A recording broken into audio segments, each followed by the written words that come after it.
Cancer Tugger of War 2026 in aid of the great charity.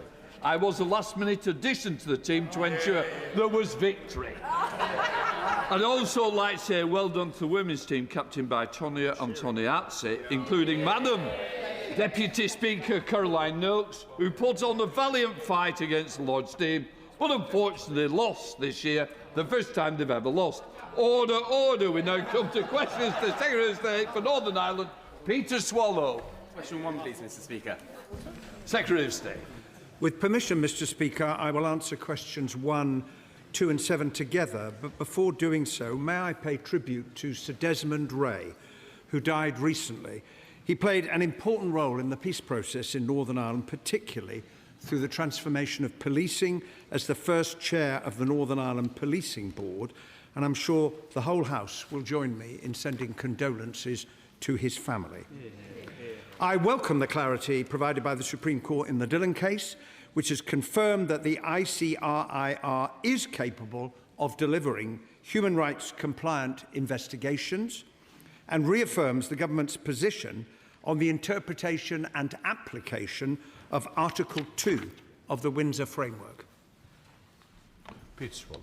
Thank you, Mr. Speaker. Terrorists were responsible for the vast majority of deaths during the Troubles. Many of these murders remain unsolved, and the last Tory government's Legacy Act sought to offer immunity to the perpetrators. Does the Secretary of State agree with me that this is wrong in principle? And can he provide an update on when he plans to move the approval motion for the remedial order to repeal it in the other place?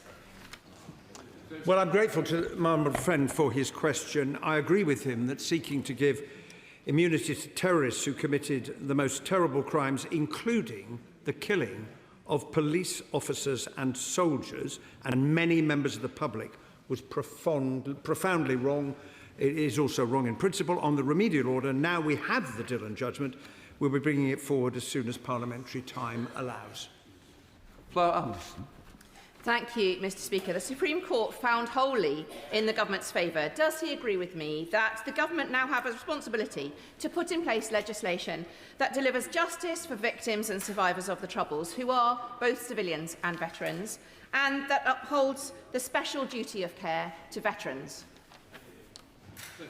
I do indeed agree with my honourable friend. That is exactly what the Troubles Bill will do. It is essential to build confidence across all communities, which the Legacy Act failed to do, put in place protections for our veterans and enable all families who are seeking answers to request information through a reformed Legacy Commission. Phil Britton. Thank you, Mr. Speaker. As the proud son of a Northern Ireland veteran myself, I wish to put on the record my eternal gratitude to the brave men and women of our armed forces who served our nation in Operation Banner. With that in mind, can the Secretary of State reiterate to the House today how many veterans have been convicted for offences committed during the Troubles, and how this compares to the number of paramilitaries who have been successfully prosecuted? Well, can I ask my honourable friend to pass on my thanks, and I'm sure the thanks of the whole House, for his father's service. He and all those who served deserve our eternal gratitude. As he knows, the number of service personnel convicted of Troubles-related offences was very small, only one in the last 28 years, whereas between 25,000 and 35,000 paramilitaries were sent to prison during the Troubles. And of the current 10 live cases, 8 relate to paramilitaries accused of killing or attempting to kill soldiers and police officers, paramilitaries that the last government wanted to give immunity to. Alex Easton. Thank you, Mr. Speaker. Does the Secretary of State agree that the Supreme Court judgment in the Dillon case reinforces vital legal protections for our security forces, creating a more secure environment? And will he join in me in thanking the courageous men and women of our army and police who fought and defeated terrorism with integrity? I will certainly join the honourable member in expressing those thanks to all those who served with such distinction in Northern Ireland during the Troubles to keep people safe. The Dillon judgment has provided extremely important clarity about the correct interpretation of the Windsor Framework. As I said a moment ago, it also reinforces the case that the government makes that we need to put protections for veterans which were not contained in the last Legacy Act on the statute book. Jim Allister. Can I welcome the rebuff in the Dillon judgment for the Article 2 expansionist demands of the Human Rights Commission and of the Equality Commission? Does the Secretary of State accept that rights in Northern Ireland must evolve according to United Kingdom, not EU law? And thus, on the gender issue, does he accept that the ruling of the Supreme Court on the supremacy of biological sex must prevail? Well, that is indeed what the Supreme Court found in that particular important case. The Equality Act applies in only limited ways, as the Honourable Member knows, in Northern Ireland. But on his first point, I do agree with him. That is why the government took the appeal, because the government felt that the interpretation of the Northern Ireland courts on the Windsor Framework and Article 2 in particular was too broad. And the Supreme Court has agreed with the government and said it is a much more narrow interpretation relating to the Troubles and not the expansive interpretation that we had previously seen. Shadow Minister Challenger first. Thank you, Mr. Speaker. And may I first echo the comments of the Secretary of State in relation to the sad passing of Sir Desmond Ray. Now, in response to the Dillon judgment, a Northern Ireland spokesperson said on the 7th of May that we welcome the clarity provided today by the Supreme Court, which has confirmed that the ICRIR is fully equipped to deliver human rights compliance investigations. So does the Secretary of State therefore accept that the courts have determined that the ICRIR, as presently constituted, is sufficiently independent to conduct its investigations? And if so, Mr. Speaker, why is there any need to make these cumbersome changes in his proposed bill? Well, I've said for the dispatch box many times before that the courts previously had found that the ICRIR was independent, and the Supreme Court has dealt with the two particular issues that have been identified by the Court of Appeal in Northern Ireland. But I already indicated to the House the government proposes to make amendments to the disclosure provisions, which I think are right and proper, compared to those that were contained within the Legacy Act. But it remains the case that the last Legacy Act did not command confidence on the part of all. It's no good, honourable members shaking their head. It did not command confidence on the part of all communities in Northern Ireland. That is why the changes are necessary. Gavin Roberts. Thank you very much, Mr. Speaker. The Secretary of State will know that the howls of outrage from the Article 2 expansionists have been proven to be wrong. And yet those same howls of outrage have been repeated ad nauseum by the Irish government. And they continue with their state case against this country, and they continue to assert that there's an incompatibility with the ICRIR. In doing so, they refuse to respond to the requests of victims. They have not responded once to the ICRIR for information from the guards, and as he heard with the victim in our presence just last week, the Garda unit, the much-feted Garda unit, doesn't even answer the phone. Will the Secretary of State now challenge the Irish Republican government to withdraw their case and to recognise compatibility with Article 2?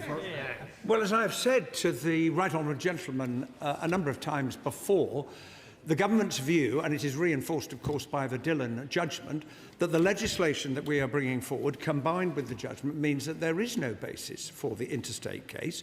But it is, of course, a matter for the Irish government to take a decision about what they do about that. The other argument for the legislation that we are putting forward is it will enable precisely the cooperation that the Right Honourable Gentleman is seeking, and which will be so important to many families in Northern Ireland, including the families of service and police personnel who were killed and injured during the Troubles, and there may well be information that the Irish government can now provide. That is another strong argument for the legislation. Robinson. Speaker, the Secretary of State must know that victims in Northern Ireland would like him to stand up for them, to challenge the excess and the eccentricities of the Republic of Ireland government, and to ensure that when they promise they will provide information, that they do, and that their reluctance to do so has now been proven hollow. But gender's already been mentioned, and he knows that the Dillon case was silent on some of the other expansionist parts of the quest on Article 2. He's indicated his support for the Supreme Court's view, but will he ensure that he defends that view in court? Well, I reject the suggestion that I, in some way, am not standing up for victims, because the legislation that we have brought forward is about trying to give confidence to all victims in Northern Ireland. And as he knows, he was one of many critics of the immunity provisions in the Legacy Act, which had no support in Northern Ireland, didn't command support from any of the political parties, was wrong in principle, and was never even commenced by the last government. Now, in relation to the Irish government, we should judge each other by the steps that we take. And I would just point out to him that since we last had an exchange on this matter, the Irish government has now legislated, it's just awaiting the Irish president's signature, to enable witness evidence to be given to the Omagh bombing inquiry. That is a sign of the Irish government's good faith. Three, please, Mr. Speaker. With permission, Mr. Speaker, I will answer questions 3 and 4 together. There is rightly huge pride in the defence sector in Northern Ireland.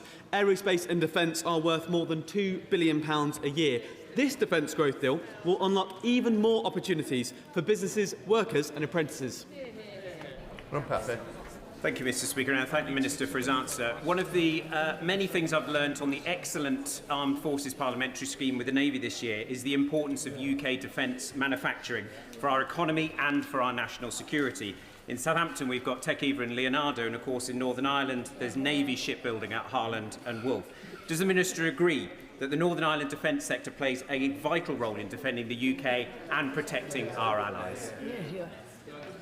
My honourable friend is right. Businesses are not only thriving with that, creating good jobs, they're also protecting us and our allies, like Ukraine, from Russian aggression. I am proud of Northern Ireland's critical role in defending our country and protecting our allies. Joseph.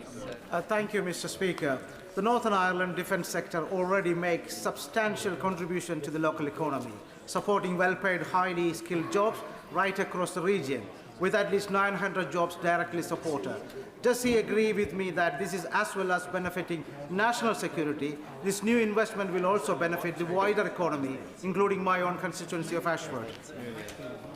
He is absolutely right, Mr. Speaker. This investment is a win-win-win. We protect ourselves, our allies and our economy, and boost with it the opportunities for people to get good, long-lasting and rewarding jobs. That's embarrassing. Has the Minister seen the report by Tech UK published this week, which has members across Northern Ireland in the defence sector, focusing particularly on tech, and its concern that the absence of the defence industrial strategy has been the single biggest cause of retardation of its members' business and particularly affecting employment? And what does that say for growth in Northern Ireland? I haven't read the report from Tech UK. I look forward to reading it. I think the honourable member might mean the Defence Investment Plan, which will be published, we're hoping, next month before the NATO summit. Samuel Wilson. Northern Ireland has skills, technology and infrastructure to contribute to the defence industry across the United Kingdom. But Sinn Féin Economy Minister doesn't want defence jobs. Will the Minister assure us that the attitude of Sinn Féin will not be a deterrent to these vital jobs coming to Northern Ireland? Well, we are very proud of the investment we're making into the Northern Ireland economy and into an already booming defence sector, and I think people from right across Northern Ireland welcome the investment into good jobs. David Smith. 5, Mr. Speaker. Minister. The first duty of any government is to protect its people. This government is ensuring that we all feel the benefit of the investment in defence. Take, for example, the £1.6 billion deal to supply missiles to Ukraine. Manufactured in Belfast, built by Thales, supporting hundreds of jobs and tripling production capacity. This is important work that I'm sure the whole House welcomes. Smith.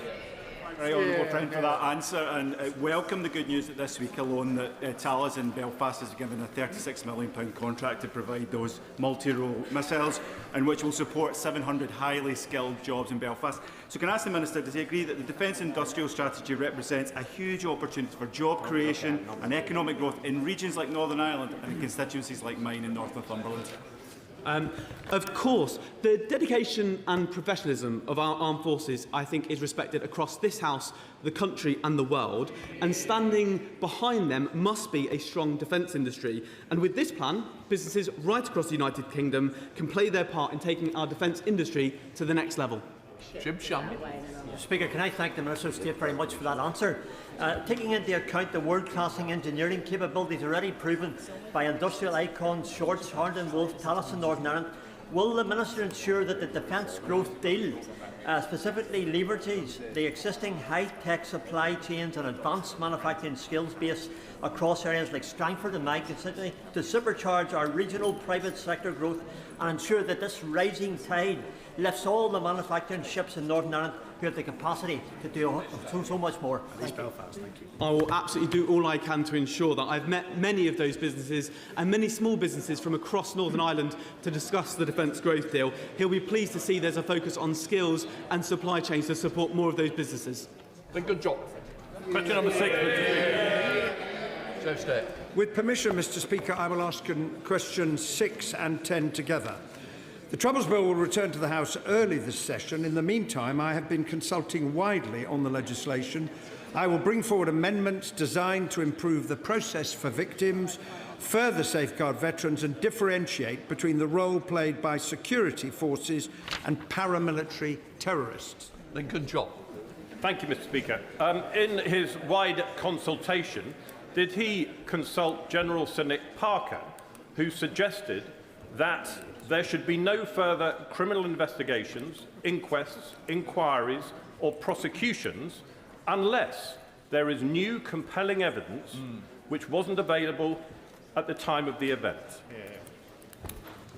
Well, I have consulted and met with a very wide range of people. I have seen the amendment that has been put down that the House will come to when we get to the committee stage. But as he will be aware, there is already provision in the bill for protection from repeated investigations unless the Commission regards it as essential. But I recognise the need to build upon what we've already contained in the bill, and that will be visible when the amendments are published. David Reid.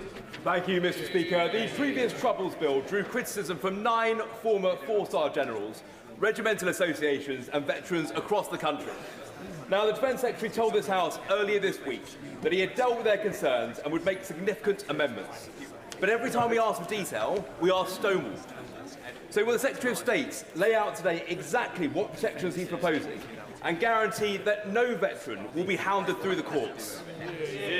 Well, we are looking at amendments to improve the process for families, to further safeguard our Operation Banner veterans and ensure oversight of how the protections work, make it clear that there is no equivalence, and never was, between the actions of terrorists and the conduct of our armed forces and the police in trying to protect life, and ensure that coroners and the Commission take proper account of the circumstances in which our armed forces were operating. All of those will be consistent with the joint framework and with the government's human rights obligations, and I hope the opposition would welcome all of those things. Chair of the Select Committee, Tony Antoniazzi. Thank you, Mr. Speaker. During our inquiry on legacy, we heard serious concerns from victims and survivors about the government's approach to information disclosure. In Dillon, the Supreme Court showed a significant degree of deference to government on national security grounds. What reassurances can the Secretary of State give to families and survivors that national security will not be invoked to withhold information simply because it is uncomfortable for the state, rather than its disclosure would present a genuine risk to the public? Well, as my honourable friend, the Chair of the Select Committee, knows only too well, ultimately responsibility for national security rests with ministers, and Dillon and indeed the Thompson judgment confirmed that.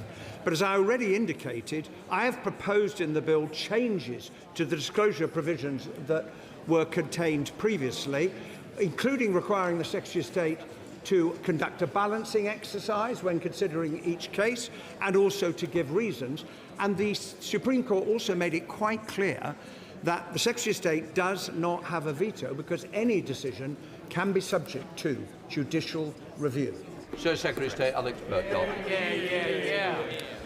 The Secretary of State will have seen reports in the Belfast Telegraph that prior to 1985, a very large part of the gelignite used in IRA bombs was routinely stolen from a single factory in the Republic, from County Meath. The supply amounted to many tons of explosives, and it took the lives of many hundreds of people. At the time, British intelligence repeatedly raised concerns with Dublin. Nothing was done, despite the factory allegedly being in receipt of Irish state subsidy. Following these revelations, will the Secretary of State commit to writing to the Taoiseach to ask him to hold an urgent public inquiry into the Enfield explosives factory? Well, I have indeed seen the reports that the honourable gentleman refers to, and one of the reasons for the Troubles Bill, as I've already explained, is to facilitate cooperation with the Irish authorities in relation to all of these matters. We cannot undo the past, but what we can do is to provide information for those whose lives were lost as a result of the use of those explosives, by full cooperation taking place between the Irish authorities and the Legacy Commission. We require the bill in order to make that happen. With all due respect, the Secretary of State did not answer my question.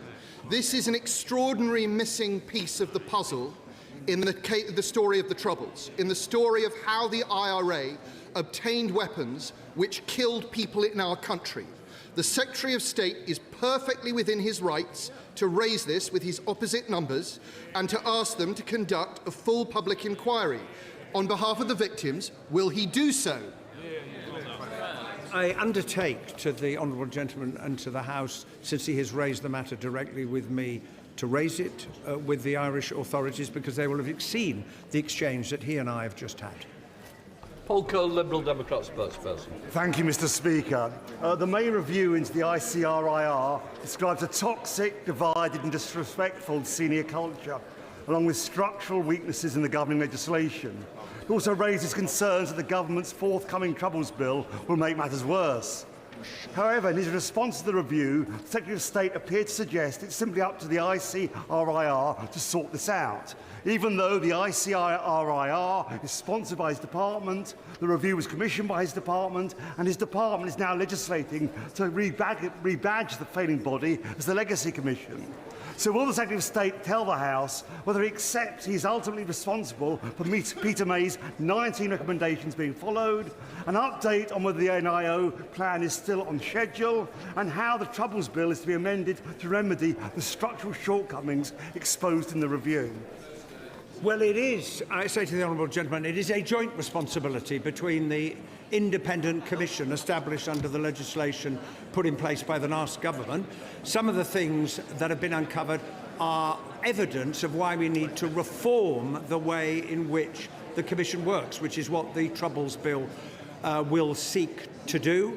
We have a joint plan that we are working on together. I have made my displeasure very clear to every single one of those who sit on the Legacy Commission board. It is not acceptable what was found, but we also have to acknowledge the report also said there's a lot of committed staff, and nothing must get in the way of them carrying on with their work to find answers for families. Mr. Speaker. With permission, Mr. Speaker, I'll answer questions 8 and 9 together. Public service reform is needed, and that's exactly what we're doing. Just last week, we announced a £42 million package to invest in digitising prescriptions, because with 45 million prescriptions issued every year, the service is inefficient, expensive, and we're changing that. Kevin. I'm grateful to the Minister for his answer. Thanks to this government's investment in public services, Northern Ireland received its record funding settlement and spending review. With this in place and the extra transformation funding, does my honourable friend agree that it is now up to the executive in Northern Ireland to deliver the changes that are so clearly needed in Northern Ireland's public services? Yes, but as I've always said, it's not just a question of cutting a cheque and walking away. Of course, we have given more money to the executive than ever before in the history of devolution. I'm glad that's welcomed on our benches, but we also bring partnership working to ensure public services can turn the corner. Thank you, Mr. Speaker. Many of my constituents in Luton South and South Bedfordshire have close family ties close family ties to Northern Ireland and understandably take interest in health outcomes in Northern Ireland and the UK, does the Minister agree with me that when it comes to public health, all parts of the UK can learn something from each other? And can he update the House on conversations between the UK Government and the Executive on respective successes in improving patient outcomes? My honourable friend is absolutely right. No person has a monopoly on good ideas, and no government does either. I want the best for the whole of the United Kingdom. Where Northern Ireland leads the way, we can try and roll that out across the rest of the UK. But where it needs support, like on digitising prescriptions, we'll do that too. It's about working with the Executive to improve patient outcomes.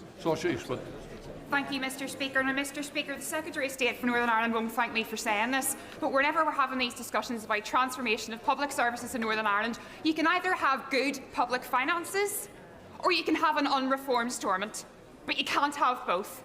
Now, with 3 parties in Northern Ireland supporting reform proposals in the last number of weeks, when is this government going to get serious about giving Northern Ireland the means in which to govern itself and get round the table and start discussions on reform of Stormont? Well, those are conversations that are ongoing. We've had those. We had a Westminster Hall debate recently on there, and we'll have further conversations with party leaders. But I would also gently say that it can't be a substitute for improving services now. Improvements can be made. We've talked, myself and the honourable member, about cancer waiting times. We can do things now. It doesn't have to wait for conversations about reform as well. Question, Robin Swan. Much, Mr. Speaker. Transformation needs to be embedded by a recurrent budget. We're 3 months into this financial year in the Northern Ireland political speed. We still don't have a recurrent budget. So what steps is the Northern Ireland office taking to bring about a recurrent financial budget in Northern Ireland?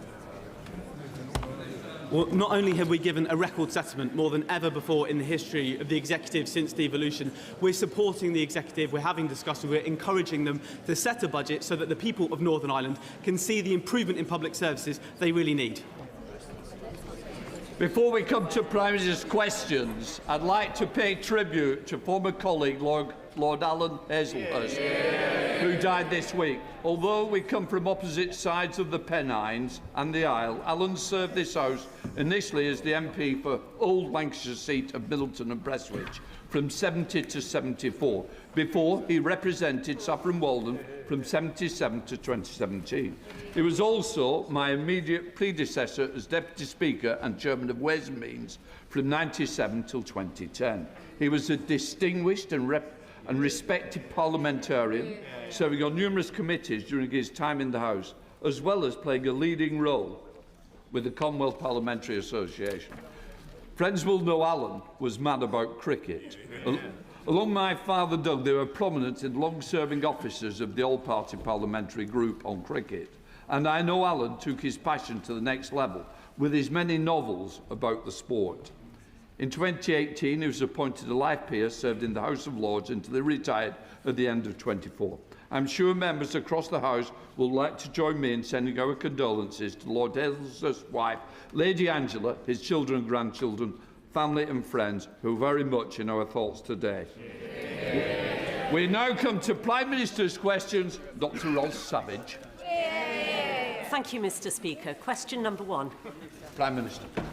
Thank you, Mr. Speaker. Can I also pay tribute to Lord Hazelhurst? I know he will be deeply missed, particularly on the benches opposite.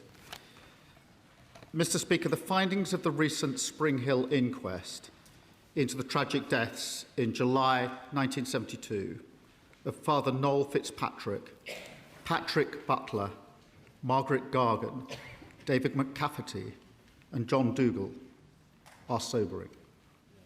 While the circumstances in which the events occurred were undoubtedly challenging, it is the duty of the state to hold itself to the highest standard. The government accepts and deeply regrets these findings and recognises their gravity. On behalf of the government, I want to apologise unreservedly to the families for what happened and for the grief and trauma that they have endured since the tragic deaths of their loved ones. Mr. Speaker, I also want to place on record our deepest condolences to the family of Lance Corporal James Freeman, who died in a tragic accident on Sunday. Mr. Speaker, I'm also aware of a Royal Navy helicopter crash this morning in Devon. This will be a deeply worrying time for the families, and more information will be set out as soon as possible. Mr. Speaker, Henry Novak's family have shown extraordinary dignity after their son's life was stolen in appalling circumstances. He was clearly a kind and thoughtful and much-loved young man. There are serious questions to answer, including how accusations of racism informed police thinking, and we're supporting the IOPC to get to the bottom of what happened. But no matter the pain we feel, there is no justification for more violence and disorder. The attacks directed towards police officers in Southampton last night were disgraceful and completely unacceptable. This is a time for serious work, not rage. And let me be clear, we will ensure anyone found engaging in disorder meets the full force of the law, as we have done before. Mr. Speaker, this morning I had meetings with ministerial colleagues and others, in addition to my duties in this House. I shall have further such meetings later today. Dr. Ross-Savage.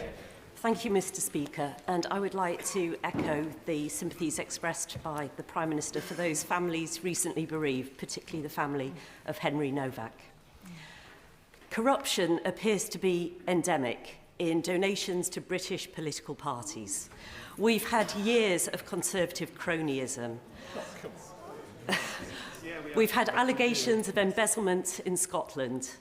We've had undisclosed donations from crypto billionaires and foreign oligarchs. We've even had freebies dished out to some of the honourable members sitting on the benches opposite. The government has already cracked down on some specific sources of donations that favour their political opponents, such as crypto and foreign money. Will the Prime Minister now commit to restoring the faith of the British public in the integrity of our British democracy by putting a cap on all political donations? Well, can I thank her for her question? We will do whatever is necessary to protect our democracy from foreign influence and from dirty money. And that's why we commissioned the Rycroft review. We capped overseas donations and introduced a moratorium on crypto donations. And we're taking further action as set out in the King's speech. But the £5 million pound question still remains. Why is the leader of Reform dodging questions about his donations? And why did he keep it secret in the first place? Thank you, Mr. Speaker. I am proud that after decades, it is this Labour government putting passengers before profit by bringing GTR, Southern, Gatwick Express into public ownership. The previous government shelved plans to unblock the bottleneck at East Croydon Station. This not only causes delays from Bedford to Brighton, but leaves constituents at Norway Junction Station in limbo. So will the Prime Minister look again at the Croydon Area Modelling Scheme, back my campaign to unblock the Croydon bottleneck? And does he agree with me that by bringing our railways back into public hands, it is this government that is getting us back on track? Well, can I commend her campaign to address the Croydon bottleneck? The last government cancelled work to address this. We will carefully consider the case for upgrades, including step-free access at Norwood. I'm proud that her constituents are travelling on rail services that are now back in public ownership and benefiting from the first freeze in rail fares for 30 years. Labour government transforming our railways and building a fairer Britain. Come to the Leader of the Opposition, Kemi Beno. Mr. Speaker, can I echo the Prime Minister's words on Lance Corporal James Freeman and also about the Royal Navy helicopter crash in Devon? I also want to share my deepest condolences to the family and friends of Henry Novak. The circumstances around Henry's wrongful arrest and tragic murder must be a wake-up call to the entire country and our institutions that every life matters. And it is the responsibility of everyone in this House to bring people together, not divide them. Mr. Speaker, with your permission, I would also like to take this opportunity to pay tribute to Sir Alan Hazelhurst, Lord Hazelhurst, who died on Monday. Sir Alan served Parliament for over 50 years, 8 of them in the Lords, 40 years as my predecessor as MP for Saffron Walden. And from 1970 to 1974, he was also the Member of Parliament for Middleton and Prestwich. He was respected on all sides of this House, elected multiple times as your predecessor, Deputy Speaker, before he concluded in the other place. Apart from serving his constituents, his greatest passion in Parliament, and perhaps in life, was, as you said, cricket. He was chairman of the all-party parliamentary group for cricket, a role which he encouraged me to take up and which I graciously declined, telling him I knew absolutely nothing about cricket. But I think colleagues should know that the reason Sky Sports can be found on the parliamentary TV network is because of Sir Alan's intense lobbying. There is so much to say, but I think just letting everyone know that he was a good and kind man, and he will be very much missed. My thoughts are with his wife Angela and his children Mark, David and Emma, and his grandchildren. So, Mr. Speaker, can I ask the Prime Minister, by how much has the welfare bill risen since he came to office? Mr. Speaker, can I just first thank her for her approach and her tone in relation to the Henry Novak tragic case. In relation to welfare, Mr. Speaker, as she knows, we inherited a broken system from the party opposite, and we are now improving that system. We are now improving that system, delivering a youth guarantee, rolling out 300,000 work experience placements, and commissioned Alan Milburn's review into youth unemployment. They're the steps that we were taken. As she will know, the number on welfare went up hugely on their watch, as did the cost under the Shadow Chancellor. Mr. Speaker, the Prime Minister doesn't seem to know the answer, so let me tell him.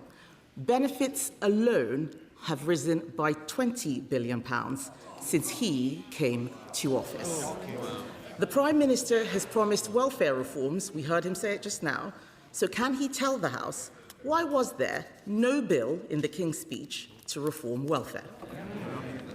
Well, Mr. Speaker, welfare reform is balancing universal credit so it no longer pushes people away from work. That's what we're doing. They voted against it. Welfare reform is introducing a right to try to incentivise people to take up opportunities. That's what we're doing. They voted against it. Welfare reform is providing record funding on apprenticeships. That's what we're doing. Apprenticeship starts fell by 40% on their watch. And she talks about the welfare bill. It soared to £88 billion, by £88 billion on their watch. Nearly 3 million people were written off. Face-to-face assessments collapsed because of the contracts they agreed. And the person who signed off those contracts was the Shadow Chancellor. Mr. Speaker, we need to bring down the benefits bill. He complains about the Shadow Chancellor. The bill went up because of the pandemic. And even then, Mr. Speaker, even then, they were asking us to spend more. It's not the Shadow Chancellor who's the problem, it's the actual Chancellor. She's not even here in her place. It is the actual Chancellor. Mr. Speaker, the reason why there is no welfare bill is because the Prime Minister has given up. And he's given up because they have given up on him. On Sunday, the Welfare Secretary was asked 12 times on national radio if he would make cuts to the benefits bill. And 12 times he could not answer. So I will ask the Prime Minister, is he going to cut the benefits bill? Mr. Speaker, all the measures we're doing to reform welfare, all the measures we're taking to get young people into work are measures to reduce the cost and the numbers of people who are unemployed. And, Mr. Speaker, that's why we've introduced the youth guarantee, so that young people can have help into work, that they can then, after 18 months, if they haven't got a job, be given a job for 6 months, supported, which we know is the best way to ensure that they succeed as we go forward. That is the change that we're making, Mr. Speaker. But they introduced the system that is broken. We're reforming it. Did they vote to reform it with us? No, they voted to keep the broken system. Mr. Speaker, the Prime Minister keeps saying he's bringing in welfare reforms. None of those things are going to cut the bill. Even his own Tim's review explicitly says, this is their review, this is in the terms of reference, explicitly says this is not about generating proposals for further savings. He had a chance to cut benefits. Last year, I remember, they were planning to cut benefits, and on the floor of this House, they U-turned. What did he do when he had a chance? He caved. He caved to all these MPs behind him who don't want benefits brought down. That's why they're sitting silently behind him. So does the Prime Minister agree with his Welfare Secretary that that was the moment he lost his authority? Mr. Speaker, I'm proud of what we're delivering on this side of the House. The fastest growing economy in the G7. They said that couldn't be done. Despite the war in the Middle East, the OECD forecast UK growth is up and inflation is down. Net migration, Mr. Speaker, net migration, which reached nearly 1 million under them, and the Leader of the Opposition was the cheerleader, down by a staggering 82%. The asylum backlog down by 46%. We're delivering the fastest reduction in waiting times in the NHS in the history of the NHS. That's on top of free school meals, free breakfast clubs and free childcare. And, of course, we're lifting 500,000 children out of poverty. I'm very proud of the work of this Labour government. Mr. Speaker, he says he's proud of what they're delivering. I'm glad to see the Prime Minister still has a sense of humour, given we all know he's losing his job soon. He has no authority, and we know why. His MPs will not let him do anything. The Welfare Secretary said in private what they won't dare say in public. He said, every meeting I have with Labour MPs is about who can we tax in order to pay more benefits. Shameful. Last week, Tony Blair said if the Conservative Party repeats its offer of working together on welfare, Labour should accept. So today, I am repeating that offer to the Prime Minister. Is he ready yet? Prime Minister. Mr. Speaker, they introduced a system that's broken, and they put the bill through the roof, and now they want to give us advice on welfare. No thanks. No thanks. The question should always be not what benefits people are entitled to, but what help we can give people to change their life. That's what the Work and Pension Secretary was arguing, and he's right about that. And it's a Labour government that's helping people into work. And she asked what we've done. She asked what we've done. More rights for renters, stopping unfair rent strike. That's 11 million people given greater security and a place to call home. More rights for workers, Mr. Speaker, including bereavement leave on day one. Ask anyone who's lost someone and they'll tell you just how important it is to have bereavement leave, and lifting 500,000 children out of poverty. We often say in this House that every child should go as far as their talent or ability will take them. It does not happen if they're growing up in poverty. And the party opposite have fought us every turn. I'm proud of what we're delivering. There's much more to do. Mr. Speaker, the truth is, unemployment has risen every single month since they came into office. You can listen to their chairs get weaker and thinner with every passing moment. The fact is, despite his huge majority, the Prime Minister doesn't have the votes to reform welfare. There is a solution, a Conservative solution. Benefits bill down. Mr. Speaker, they're all jeering now. I don't know why they're supporting him. He is more than happy to release all their text messages while all of his has disappeared. Disappearing messages from a disappearing PM. There is a Conservative solution. Benefits bill down, taxes down, growth up. Everyone in this House knows that he is just a caretaker, keeping the seat warm for the Mayor of Manchester. But it doesn't matter who's in charge. Labour MPs will keep asking who can they tax to pay more benefits. It is in their DNA. Isn't it the truth, Mr. Speaker, that the problem isn't this passive Prime Minister? The problem is the Labour Party. Forgive me if I don't take too much notice of the Leader of the Opposition. For 14 years, they broke our welfare system, lost control of our borders, presided over the biggest fall in living standards on record, broke the economy, prisons, the NHS. I could go on and on. No wonder she and they are totally irrelevant. The change delivered by this Labour government, the biggest upgrade in workers' rights in a generation, delivered. Renters' Rights Act, delivered. Record funding for our NHS, delivered. The fastest growing economy in the G7, delivered. Lifting 500,000 children out of poverty, delivered. We're going to fight even harder for working people, a stronger and a fairer Britain. Mr Speaker, 97 homes in Colsnorton have been evacuated due to ground movement. That's hundreds of people enduring severe emotional and financial distress. This is absolutely life-changing. The MRA are now conducting an 8-week investigation into who will ultimately be held responsible. In the meantime, my constituents are looking to the UK Government for help.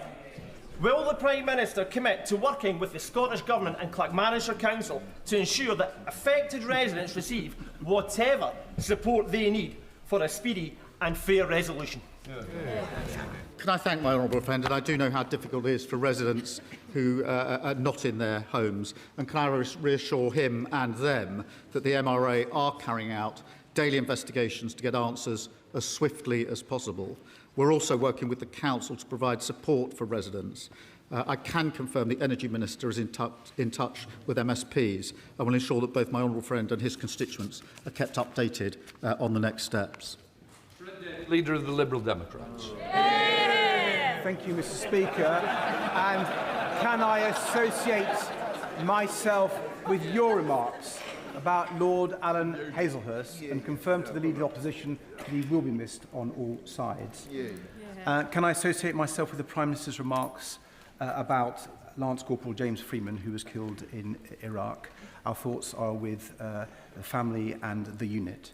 And can I also offer our thoughts and prayers to the family and friends of the 17 people who tragically drowned during the recent heatwave, many of them children. Mr Speaker, the murder of Henry Novak was an evil crime made much worse by the lies of the killer and the police response. The investigation must uncover all things that went wrong, and all police forces must act on its conclusions. Outside court, Henry's father made a powerful plea that his son's murder should not be used to create further division, but should be used to treat knife crime as a national emergency. Does the Prime Minister agree that the victims of knife crime and their families deserve a politics where we come together to solve these problems and not use them as a political football? Can I first join him in paying tribute to the 17 people who lost their lives in the heat wave, many of them, as he says, young, and each of them tragic, and send our condolences to their families. In relation to the case of Henry Novak, can I thank him for the approach that he has taken in this as well. It is important in a case like this, which is so tragic, and anybody who's seen the footage will have been deeply moved by it. It is important that we reflect on our own leadership roles here as political leaders. And it is our duty to bring people together at a time like this, not seek to divide people. It is particularly our duty to listen to what the devastated family are asking of us as political leaders. And can I thank all of those that have acted in that way, because I think that's the right way to respond. Sir Ed Davey. Can I thank the Prime Minister for his reply and completely agree with him and say that we stand ready to work with the government on serious policies to tackle knife crime. Mr Speaker, with our armed forces overstretched, Labour now seems to be investing in a new weapon of war, the long-form essay. It gives another meaning to the phrase drone warfare.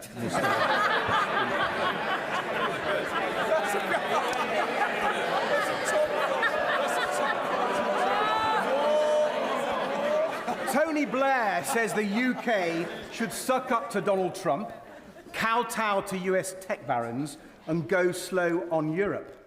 The Prime Minister must be grateful for this rare endorsement of his agenda. Blair also claims that the sensible people aren't radical and the radical people aren't sensible.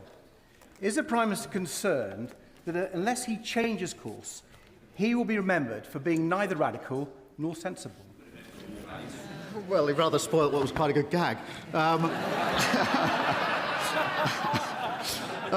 Mr. Speaker, I have to. I'm surprised he hasn't done more to welcome the savings we're delivering for family fun days out this summer. I really thought that he would have been delighted at the cheaper tickets for soft play.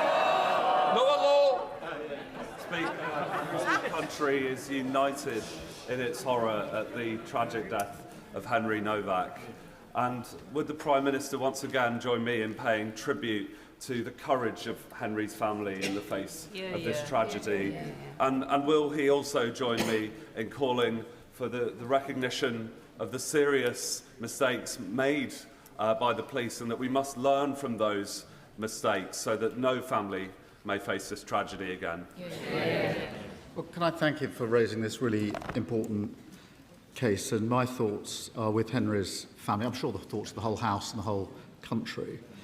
I have watched the body cam footage, as others will have done. I found it really hard. It was harrowing. And as a dad of a 17-year-old boy, I felt sick. I can only imagine how devastated his family are. It is extremely moving. Henry's life has been stolen. His family have responded with incredible and immense dignity and bravery. Now, there clearly are lessons, Mr. Speaker, that need to be learnt, serious questions that need to be addressed, not least this question about accusations of racism informed decision-making in such cases. Henry's father said this: "We do not want his death to be used to create further division, hatred, or tension." They're the words of a grieving father who's lost his son. We do not want his death to be used to create further division, hatred, or tension. I think those words have resonated with people across the country. We must not allow this tragedy to be hijacked by anyone who seeks to divide us. Nigel Farage. Thank you, Mr. Speaker. Following the horrendous circumstances of Henry Novak's death, can I urge the Prime Minister to consider this? It is now clear to growing millions in this country that we're living under two-tier policing. The instructions that are given to police officers from police bosses are clear and written down in ink. It says you must treat different ethnic groups in different ways. That, apart from the upset and the anger at the circumstances of his death, the anger that you saw spilling out in Southampton last night,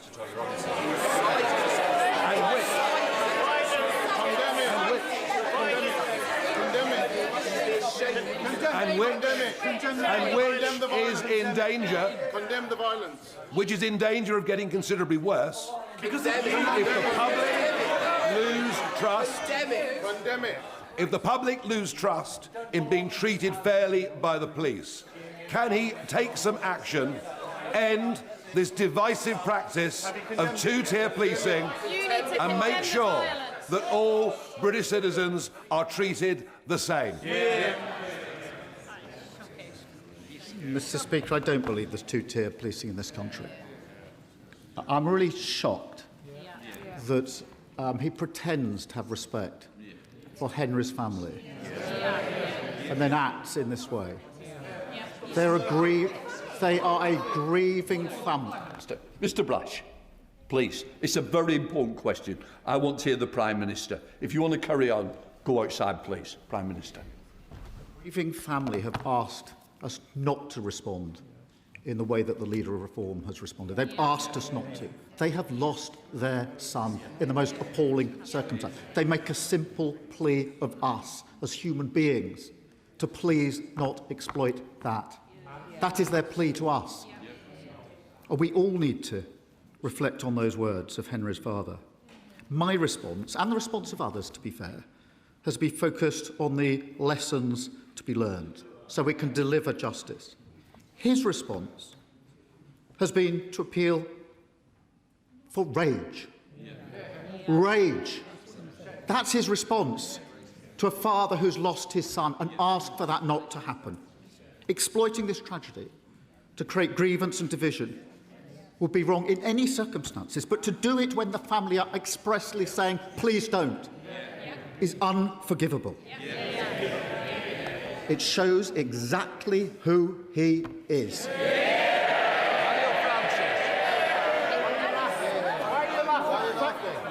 Thank you, Mr. Speaker. And I'd like to echo the comments that the Prime Minister just made. Absolutely. In August 2024, my constituent, Holly Woodcock, was found deceased in France, aged 20 years old. Her parents, Lee and Joanna, who are in the gallery today, still have no idea what happened at Holly's friend's holiday villa. They have raised significant concerns with the Foreign Office regarding the investigation, including the inconsistencies of witness statements and timelines, how samples were prematurely destroyed, and how matters raised by French lawyers were dismissed by the investigating French police officers and officials. I'm grateful that the Foreign Office Minister met with me and Mr Woodcock, but I share the family's concerns that our government should do more to press the French authorities to reopen the investigation.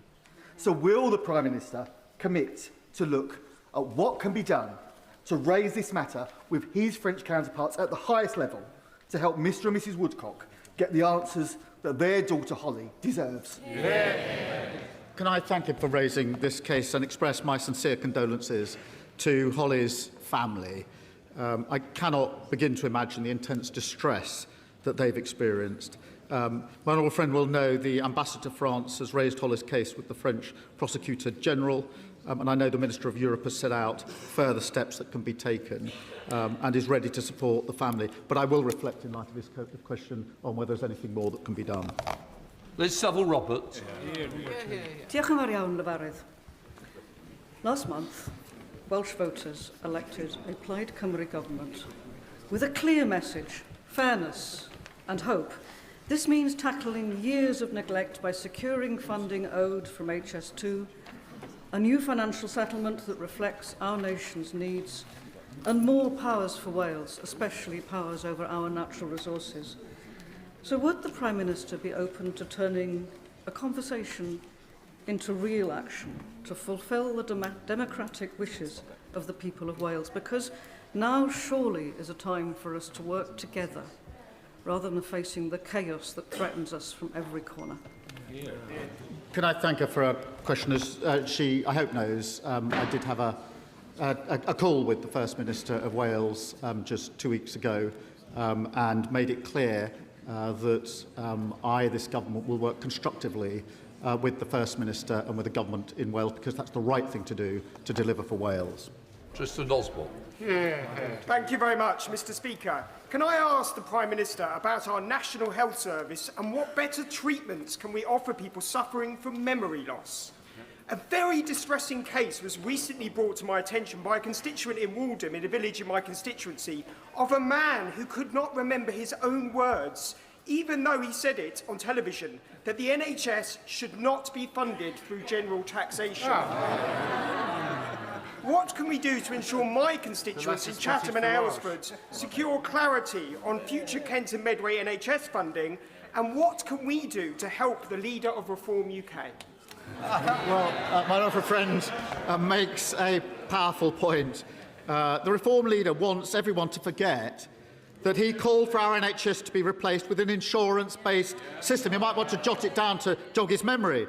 And then he said that if people can pay, they should pay for NHS treatment. So we can help him by jolting his memory here. You cannot trust reform with our NHS. The only way to protect it is to vote Labour.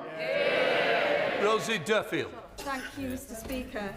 This week, Tom Carriage and UK Hospitality launched their That's the Problem campaign. And yesterday, my neighbour from Herne Bay and I hosted industry bodies, chefs Matt Tebbett and Thomasina Myers, hospitality leaders from Manchester, Liverpool, London and Kent, including Andy Burnham's nighttime economy advisor Sasha Lord. all agree with campaigners such as Andy Lennox that the UK's rate of 20% of VAT in hospitality is killing businesses daily. Does the Prime Minister agree that that's the problem, and will he match his candidate in Makerfield's pledge to slash VAT in line with the rest of the EU? Can I thank her for her question and recognise the challenges that she identifies? That is why we're permanently lowering business rates for retail, hospitality and leisure businesses. Every pub will get 15% off its new business rates bill, and bills will be frozen in real terms for a further 2 years. In relation to VAT, she'll see that we are supporting by cutting VAT on children's meals in restaurants, particularly over the summer period, with the savings that were set out 2 weeks ago by the Chancellor. Thank you, Mr. Speaker. Every year, around 160 university students commit suicide. That's more than 3 every week. Yet there is no established duty of care on universities to protect the health, safety and welfare of their students. This is not about creating excessive burdens on universities, but requiring them to take reasonable steps to prevent injury or harm to their students where the risk is reasonably foreseeable. So would the Prime Minister please meet with me to discuss this issue so that we can do all that we can to prevent our young people dying at university through suicide? Well, Mr. Speaker, any death from suicide is a tragedy, as everybody across this House will know. We're bringing together students, bereaved families, universities and the NHS to strengthen the mental health support provided to students, and we've appointed a student support champion to drive improvement across our universities, and the Minister will be happy to discuss that and other matters with him. Andrew Rossen. Thank you, Mr. Speaker. I wonder if the Prime Minister has had the chance to study the election results in Havering, with 0 Labour councillors elected in Romford, 0 Conservative councillors for the first time since 1964 across Havering, and the first Reform UK London borough, which shows people's disillusionment with the political establishment. But in his final days as Prime Minister, does he think he can do something for the people of Romford and give us the accident and emergency unit at Queen's Hospital, which the honourable member for Ilford North said he would deliver but failed to do?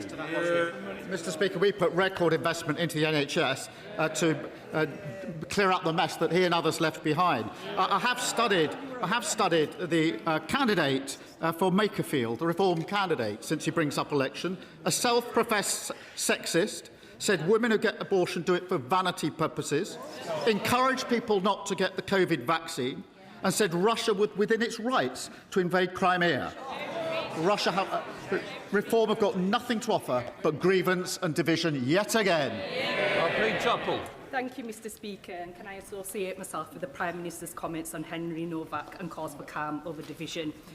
The Rugby League family lost a giant last week. John Keir, the former England, Wales and Challenge Cup winning coach, died suddenly on Sunday afternoon on his journey north after commentating on the Challenge Cup finals at Wembley the previous day. After playing for Castleford, his local team, he moved to teaching and coaching for a total of 700 matches with 9 clubs, including famous underdog Challenge Cup wins with Sheffield Eagles in 1998 and Hull FC in 2005. John loved his sport and was in love, and in turn was loved by the sport. Will the Prime Minister join me in paying tribute to John and sending condolences to his wife Dawn, family and friends? Can I thank her for raising this and pay tribute to John? We're all deeply sad to hear of the passing. He was a remarkable athlete, coach, and an energetic and enthusiastic champion of his sport. He will be missed by supporters across the country. And I think my thoughts, all of our thoughts, are with his wife Dawn, his family and his friends at this sad time. Sarah Green. Mr. Speaker, yesterday I spoke to women at an event here in Parliament whose children suffered avoidable harm after they continued taking the epilepsy drug sodium valproate during pregnancy. Doctors knew the risks, patients were not informed, and it's had devastating consequences. I'm sure the Prime Minister would agree that for a government department to commission a report looking at how to provide a redress scheme, it raised an expectation that one was on the horizon. To then not introduce it would be unbelievably cruel. So when will this government respond to the Hughes report and finally establish a redress scheme for these families? Can I thank the honourable member? We absolutely recognise the harm and huge impact that pelvic mesh has had on so many lives. She will be aware that the Minister of Public Health has been a dedicated campaigner on this very issue. I want to see a full response to the recommendations published as quickly as possible, and I'll make sure the Minister keeps her updated of progress. Ewan Steinbach.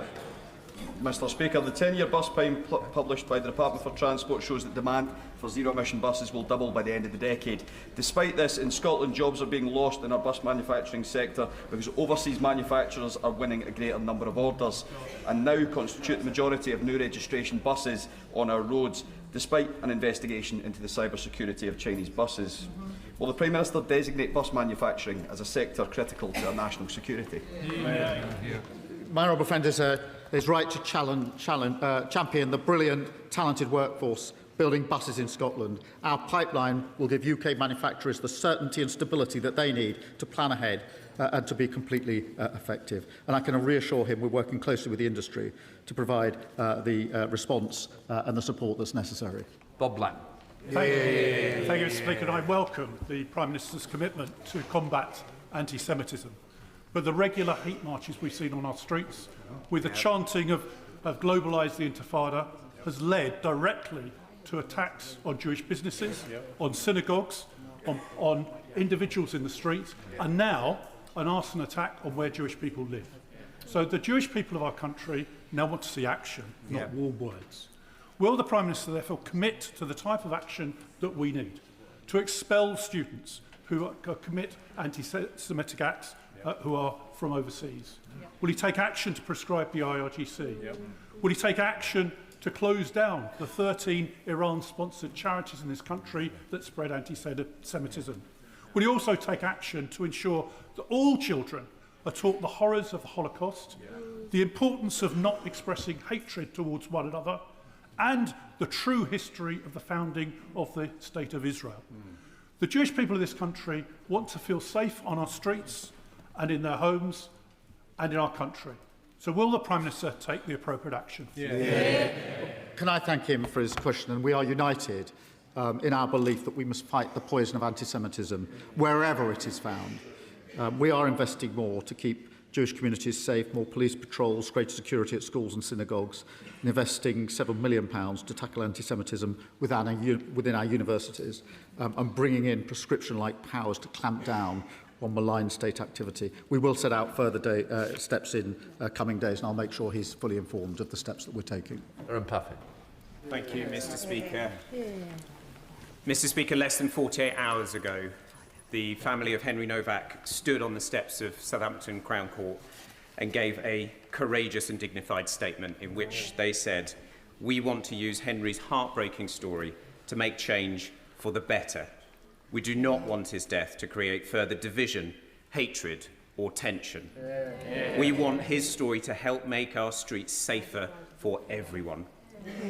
Does the Prime Minister agree with me and my constituency neighbour in Southampton Test, Satvir Kaur, that the violence we saw whipped up on the streets of Southampton last night, the criminal damage to innocent people's homes, the injuries to 11 police officers, are the total opposite of what Henry's own family clearly and powerfully called for?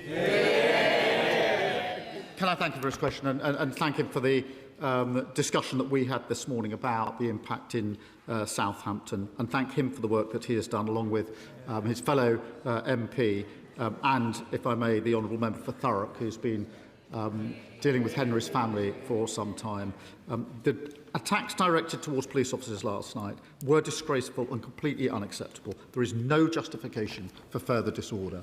Danny Chambers. Thank you, Mr Speaker. And the Conservatives promised us 40 new hospitals repeatedly that we knew were never going to happen. But the current government is now promising us a new hospital in Hampshire in 20 years' time if it gets built at all. Mr Speaker, my constituents really rely on our A&E maternity services, but our current hospital has a huge repair backlog and it has rainwater leaking into clinical areas. Will the Prime Minister please break this cycle of governing parties promising us hypothetical hospitals and simply commit to fixing our actual hospital in Winchester? Can I thank him for his question? I recall he raised this with me, I think, previously at Prime Minister's questions. As he knows, the reorganisation of services is a matter for local integrated care boards who take decisions based on the evidence and engagement with patients. Across the country, patients are benefiting from the £450 million investment that we've provided to expand urgent and emergency care capacity. That's the improvements because of the investment we put in, but it is a matter for his local board. Thank you, Mr. Speaker. Despite the efforts of dedicated teachers in Scarborough and Whitby, only 36% of pupils achieve grade 5 and above in both English and Maths GCSE. Does the Prime Minister agree with me that Mission Coastal has the potential to deliver the same transformational impact for young people in deprived coastal communities as the London Challenge achieved, and is the kind of bold and targeted intervention that only a Labour government can deliver? Can I thank her for her work championing on such an important issue? Mission Coastal will help break the link between background and success, giving the most disadvantaged children mentoring, career support and enrichment opportunities, because we believe that no matter where you grow up, every child deserves the same opportunities to succeed. Victoria Collins. Thank you, Mr. Speaker. This government's top-down housing targets, which are about to almost double in my constituency, mean communities like Redbourne and Tring are about to see huge-scale development while infrastructure is bursting at the seams. But while a supposedly affordable new build in my patch is more than £500,000. So no wonder Hannah, one of my sixth formers, says she can never dream of buying a new home and have to leave the place where she grew up.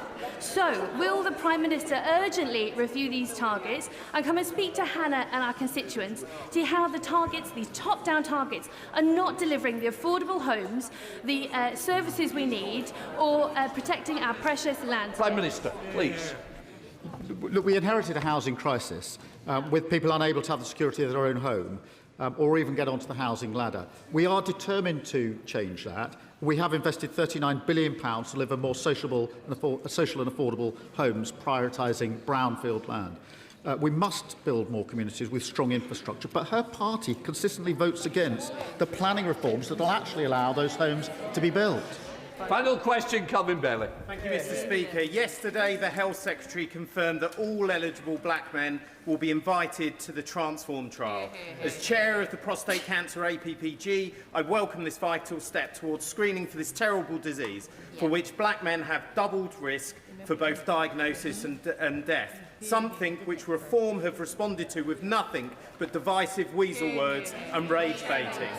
Does the Prime Minister agree with me that our NHS was founded by Labour to be there for everyone equally, and when there is a proven higher risk, targeting support is equality? Can I thank him for his work as chair of the Prostate Cancer APPG?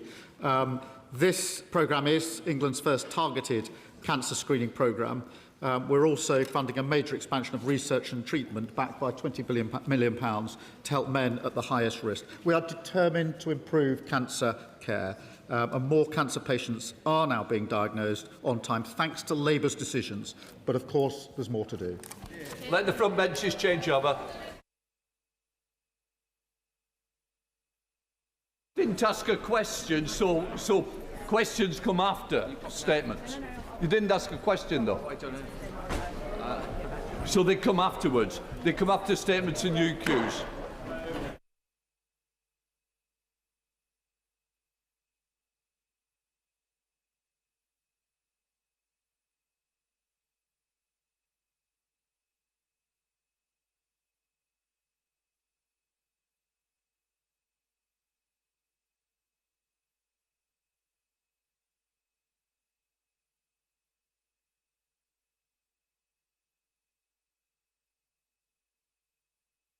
We now come to the urgent question. Sir Roger Gale. Thank you, Mr. Speaker. I am most grateful. Mr. Speaker, would the Secretary of State for the Environment make a statement following the disruption of water supplies throughout the area served by South East Water during the spring recess.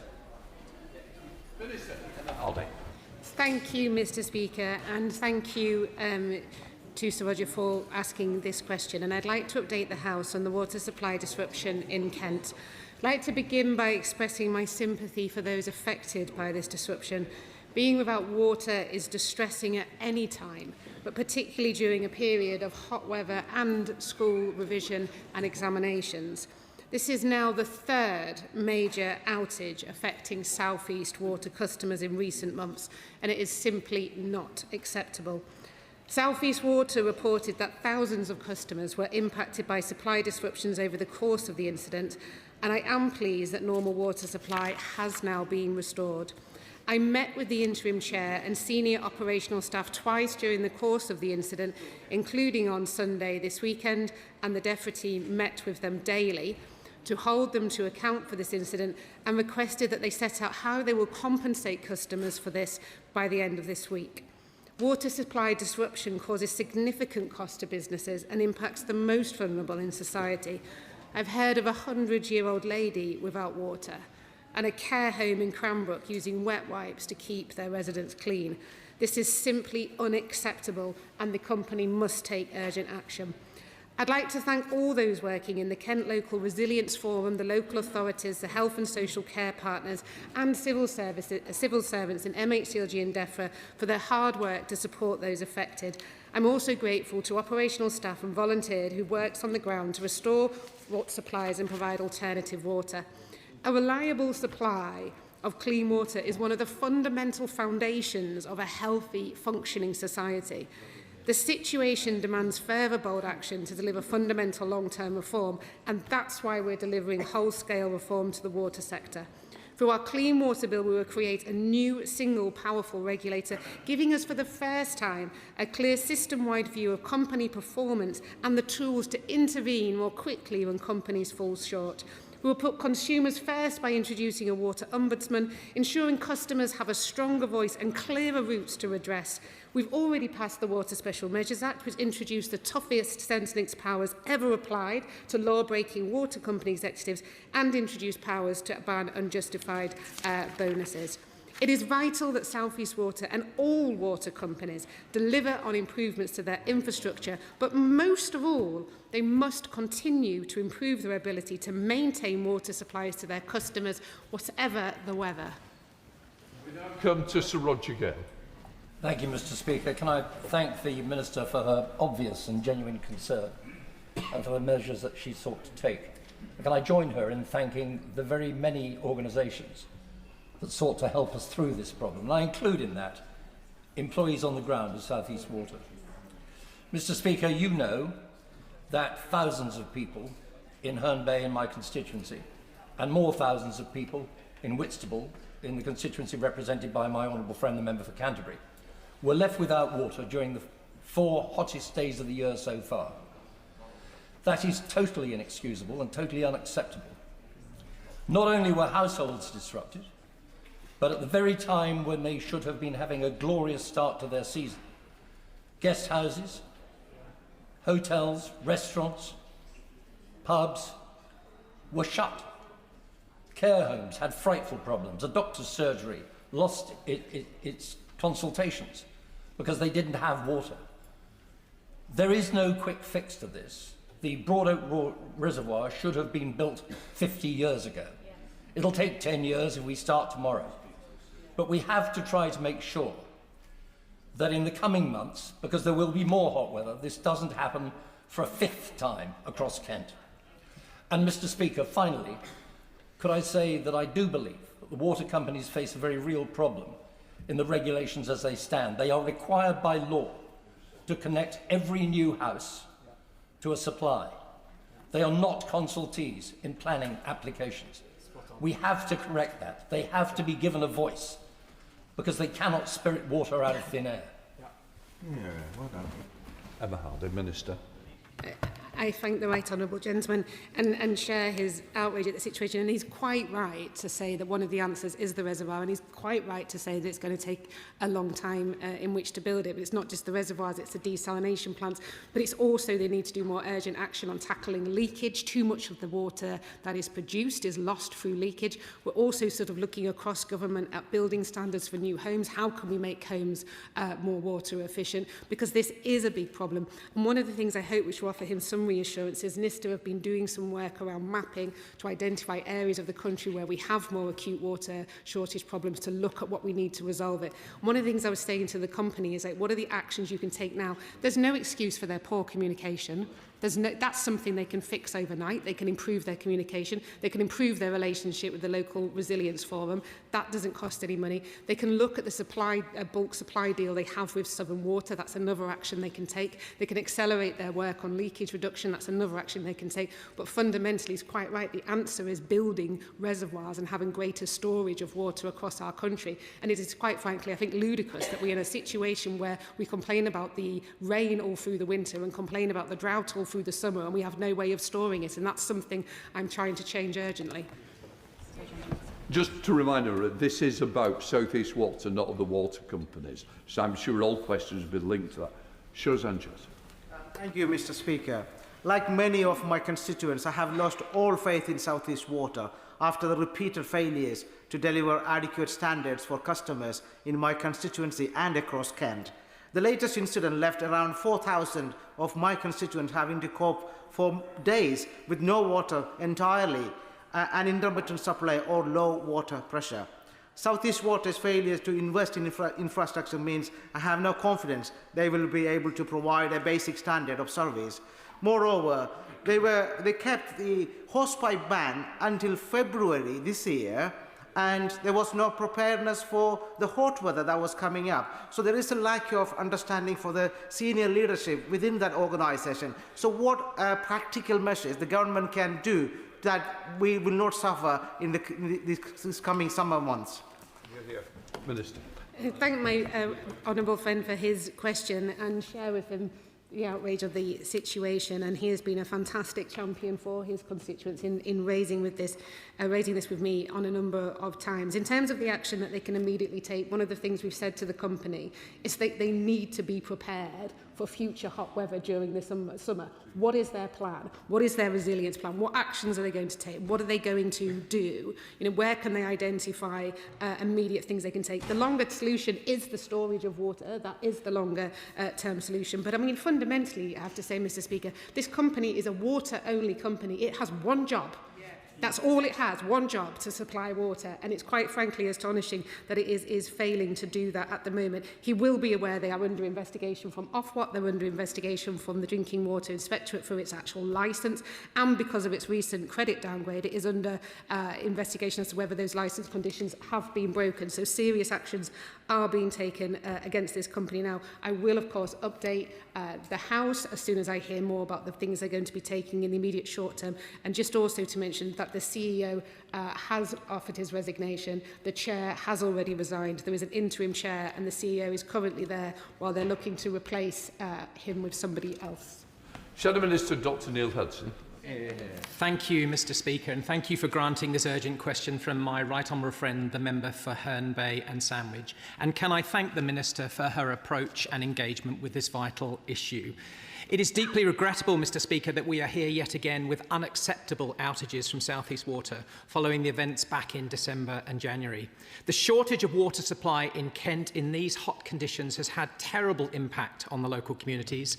Homes have been without water supply, schools and businesses impacted, farmers and horse owners again fearing not having enough water for their livestock. Local residents have lost confidence in their water supply and are switching to bottled water. That simply is outrageous. These repeated failures are simply not good enough from South East Water. We have heard repeated accounts about poor communication and logistics from South East Water, including difficulties in accessibility to collect bottled water, compromising vulnerable residents. Can the Minister please provide guidance on what is being done to ensure that people can reliably, moving forward, access adequate supply, particularly vulnerable households? And what is being done to ensure vital healthcare delivery can continue uninterrupted? And in these hot conditions, what measures can be put in place so that farmers and horse owners will have enough water for their livestock? What meetings has the Minister had with South East Water, Ofwat, the Drinking Water Inspectorate, local resilience fora and affected councils since this latest disruption? Mr. Speaker, we've seen resignations at the top of South East Water, but we are yet to see any change in performance. What enforcement action is being considered against South East Water if it is found again to have failed its statutory duties? And what investment has South East Water committed to improve resilience in Kent, Sussex and other areas, and how will ministers ensure that it's delivered? Does the government accept that repeated water outages are unacceptable? And what steps will ministers take to support people in South East Water's area so that they will not face yet another period of interrupted supply? I thank the official spokesperson. On the issue of farms, they did, after the last situation, which was raised with me, I think, by the Honourable Lady about, and yourself, about access for livestock. So this time they did make deliveries of alternative water to farms across the region during the instance, or that's what I've been informed. But obviously there's intelligence otherwise. I'm keen to learn and understand that. And they had said they continue to monitor farms at risk areas. On the issue of vulnerable customers, this continues to be a challenge. So one of the things I've been talking to the Cabinet Office around is there a way that we can share more accurate information and data? Because what the water companies say is keeping their priority register up to date is quite challenging, because sometimes people fall in and out of being vulnerable, classified as vulnerable. For example, a lady who's pregnant is classified as vulnerable and needing water, but obviously when she's had the baby, she's no longer classified as being vulnerable in the same way. So how can we maintain accurate records of who's vulnerable and who would need additional water? So I'm having those conversations with the Cabinet Office around, is there a way to share data, but bearing in mind it's sensitive about sharing information, so there's always a complication there. So one thing I would ask all colleagues to do, if we can try and encourage all of our constituents to identify, self-identify through the priority services register if they're classified as vulnerable, so that it can get the expected water. I've met with the interim chair, and we had a more productive conversation, and she is keen to reset relationship. She wants to sort of meet the MPs in the area, to talk to them. She's committed to sort of rebuilding a relationship with the local resilience forum and how they can improve communication. To be fair to her, I think she's been there a few weeks, so this is very, very early on in her interim chairship. So I think there's something that we can work on and build on, because there are things they can do now around communications, and I'm quite concerned by him saying there was an accessibility problem around drinking water stations.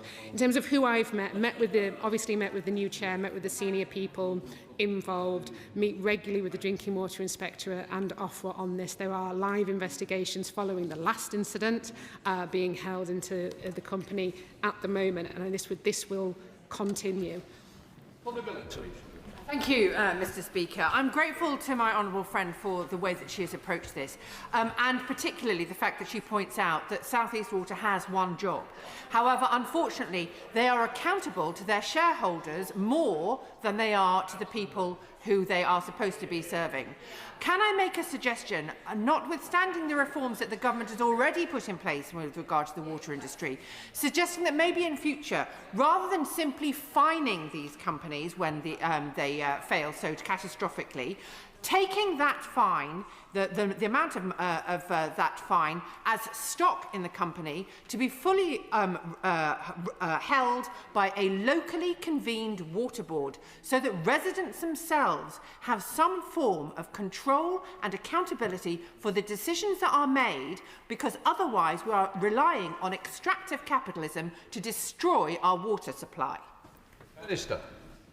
My honourable friend makes a very powerful point, and I do want to highlight that in the white paper we did say in there that where water companies might want to transition to new ownership models, such as not-for-profit, for example, the regulator will develop a transparent process to assess whether that water company's requested move to the new model will go ahead. So we are looking at developing a transparent process if that is something that the water company might want to look at. But in terms of increasing the customer voice, which she's absolutely right about, on day one of this government coming into power, we announced new consumer boards for water companies. The Consumer Council for Water has done the entire country, gathering together different people for these customer panels. They've held one already in the South East Water area, where the customers there can count, very much like a select committee hearing, those water company bosses, and the report from that, obviously, I will share with the House, but is really interesting. The number one issue that came up from this area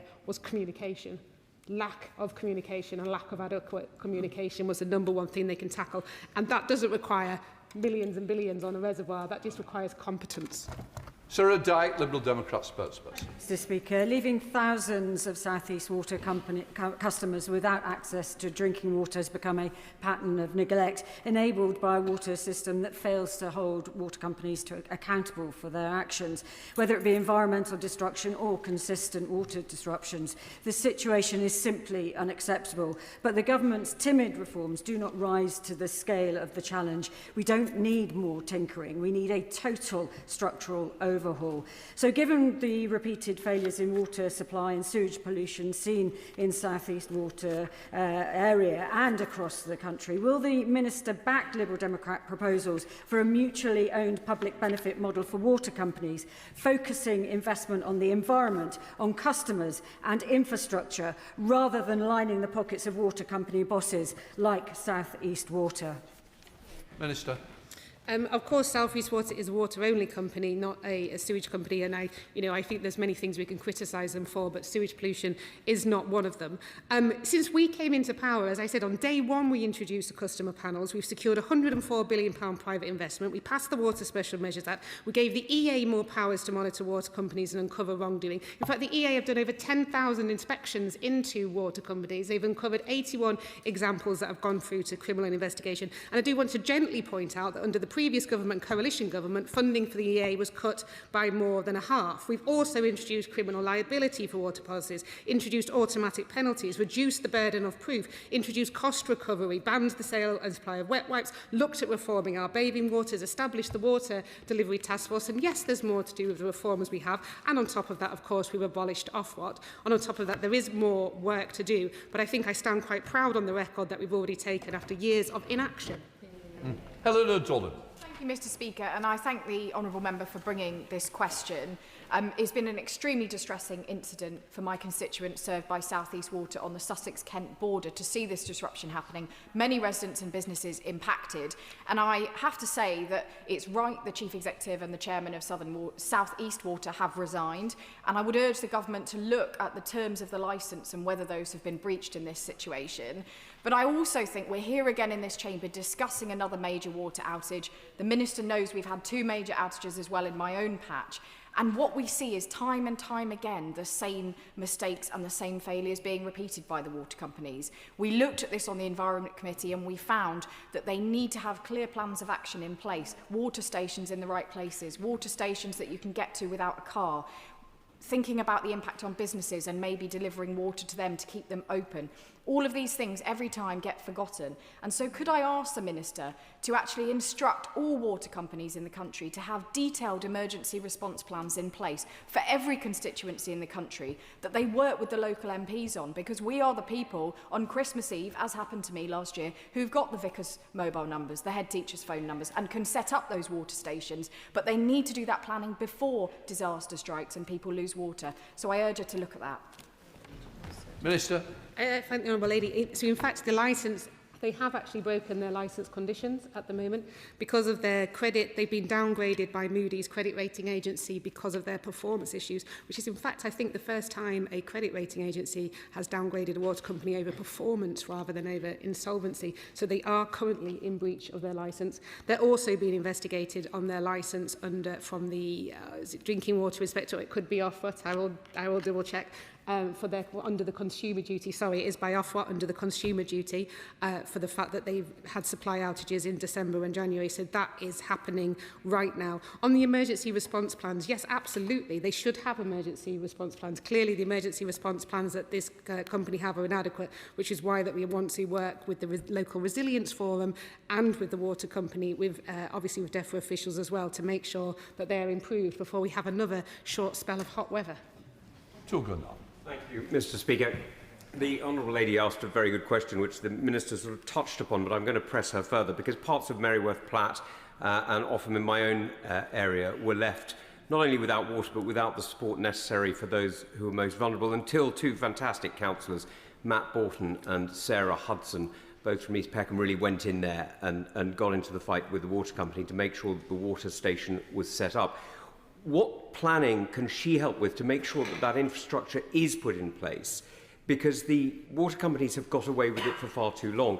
In this case, South East Water, let's not beat around the bush, has been the worst run company that I've ever come across, and it's quite right that the leadership has gone. By the way, Mr. Speaker, there are quite a lot of companies I've come across, so that bar is set quite high. But she has extraordinary discretionary authority to corral and to coerce companies to act. Could she please look at bringing forward a task group within regional areas in order to make sure that their water plans are in place and their emergency plans are in place, because otherwise we're going to have this again. I thank the gentleman for his thoughtful question. And of course, they do have a duty, they have a statutory duty to provide wholesome water. And if, in the event that they can't, they must include provisions of alternative water supplies. These are set out in the Security and Emergency Measures Direction for 2022. So they have that statutory duty to actually plan and prepare. I think that's a really helpful suggestion. I would want them to be working with the LRF to sort of look at this, because, I mean, in this case, it was just a water supply issue, but often when we have incidences, potentially if it's flooding that takes out water supply, it's more than one issue happening at the same time. So I think it's important that they work really closely with the local resilience forum. And what I can commit to do is contacting the company and the local resilience forum to ensure that they have those plans in place, and also recommend that they speak to the local members of parliament about those plans to ensure that they are that they are felt to be satisfactory, and of course, the councils for the local resilience forum to make sure that they are ready for, what will be another potentially hot summer. Okay. Thank you, Mr. Speaker. Constituents of mine in Sittingbourne and Sheppey have been really, really worried and concerned as they've seen along the coast, Herne Bay and Whitstable, and residents there being deprived of their essential water supplies. I mean, it shouldn't have come as a shock. We know that there's been 15% extra usage of water during the heat wave the other week. But farmers in March and April were telling me locally that the water supplies were really, really low in the swales on Sheppey. We've got more investment coming, and it's really chalk and cheese in my area in the Swale, where we've got Southern Water and South Eastern Water. South Eastern are absolutely dreadful, whereas on Sheppey, which is particularly vulnerable to water supply issues, we've got a new water main coming, £4 million worth of investment there, and a massive new drainage system. It's really obvious the difference between these two companies. What I want to know from the Minister is, can she tell me how we're going to not just increase the amount of investment that's coming into the water system, but really deliver it at pace, and also how we can make sure that we don't have this postcode lottery in terms of whether you're going to get water or not, just because of the management of these firms. Minister. I thank my honourable friend. And the issue of farmers and water supply, I'm really keen to make it much easier for farmers to set up on-farm reservoirs. That's something I've heard repeatedly from farmers, that they find it difficult. So I want to kind of make that as simple as possible. I've spoken to too many farmers who tell me their frustration, particularly in the Suffolk area, where they say all winter we send all the water out into the sea, and then all summer we wish we had it back. So I want to do something about that. In terms of drought, each company has been told to produce a drought emergency plan ready for summer. That's for every single water company, to make sure we are prepared for that. In terms of making sure they deliver what they promise, one of the things we did in the Water Special Measures Act is if they don't deliver what they promise, that money that they've taken to deliver it needs to be refunded to customers. That money has been ring-fenced, and we have the Water Delivery Task Force, which tracks all of the major projects to make sure they are on track and on budget, and if they're not, then we intervene as a government to understand why and what can be done to bring them bring them back on track. But you're quite right, we shouldn't have this situation where because you live in a certain area, you're suffering a much poorer service than if you live somewhere else. So this is why we want to take a bit of grip on the delivery of projects that should be delivered, but also kind of make it easier for people living in this area to be able to hold on to the water during the winter to make sure that they have it during the summer. Rosie Duffy. Mr Speaker, and I'd like to thank the Minister who's been engaged for a long time on this issue, and I know she really cares and talks to me and my neighbours.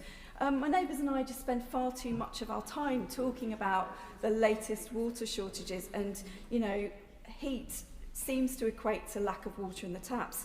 I've got Whitstable has been devastated yet again, and we are really worried about too many new houses that aren't going to be able to meet demand, and also local businesses in the summer, like the excellent Nomad Pizza company that are independent and had to close for days during our tourism, hotspot.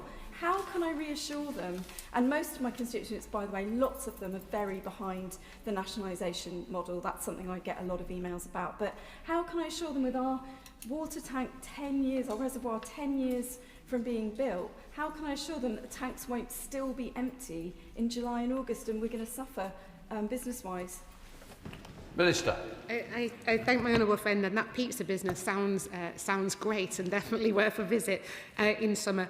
But she's quite right. We need to be looking. So I said to the company when I spoke to them again on the Sunday evening, like, what are the immediate measures that you can put in place over this summer to make sure that we have enough water supplies? In terms of house building, I've had some really productive conversations with MHCLG about how do you build homes that basically use less water. What is it in the building standards that you can build a home to mean that you're not having to use the same amount of water in a different way? This happens all over the world. It's not sort of beyond our grasp to do that as a government.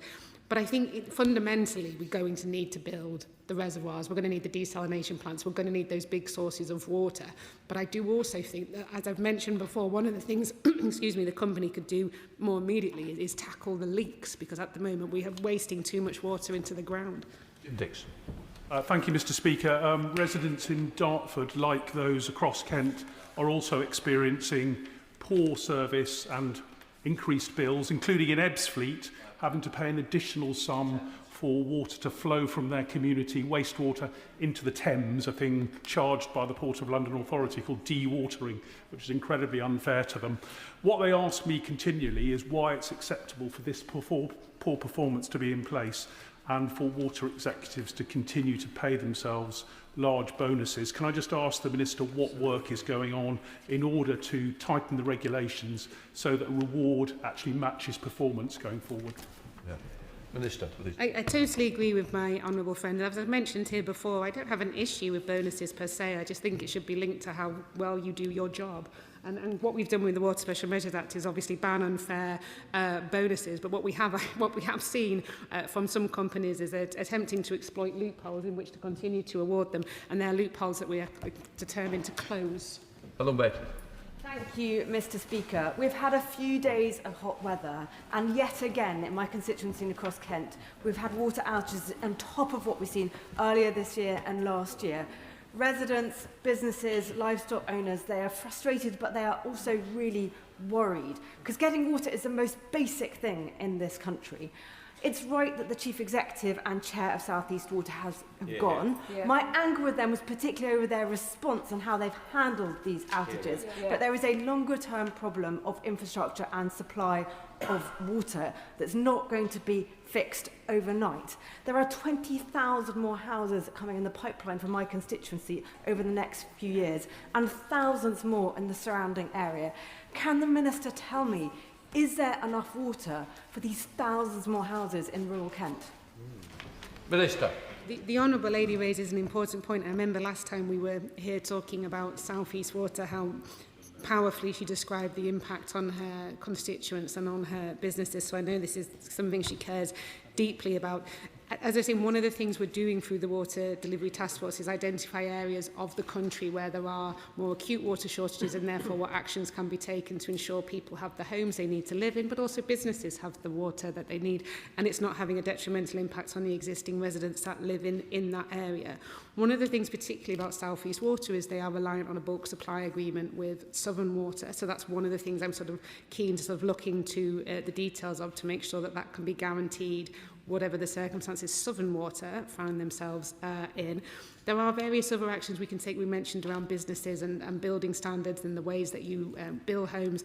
In Cambridge, they've looked at retrofitting some homes to make them use less water. There's various other rules and regulations when it comes to business use of water. At the moment, we have a slightly bizarre situation where businesses have to use potable water. They're not able to use other types of water, which seems a bit crazy to me, that we're wasting drinking water for things that aren't drinking or for domestic customers. So I think there's a whole spread of different things in which we're looking at to make sure that we have the water that we need, because quite right to say that all the 9 new reservoirs and the desal plants and all that are brilliant, but they're not going to be here this summer and they're not going to be here next summer. So it's looking at that more immediate actions that we can take. I'd just gently say it was about South East Water. The Minister seems to have opened it up by mentioning other water companies. But if we can try and concentrate on the theme, will be more helpful otherwise.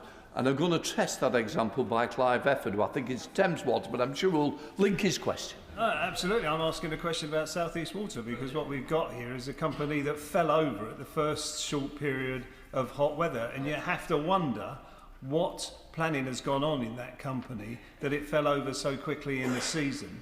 And when are we going to call time on these water companies? Because the consistent failure that we get from them, whilst they're extracted enormous profits from the industry, has got to come to an end at some stage. I know my honourable friend is as frustrated as the rest of us with these companies, but it is time. There must come a time when we say to them, enough is enough, and we take control of these water companies for the public good.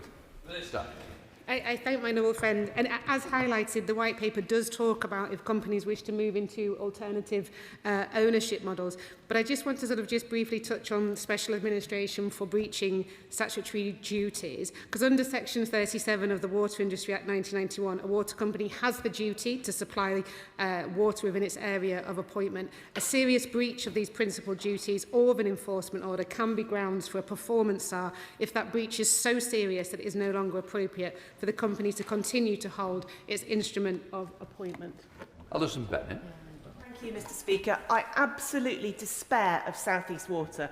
As we've heard from honourable members who represent Kent constituencies, they can't cope with large water outages.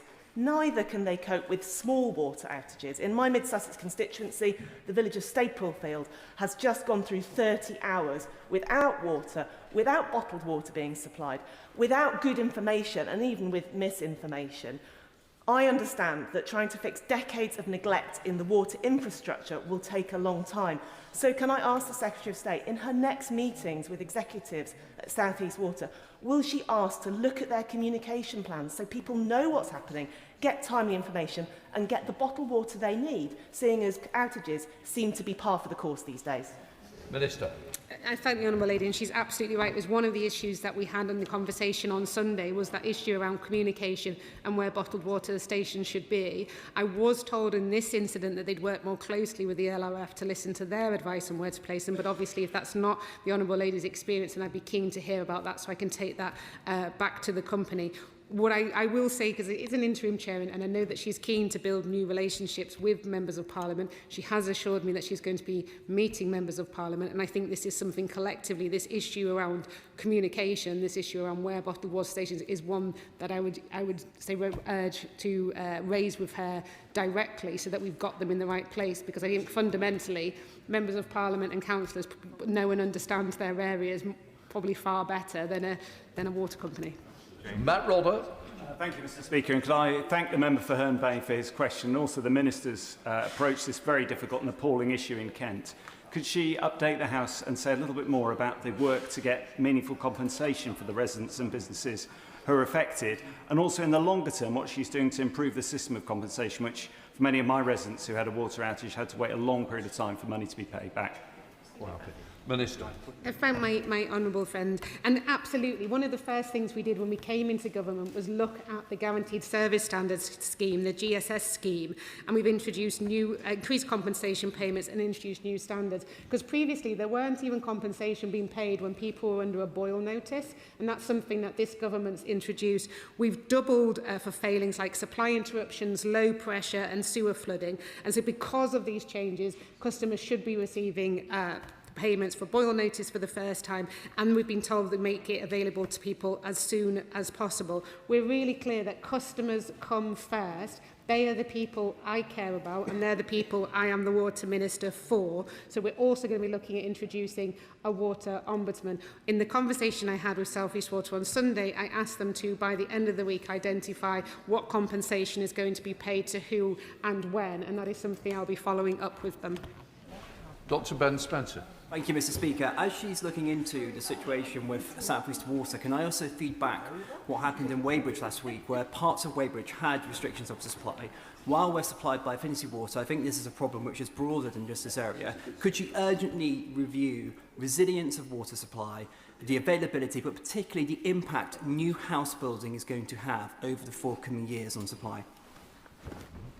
Minister. I thank the honourable gentleman. And on resilience standards, that's one of the things that we want to introduce for the first time is asset standards for water company assets, because at the moment these don't exist. There's no sort of rule or criteria for, well, what standard do you need to maintain your water treatment work to, or your wastewater treatment work to, or your pipes to, or how much leakage is acceptable or not. You know, that doesn't exist at the moment. So with the new regulator, we want to introduce these asset standards to say that you have to maintain your assets to a certain standard. And that should help change and basically build against what we've had in, not admittedly in this occasion they ran out of water, but what we've seen in other cases where where infrastructure falls over because it's not adequately maintained and looked after, which is why the no-notice inspections really matter as well. Those MOT-style inspections, as I referred to them, where people from the Environment Agency can go in, no notice, check the assets, mark them on them, and then give the company enforcement notice to say that they have to improve their assets up to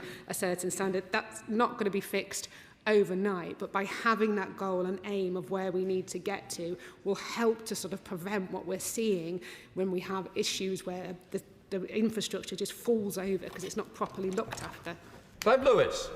Speaker, South East Water is one of a number of privatised water companies that are responsible for setting off 35 reservoirs since 2017, and they haven't built a single one since privatisation that's complete. I think this government, we understand, is committed to a regulatory approach to dealing with this. I would say that's akin to putting a complaints box on the Titanic. A nice idea, but I don't think it's going to work. Ultimately, whilst you have private water companies whose first priority is to private shareholders, many of them overseas, who give a damn about our constituents, this will keep on happening until water is put back under public control in public hands and owned by the public. Minister. I thank my honourable friend. I know how passionately he cares about this, and I do genuinely pay tribute to him for championing this issue, for the work that he's done in Parliament to bring people together. As I have mentioned previously, the White Paper does talk about setting up a transparent process to look at transitioning into whether a company should go to a different model, which it mentions including not-for-profit if that's what it would wish to do so. Francois. Speaker, can I just very quickly endorse your lovely tribute at PMQs, as I'm an Essex MP, to Sir Alan Hazelhurst, who will be much missed, even though he did achieve a very respectable innings of 88 years in his time on this earth. Can I very strongly endorse the suggestion from my right honourable friend from across the Thames, as it were, about making water companies statutory consultees for planning applications. Yeah. Where there's an application for a large number of houses, the implications can be severe, not just for fresh water, but for foul water, and particularly for sewage. And in my constituency, our sewage capacity is very nearly maxed out. And the implications of getting that wrong are frighteningly obvious. So I can see the Minister helpfully is nodding. Could we please change the law to make water companies statutory consultees so they can give expert advice on whether or not new planning proposals are actually feasible in reality or no. Thank you. Hello, Minister. The Honourable Gentleman's right in pointing out the consequences of getting this wrong. And just to reassure him, we are looking at, as I say, using tools from NISTA, using the Water Delivery Task Force, where we have shortages and what can we do about it. And not just for water, for wastewater capacity as well, because both are crucially important, because we want to see homes being built. We know that. We have, people want somewhere to live, and especially first-time buyers are finding it incredibly difficult at the moment. But we are taking a sensible approach to this and identifying, okay, where do we have shortages in wastewater or water? What can be done about that to increase the amount that we have available, but also what can be done to reduce demand in that area as well. As I mentioned, retrofitting and building standards and various other measures that can be taken too. Tory Jeremy. Thank you, Madam Deputy Speaker. The DEFRA Select Committee has investigated South East Water extensively, and what I found particularly shocking was the fact that there were so many warnings and concerns raised that were simply ignored, and despite a high risk of water supply failure, the lack of preparedness was plain to see. So can I ask my honourable friend the Minister whether the regulatory reforms that the government is looking at will have real consequences when those concerns are raised but ignored by the water companies? Minister. I thank my honourable friend and in fact all members of the EFRA committee for their report. I thought it was a really excellent report and quite forensic in looking into the failures of South East Water. So it was a really brilliant, useful document. And he's quite right that there needs to be tough consequences if concerns are raised and ignored and they cannot be allowed to continue to happen. That is exactly why we want to give a new regulator with strong powers, with teeth to be able to take action. It's why we're looking at introducing this performance improvement regime for water companies, so that if we identify failure in that water company, they're giving proper oversight to sort of turn that company around, make it improve, with consequences if they don't. Sarah Bull. Thank you, Madam Deputy Speaker. I thank the Minister for her praise of the report. As a member of the EFRA Select Committee, we are doing extensive work on the water industry and we are following this very carefully. As was said earlier, the key issue as part of the South East Water disruption was the lack of communication, and that equally applied to Anglian Water, where the outage that occurred at exactly the same time in South Northamptonshire. I was not told of the outage, and residents report not knowing what was going on for 12, 24 hours, and the water delivery was inconsistent. So what I ask is just whatever more the government can do to send a very clear message to the water companies that this lack of communication is not acceptable. I thank the Honourable Lady for her work as well on the EFRA committee, and she's absolutely right. It is unacceptable. There are things, and I feel like I'm a fair-minded person. I know that they don't control the weather, water companies. I know that they can't build a reservoir overnight, but they certainly can. Contact their members of parliament, contact their councils, get in touch with their local resiliency forums, and make sure they communicate with their customers as an absolute bare minimum. And that is exactly the conversation and what I'll be telling each and every one of them. Chris Inchley. Madam Deputy Speaker, alongside the failures in the South East, there was a widespread disruption of water supply across swathes of my constituency during the recent heatwave in Buntingford, Cotterwood, Ardley and Throcking. And Madam Deputy Speaker, in a country as wet as ours, it should take a true organising genius to create disruptions in water supply, but we are on track for a 6 billion litre water deficit in our country in coming decades. And on top of this, the forecast for water consumption from AI data centres is now estimated to reach up to 500 billion cubic metres every year. So to prevent disruptions of water supply recurring year in, year out, will the Minister, who I deeply respect, accept that we cannot continue to have infinite increases in demand on our already vastly overstretched water resources? I thank my honourable friend, and he's quite right. It is astonishing that we are going to be seeing with climate change wetter and wetter winters, drier and drier summers, but we have no capacity in which to store it in the winter and use it in the summer, and that just feels like an absolute nonsense. On the issue of data centres, one of the things I'm quite keen to look at, and I sort of mentioned this in an answer over there, is at the moment the way that the legislation is set out is that the water that is supplied by a water company has to be drinking water standard. So again, it feels again a logical, sensible move to say, well, could you not, if you're using water for cooling purposes, not for drinking purposes, not in people's homes, to be absolutely clear, but could you not, if you're using it for cooling purposes, use a different standard of water? Why does it need to be drinking water quality? Because that would enable us to use water where we're wanting to use it for things like data centres, for growth in a closed loop system. I think that's important to point out as well. But why couldn't you use something like wastewater to do the same job? Why do you need to use drinking water? And it feels that there was some legislation we have which was done for the right purposes. You know, it sounds great. A water company, of course, must have produced water that is drinking water standard. But does it need to be drinking water standard if we're using it to cool machinery rather than for people to actually use to drink? A final question, Helen Brown. Thank you very much indeed, Madam Deputy Speaker. South East Water have openly and publicly admitted that they cannot supply drinking water for all the future homes planned to be built in Kent.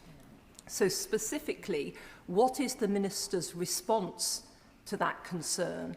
And is she having conversations with her colleagues at the Department of Housing, Communities and Local Government? Minister.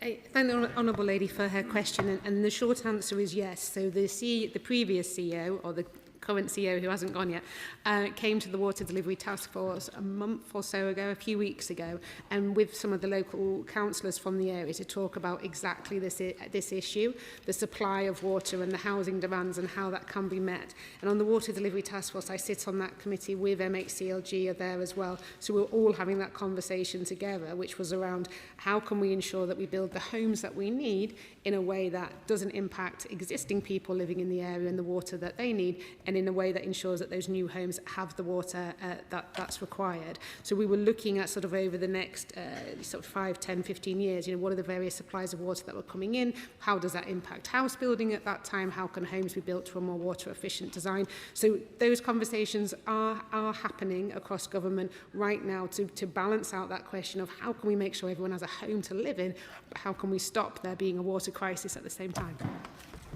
That concludes the first urgent question. I'll give the front benches a few moments to swap over.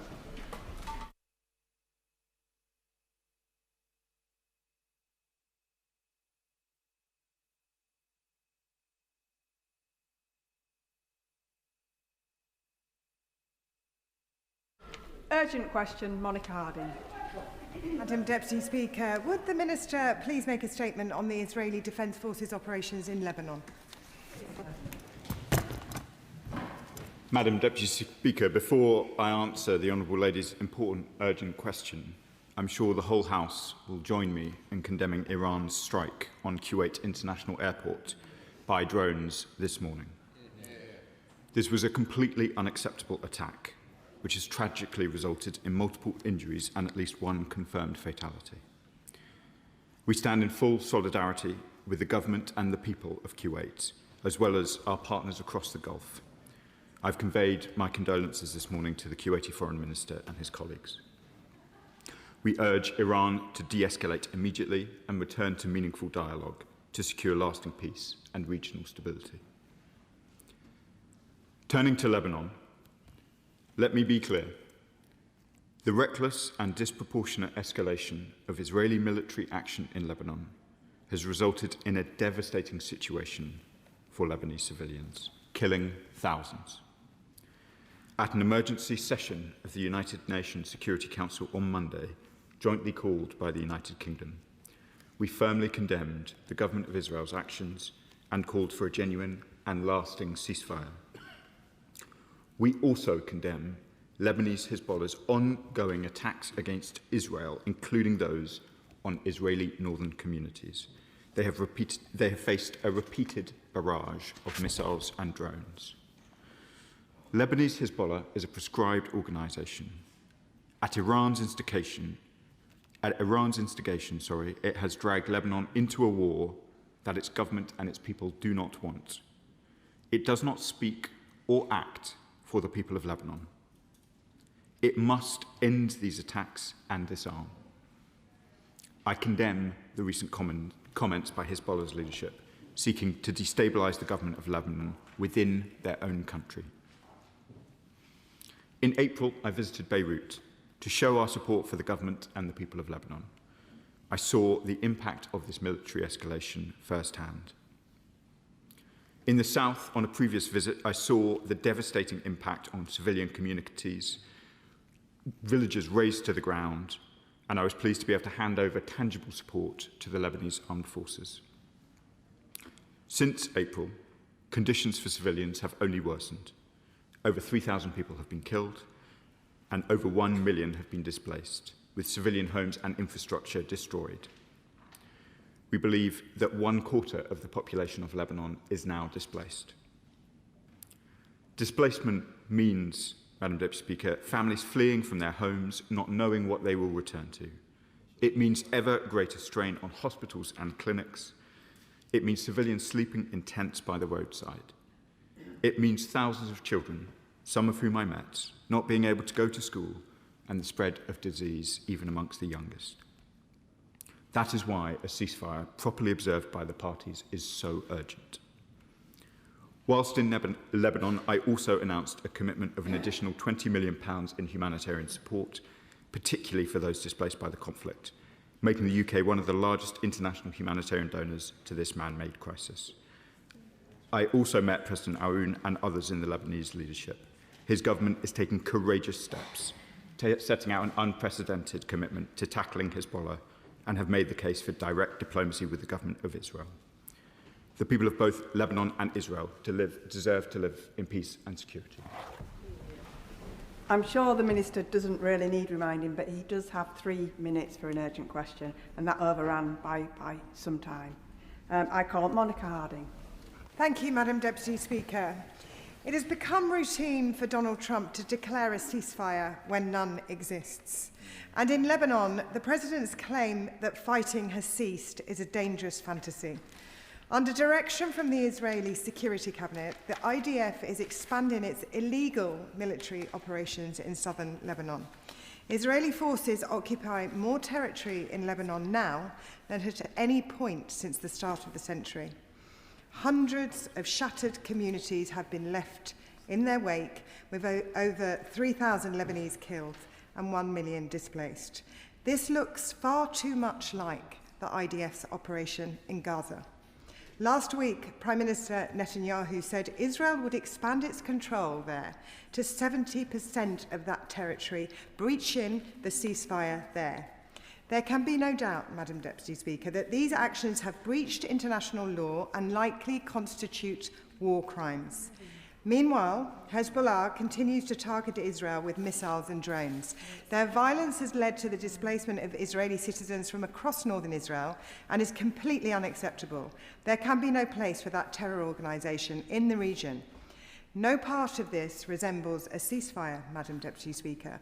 We need to see concerted action from the international community, including the UK government, to bring this cycle of violence to an end. So I ask, does the government support the need for an immediate ceasefire in Lebanon? Is the government pressing the Israeli Security Cabinet to stop its illegal offensive and occupation in Lebanon?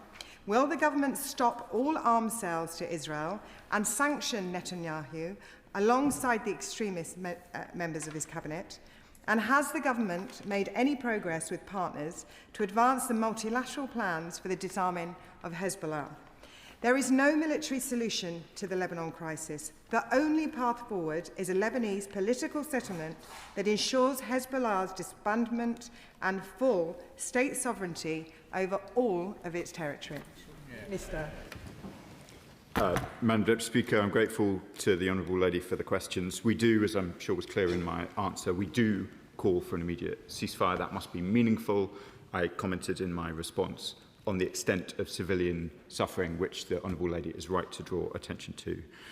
She is right also to highlight the vital importance of a rapid disarmament of Hezbollah, who are doing the people of Lebanon nothing but harm in their continued efforts to undermine the Lebanese government and to bring the Lebanese into a conflict that they do not wish to be a part of.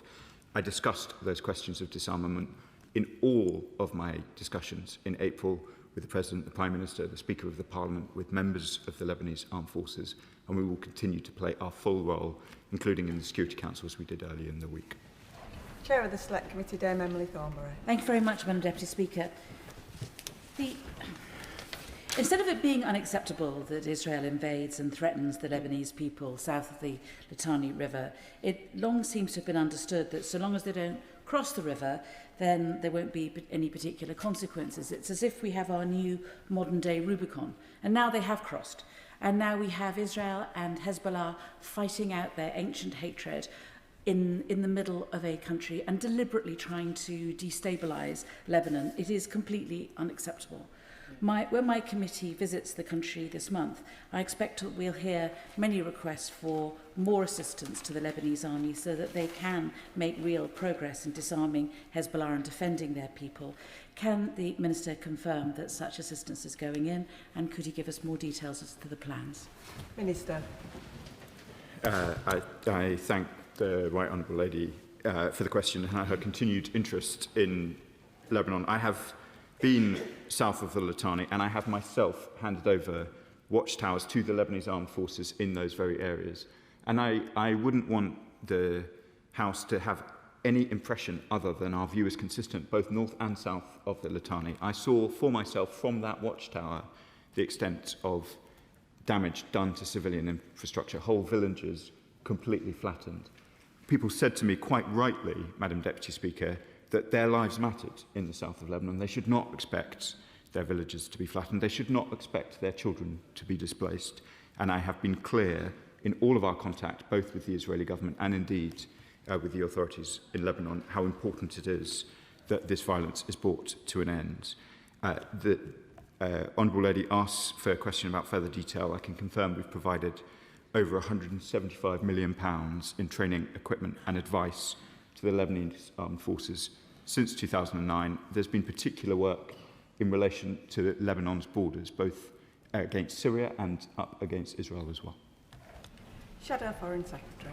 Deputy Speaker, Lebanese Hezbollah is an Iranian-backed terrorist organisation who for too long have caused harm to the Lebanese people and undermined the government of Lebanon, threatened Israel and are part of a terror network that threatens our interests and security and that of our friends in the Middle East. There should be no doubt that Hezbollah continue to undermine efforts to secure peace in the region, and they failed to comply with the terms of the 2024 Israel-Lebanon ceasefire. Can the Minister tell us of his assessment of the actions taken by Hezbollah when it comes to violating the ceasefire and the support that they have received from Iran? Does he agree that the interests of peace are best served by Hezbollah being permanently disarmed? The current conflict has caused terrible hardship in Lebanon and Israel, and the UK government must use its influence and diplomacy in the region to help bring this to an end. We have to see this conflict come to an end.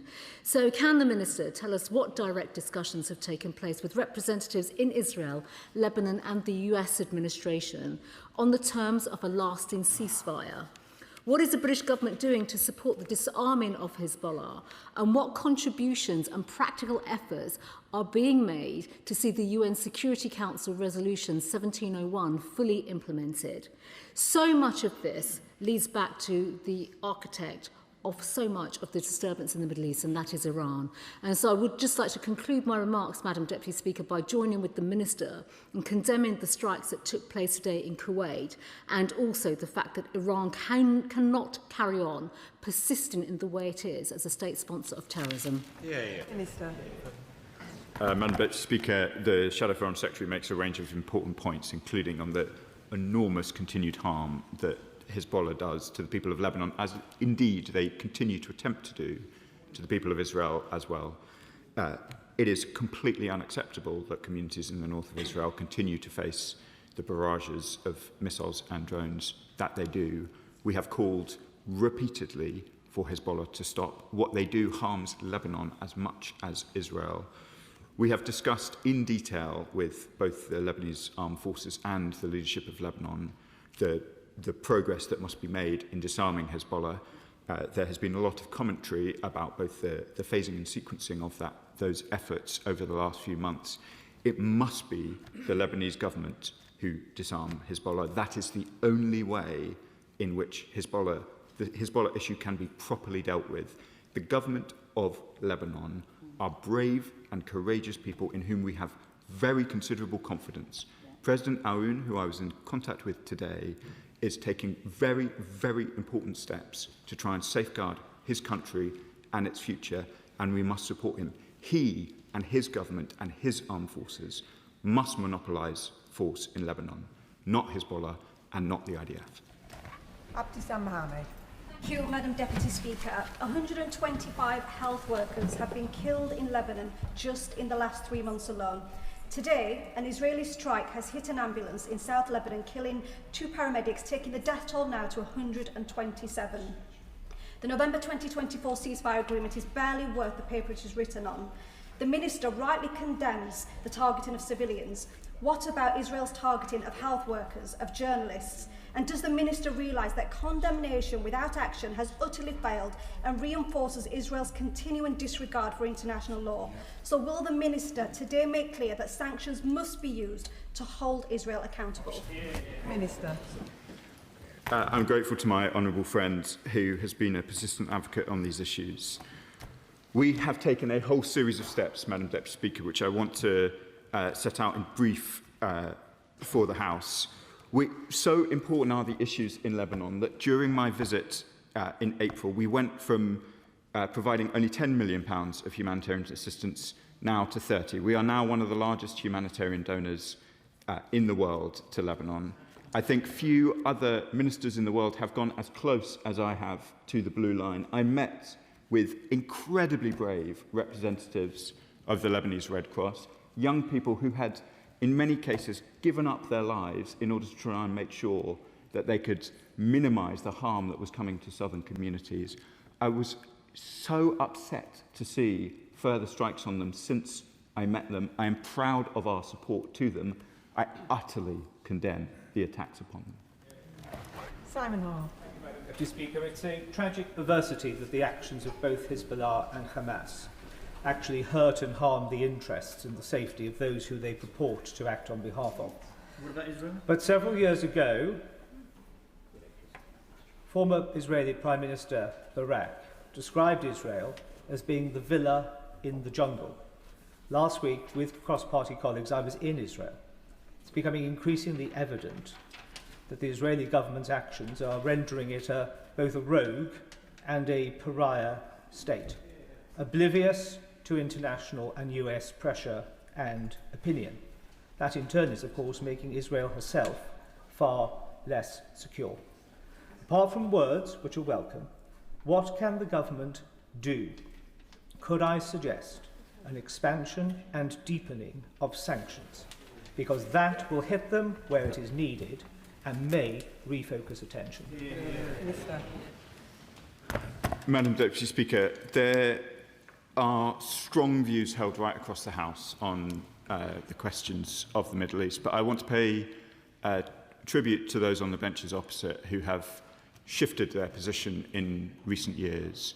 The British government, while I have been the Middle East Minister, has indeed made very significant policy decisions, both existing sanctions, and I know the honourable gentleman will understand why I don't go further on the question of sanctions, but I am the first British minister from this dispatch box to announce sanctions on Israeli ministers, and I recognise what a Rubicon that is, and I recognise also that I have been supported in doing so by voices on the opposite benches, as well as, of course, by my many honourable friends behind me. I recognise the gravity of what is happening in the Middle East. We will continue to take the steps that we have been, responding with the urgency that is required, and I hope the House will permit me if I say I felt at the point at which I announced the recognition of the State of Palestine that I was speaking for the whole House, not just the government. John MacDonald. Could I just take 30 seconds, Madam Deputy Speaker, to associate myself with the remarks by the Speaker with regard to Sir Alan Hazelhurst. Sir Alan was in the chair when I seized the mace and he expelled me from the chamber, but he did it with such good grace we became firm friends for ever since. So I send my condolences to his wife. As the Minister knows, I'm Secretary of the NUJ Parliamentary Group. We're now experiencing in Lebanon exactly what we saw in Gaza, the targeting and murder of journalists. When he was there in April, Amal Khalil, the famous woman journalist, was hit by an Israeli strike, and then the Red Cross ambulance that went to assist her was hit as well. And as a result of that, the Lebanese Prime Minister has made it quite clear that these are war crimes. So could I ask that the government joins with others now in collecting the evidence of these war crimes so that we can take action against those Israeli ministers that have actually perpetrated these war crimes against the Lebanese people, just as they did against the Palestinians? I'm familiar with the incident that my right honourable friend describes, and I pay tribute to his work on these issues right across the world. It is appalling that journalists in Lebanon reporting on developments in the south have been struck in this way. We made interventions in the United Nations following some of these assaults on journalists, both in Lebanon and in Israel, and we will continue to press these points. Brian Matthew. Thank you, Madam Deputy Speaker. With the world on fire, with the war and climate change, with diseases such as Ebola stalking Africa again, will the government reconfirm its commitment to returning aid spending to 0.7% GNI and not cutting it beyond 0.3% GNI? Madam Deputy Speaker, we've discussed these issues on a number of occasions, and the Foreign Secretary and the Prime Minister have set out why we had to take the difficult decisions that we have, but I'd just like to assure the House that we have protected Lebanon from those cuts, and that is why we are in the position that we are of being one of the largest humanitarian donors to Lebanon in the world. Perks. Thank you, Madam Deputy Speaker. And can I start by paying tribute to the dogged determination of the Minister to get this issue right, which is shared by many of us in this side of the House. Madam Deputy Speaker, I think I've said prayers every time throughout this crisis when there has been an abuse of human rights, not just in Lebanon, but when Hamas took the hostages, when innocent Palestinians have been killed, when villages have been threatened, when settlements have been, violence has been done. Now, the IDF and the Israeli government sits at many times about that. And, Madam Deputy Speaker, I fear I am running out of prayers to make.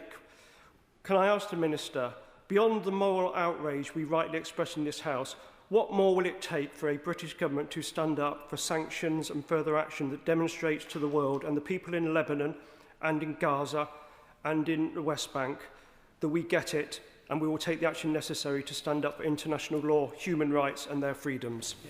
Minister. Madam Deputy Speaker, I thank my honourable friends. I hope I have, through his, he describes some of my work in gracious terms, and I'm grateful. I hope in Britain's sustained commitment to these issues in Lebanon that we have demonstrated that we understand the gravity of what is going on here. We will remain deeply engaged in these questions. I have been in contact with the Lebanese Foreign Minister, the Lebanese President, American counterparts. We have raised these issues with the Israeli government as well. We will continue to do so. Matt Pritchard. Thank you, Madam Deputy Speaker. Can I join with the Chairman, just getting back into place, Chairman of the Foreign Affairs Committee, for her comments on seeking to support capacity building in the Lebanese army? That's absolutely right. Can I also thank the Minister and join him in recognising the courage of the President and other ministers in the Lebanese government, particularly their public condemnation of Hezbollah and even indirectly Iran. Could he confirm that it is the view of the British government that not all Shia, those that follow the Shia tradition of Islam, both in indeed Lebanon and Iran, necessarily support Hamas or Hezbollah or the evil Iranian regime? And can I put on the record my condemnation of both Hezbollah and Iran, who basically have caused this latest conflict in Lebanon?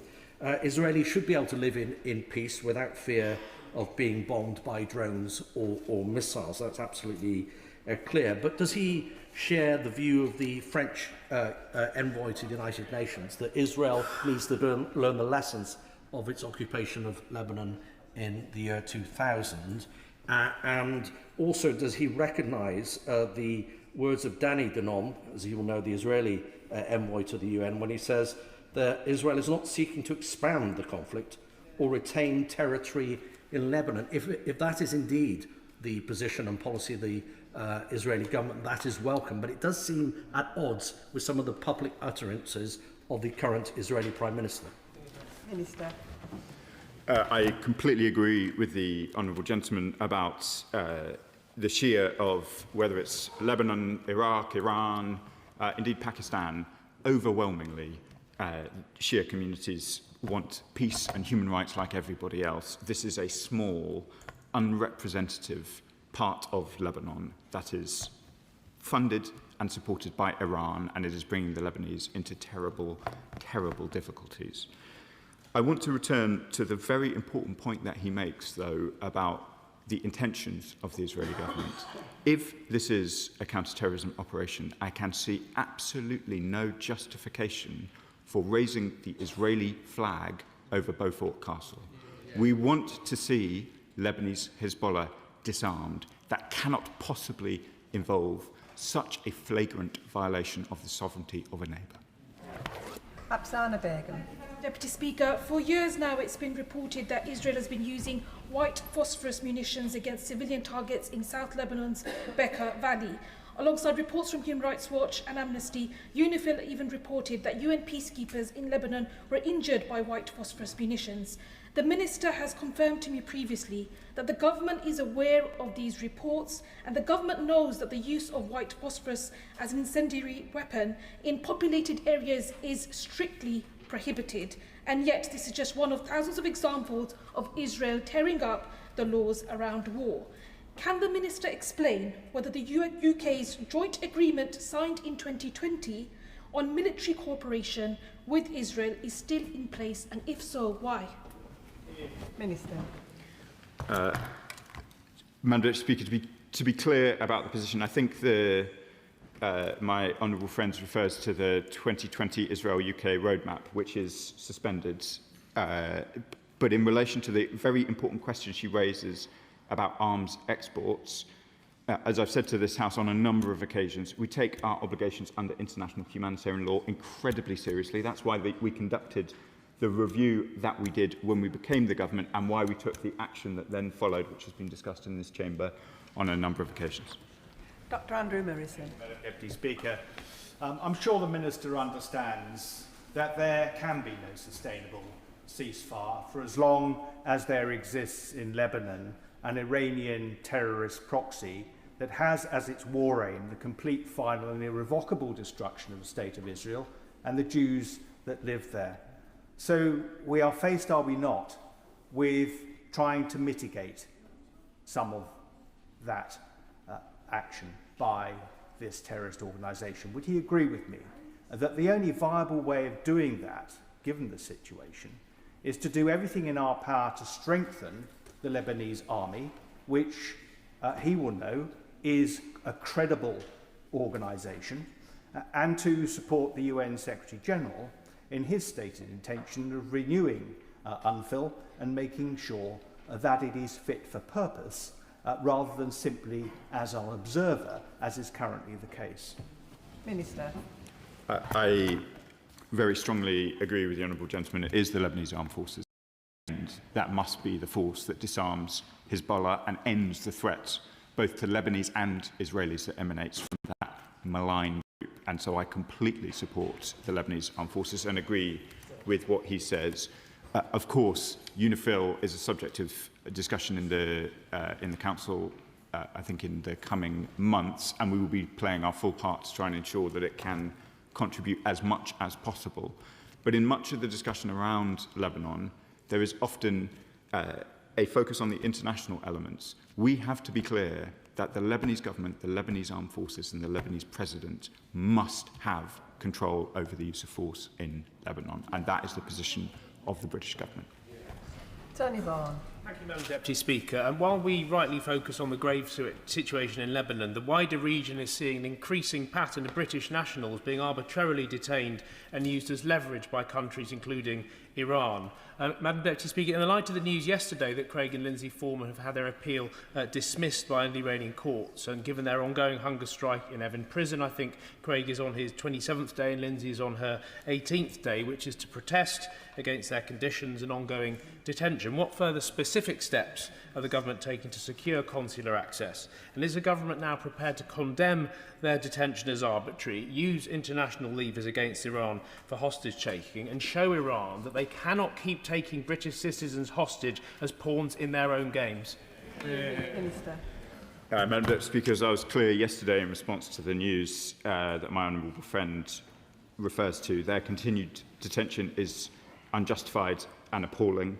My honourable friend has been a doughty advocate for his constituents in this matter. I will continue to meet with him directly and with them on all of these questions. The behaviour of Iran is not solely in relation to British nationals, though of course that must be our focus in this chamber, but it is part of a much wider pattern of detentions which appear to have absolutely no justification of any kind, and it's a pattern which extends far beyond Europe as well. We condemn it. It is completely erosive of any trust in Iran, and I have made that point clearly and repeatedly to the Iranian authorities.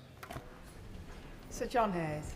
Madam Speaker, in referring the House to my entry in the Register of Interests, I commend this Minister for both visiting Lebanon in April, for his continuing dialogue with the very good new ambassador here, and for our ambassador there. He will know that the Lebanese people deserve to be freed from fear, from persistent uncertainty, from perpetual hostility, and from permanent doubt. The only way of that happening, as he said, is to support the Lebanese government and the armed forces. We do so already. But to endorse the point made by my honourable friend from South West Wiltshire, will he look at what further steps can be made to communicate that support within Lebanon? The worry people have, and I think shared across this chamber, is that sadly, tragically, the Lebanese people will come to believe that Hezbollah is defending them, where in fact it's doing anything but, it's endangering them.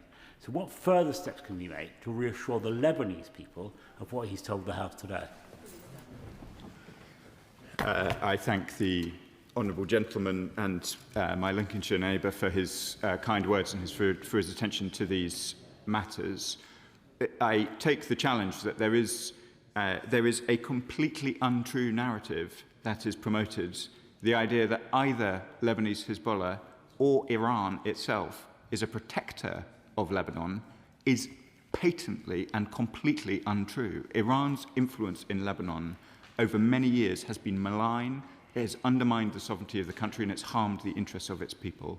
And I take his challenge, and I'll return to him on it, on what more we can do to make sure both our support and the malign nature of Iranian influence within the country. Imran Hussain. Thank you, Madam Deputy Speaker. And the reality is, Israel continues to rip to shreds every last line of the international rules-based order.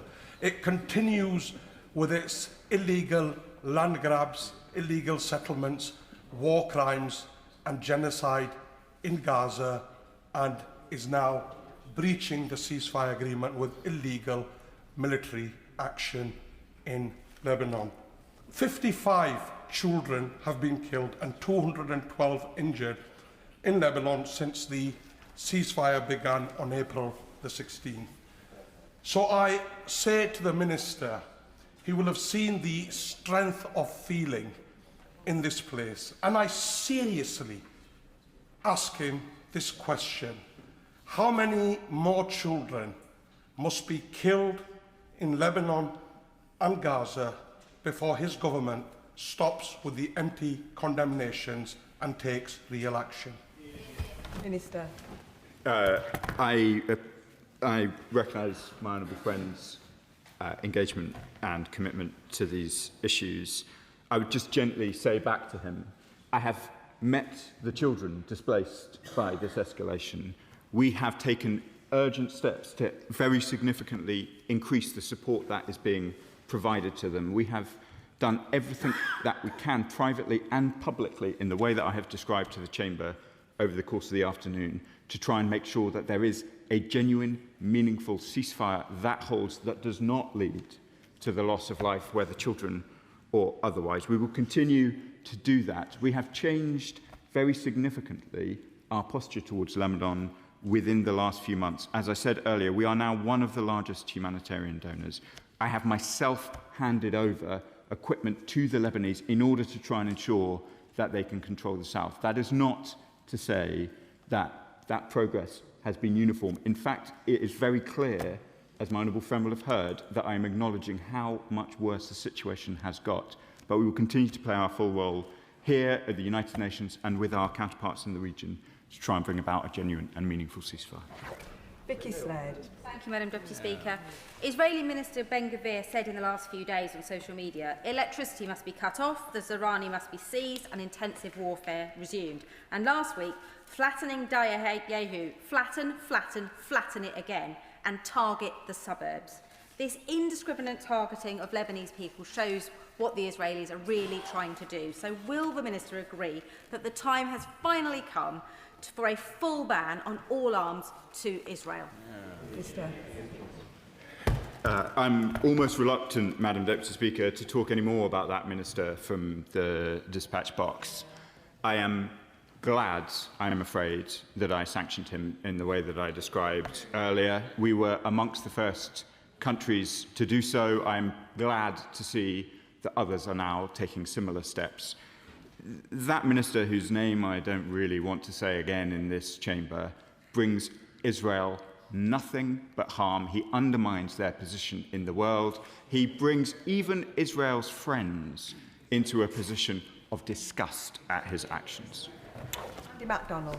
Thank you, Madam Deputy Speaker. And I share the Minister's condemnation of the murderous attacks upon Kuwait Airport this morning. I'm sure you'll share with me condemnation of the murder of 2 more health workers in Lebanon this morning at the hands of the IDF. And he referred to the Israelis ordering the war crime of forcible displacement of around 1 million Lebanese south of the Zahrani and Litani rivers, with 3,500 killed and tens of thousands injured by their actions. And this reflects the early stages of the Gaza war, when they told Gazans to move south of the Wadi River. Since then, estimates of 70,000 killed and 170,000 injured. Indeed, Israeli Defence Minister Israel Katz explicitly said the destruction of villages in southern Lebanon would proceed, in accordance with the model of Bet Hanun and Rafah in Gaza. So with growing Israeli attacks in the West Bank, in addition to that, when will the government act on this consistent pattern of war crimes purposefully pursued by the Israeli government and take action to pressure the Israeli state to stop its military action, end arms sales, stop F-35 supplies, impose sanctions, utilise the Sanctions and Anti-Money Laundering and Proceeds of Crime Acts? There are tools at his disposal. When will he use them fully? Minister. Madam Deputy Speaker, we've talked about the F-35 programme at some length before, and I'm usually happy to go back into that debate, but I would prefer, given my honourable friend has given me the opportunity, just to comment a little bit further about the impact of displacement in Lebanon, which is rather different in some respects from the impact of displacement in Gaza. As the Chamber and many honourable and right honourable members know, Lebanon has a complicated multi-confessional balance within the country. Displacing a quarter of the population, often long distances, has a very significant impact on the stability of the country. Displacement, forced displacement, is exactly as he says, a war crime, but to displace so many people will also have a very deleterious impact on the stability of Lebanon in the long term. So it is all the more important that this practice is reversed and that we return to a genuine and sustainable ceasefire. One small note of optimism, if I may, Madam Deputy Speaker. We welcome the talks that the United States have been convening between Israel and Lebanon, including talks today, and we want to see them progress. Sammy Wilson. Madam Deputy Speaker, and can I draw attention to the declaration that I've made in the Register of Interests. Hezbollah have made South Lebanon into an armed camp and a massive arms dump in which they store rockets, drones, etc., and have used them to attack Israeli towns, cities, kill civilians, cause billions of pounds worth of damage, and displaced a large part of the population. It's not disproportionate, would the Minister agree, for any government to seek to take action to defend its own citizens, and that can only be done by going into the area, where the enemy is firing its weapons and causing that destruction. And would you not agree with me that the real answer is Israel doesn't want to occupy Lebanon, it doesn't want to take over territory. The real answer is to eliminate and disarm Hezbollah, and then there will be real peace in that area. Minister. Madam Deputy Speaker, perhaps the honourable member has been to southern Lebanon, as I have recently. I can assure him it is not an arms dump. It is a place with people living, with children living, with people displaced. I saw for myself villages flattened literally to the ground. There is no military operation that ends up flattening entire villages to less than the height of this dispatch box, which does not end up prompting the question, what on earth were you trying to do with that operation? It is absolutely clear that Lebanese Hezbollah must be disarmed. They continue to strike northern Israeli communities. That is absolutely and completely unacceptable. The responsibility to prevent that must be the Lebanese government. It must be the Lebanese armed forces, and we must see a genuine and sustainable ceasefire. Of course, the Israeli government will react with understandable total fury if their nationals are targeted from another state. But as one of the honourable gentlemen on the other bench has said, Israel has attempted to occupy southern Lebanon for long periods of time before, and it did not lead to safety amongst northern communities in Israel.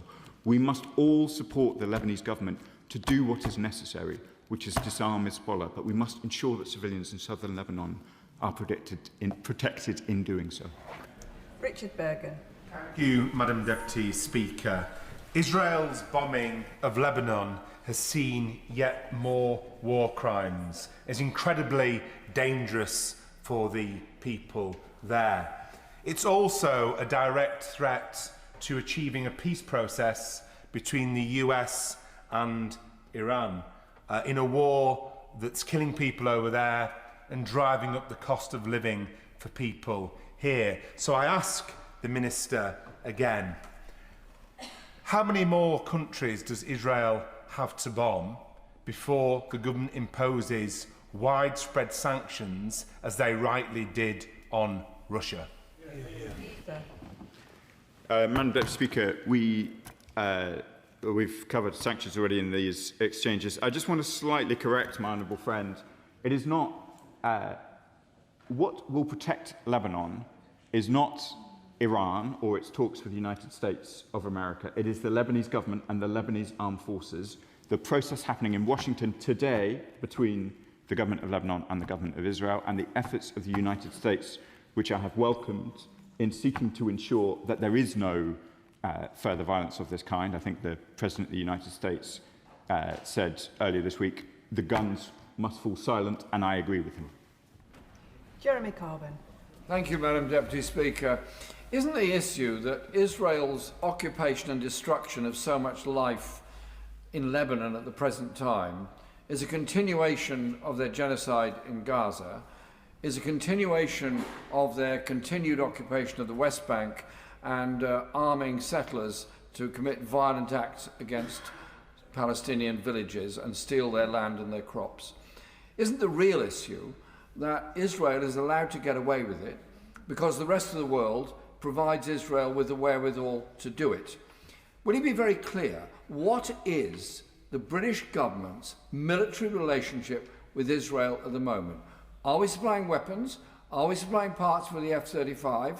Are we sharing intelligence information? Are we assisting on their military occupation of those three areas that I've just mentioned? We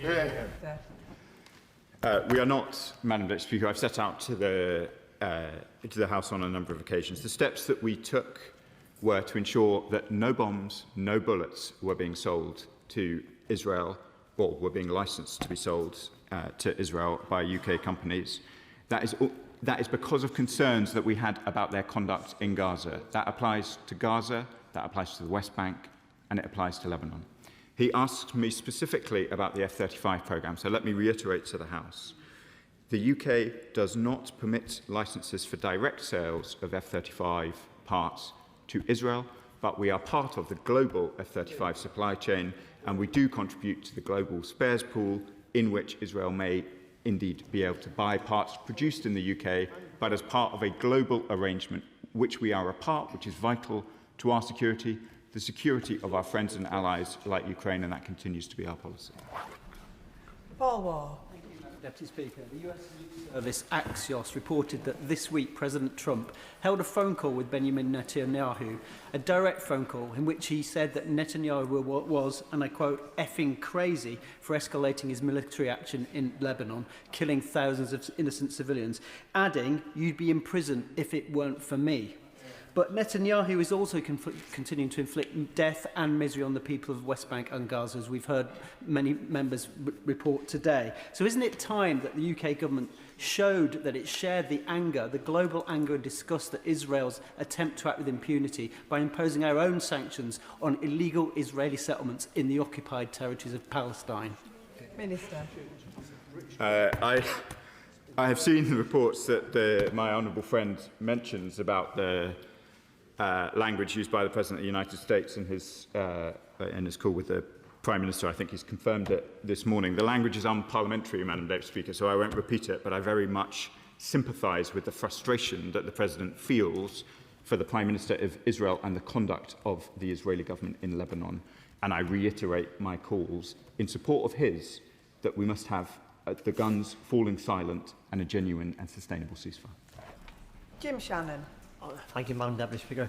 Can I thank the Minister, as always, for his answers. An incredibly difficult portfolio the Minister has, and can I say this, Israel isn't perfect. I'm not perfect. The Minister's not perfect. Nobody in this House is perfect. And I think that's following Hezbollah's sustained barrage of missiles and rockets targeting Israel towns and cities, the murder of Israeli civilians and soldiers, will the Minister set out the government's position on whether it fully recognises and supports the IDF's actions in Lebanon as a necessary and proportionate response to eliminate this terrorist threat and to protect Israeli civilians? Surely, Minister, that is the duty of any government, to protect its people and stop terrorists killing their people. I regret to disagree with the courteous honourable gentleman on this question. I do not think that what Israel is doing is proportionate for all of the reasons that we've set out in the course of the discussion this afternoon. He is absolutely right that it is the responsibility of a government to protect their people. That applies to Lebanon as much as it does Israel, and that is why the talks in Washington today are so important. James Nash. Thank you, Madam Deputy Speaker. Minister, I asked the Prime Minister on the 2nd of March what steps the UK was taking to prepare for the targeted stabilisation and humanitarian efforts in Lebanon and Yemen if the Iranian regime changed. Well, while we are all in support of the dismantling of Hezbollah, the Iranian regime, of course, hasn't changed, but the Israeli government has nonetheless stoked regional instability through these wholly disproportionate attacks. Will the Minister therefore condemn the actions being taken by the Israeli forces, but also reassure my constituents in Rushcliffe that nothing is off the table, including sanctions, further arms and trade embargoes, when it comes to the UK's responses to such actions? I thank my honourable friend for his question. We keep all of these questions under review and we recognise the magnitude of events in the Middle East. I'll decline to enter into the hypothetical question, but obviously events in the Middle East, whether it's in Iran or Lebanon, are a real concern, I know, to constituents right across the country, to my constituency of Lincoln, and I know in Rushcliffe too. Ayub Khan. You, Madam Deputy Speaker, we all know in this House that words have consequences. Words spoken in this House or outside indeed. And when we remind ourselves of the Prime Minister's comments about vital supplies being cut was fair game, when we look at the lack of criticisms, the lack of the call out of war crimes that we all witness, the specific mention of war crimes, that terminology is not being used by ministers of this government. And then recently, the suspension or banning of Cenk Uygur from entering the United Kingdom, someone even Piers Morgan holds in high regard. It's words and actions like that that embolden Netanyahu and his right-wing government. Does he recognise that it must be words that need to change as well as sanctions? Words do matter, Madam Deputy Speaker, and it has been a long-standing principle of this government and indeed previous governments that it's not for ministers to say what crimes are, it's for courts to find. And that's why we haven't used the particular formulation that he would like. But I think absolutely nobody in the chamber could be under any doubts about the extent of criticism that both I and other ministers of the government have delivered in relation to Israeli conduct, whether it's in Lebanon or in Gaza. That hasn't just been criticism in words, it has been concrete actions, including sanctions against Israeli ministers, as I set out earlier in my question. We have a very delicate situation in the Middle East, which we seek to navigate in the best interests of the region and of the United Kingdom. There are many people's praise that I seek in this chamber, but Piers Morgan, I'm afraid, is not one of them. We have got to make difficult decisions in a serious way, and that is what we try to do each day in and day out. Richard Baker. Speaker, the attacks by Hezbollah must cease, but the wholly disproportionate response in Lebanon by the Israeli military is bringing untold suffering to those least able to bear the consequences, for women and children, for older and disabled people. What can UK ministers do alongside international partners and agencies to ensure humanitarian support and aid reaches those who've been left in desperate straits as a result of the actions of Israeli forces who are responsible for serious violations of human rights and international law? I thank my honourable friend for the question and his commitment to the region and developments in the Middle East. We are proud that we are now one of the largest humanitarian donors in Lebanon. Access for that aid has not been impeded within Lebanon, but as some of my honourable friends behind me have already set out, there has been terrible incidents involving the death of aid workers, very, very committed young Lebanese who are doing their absolute best to help people in their own country, and they must stop. Iqbal Mohammed. Madam Deputy Speaker, the illegal actions of Hezbollah and Iran must be condemned, but so must the illegal actions of Israel. Israel has carried out 11,518 attacks in Lebanon between the 2nd of March to the 11th of May, with over 3,000 further estimated attacks since. Israel has bombed and destroyed or heavily demolished over 100 villages. As of yesterday, Israel has injured 10,577 people and killed 3,468 people, including 128 health workers. Israel has attacked and damaged 17 hospitals and damaged and destroyed 3 hospitals. It employs double and triple attacks on civilians. So, please may I ask the Minister, will this Labour government do anything meaningful to stop Israel's thirst for blood of innocent civilians, its insatiable appetite for the most barbaric violence, its Gazification of Lebanon and the wider Middle East? And does the UK support or condemn Netanyahu's declared plan for a greater Israel? Madam Deputy Speaker, I think we've got to be a bit careful when we describe the government of Israel. I don't think that they have a thirst for blood for innocent civilians. I think we've got to be a bit more careful with our language in this chamber. That sounds to me like it echoes anti-Semitic tropes. So I want to just take a little bit of issue with the question that I was asked. I have taken clear steps in relation to Lebanon and indeed in relation to events in Palestine. We will continue to do so, but I do think we've got to be careful with our language in here. Joe Morris. Thank you, Madam Deputy Speaker, and I just want to echo comments about the need for Hezbollah to cease their attacks on civilians, but it's clear that the tactics being used by the IDF deliberately echo and mirror the tactics being used in Gaza and in the West Bank: forced displacement, deliberate targeting of hospitals and other healthcare facilities, and intentional targeting of journalists to try and blind the world to the crimes that are taking place. Does the Minister agree with me that there is a clear need for further and deeper sanctions against the individuals and organisations responsible in the Israeli government? I thank my honourable friend for the question. I know he's been long committed to these issues and that he has constituents in the region who have strong views as well, and I'm glad for his continued engagement. I won't provide further comments on sanctions from this dispatch box for reasons that people will understand, but we will keep all measures under review as the situation evolves. Dr Scott Arthur. Thank you, Madam Deputy Speaker.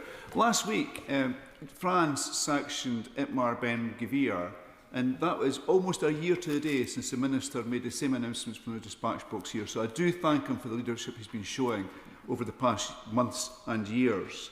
And he's right not to pick a side in this war other than the Lebanese government, because both Iran's Hezbollah and Netanyahu is just showing a disregard for civilian life right across the region.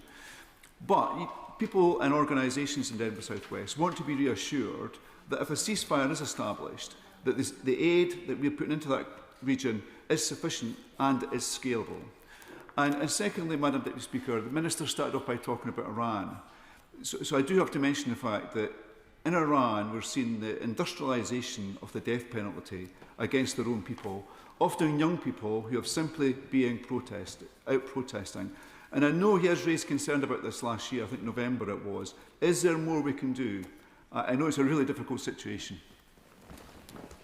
I thank my honourable friend for the kind words he says about the leadership we've shown in relation to these issues. He's absolutely right. And let me just reiterate to the House our total opposition to the death penalty everywhere. But what has happened in Iran, particularly since the protests in January, has been an absolutely awful cracking down on their own people. They have imposed very significant restrictions on communications. So some of the detail of that crackdown are not as accessible to us now as they once were. I have grave fears about how Iranians are being treated within Iran, and we will continue to monitor this closely and raise it with the force that he would expect with the Iranian authorities. And the final question, John Slinger. Thank you, Madam Deputy Speaker. I associate myself with the words of the Minister in strongly condemning the Iranian attack on Kuwait airport and also the continuing attacks by Hezbollah on Israeli civilians. But it was disturbing over recent weeks and days to see the IDF appearing to engage in a mission to seize land that does not belong to them, exemplified by the hoisting of the Israeli flag over the Beaufort Castle, presumably as a symbol of conquest. Will my honourable friend join me in condemning that act and reiterating once again that international law applies to Hezbollah and applies to the government of Israel? Madam Deputy Speaker, it does. And of course, flags are much less important than the horrific loss of life that we have discussed over the course of this afternoon. But it is hard to draw a conclusion that the Israeli government is taking steps simply to deal with a terrorist organisation when they take one of the most historic sites in Lebanon with a long history of occupation by the Israelis and raise the Israeli flag in exactly the way he described. So I join with him in my condemnation. And that concludes the urgent question. I'll just give a few moments for the front benches to swap over.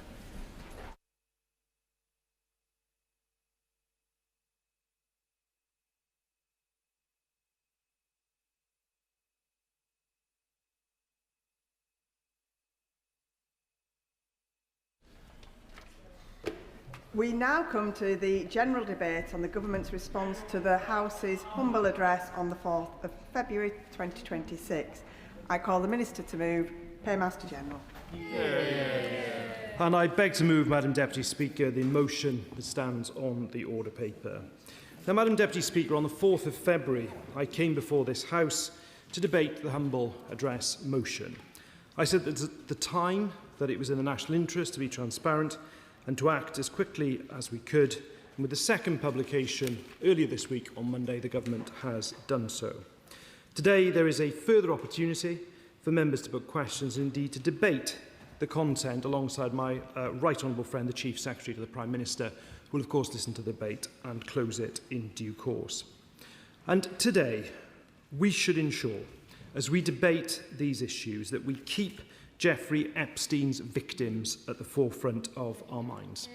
What Epstein did was abhorrent and unforgivable. He was a vile, evil paedophile, and I denounce him and his actions as strongly today as I did when I came to the dispatch box on the 4th of February.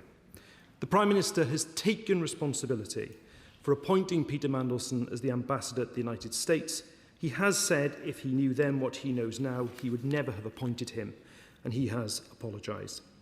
Now, Madam Deputy Speaker, I do think it is worth setting out the process that was followed in order to publish such a large volume of material on Monday.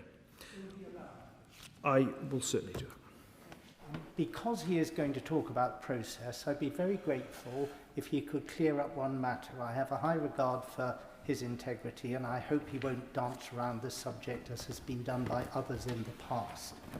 In the first tranche of documents that was revealed, there are a number of notes sent by private secretaries to the Prime Minister. If I was allowed to use a prop, I would open this at page 3 and again at page 8, where you would see under these notes talking about the situation as regards how to appoint the ambassador and Peter Mandelson and so forth. There is a big box which says notes by the Prime Minister. The normal course of action when a Prime Minister receives a document of this sort is that he notes down his response to it. These boxes are totally blank. And my simple question to him is this: are they blank because the Prime Minister made no notes whatsoever, or are they blank because any notes that the Prime Minister made have been redacted and removed?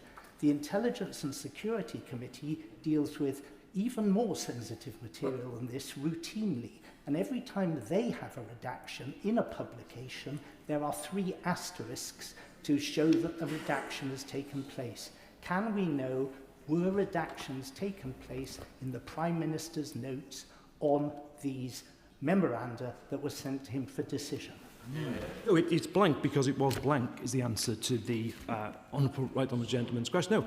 And the decision, the formal decision to appoint Peter Mandelson as the ambassador was conveyed by the Prime Minister's then principal private secretary in a letter to the Foreign Office. So there's no redaction of what was in that. I know what he's referring to. He's referring to the box note and the empty box. And the reason is there was nothing to redact because there was nothing in the box note. So I hope that's a sufficiently clear answer for the right honourable gentleman. I'll just take the honourable gentleman before I move on.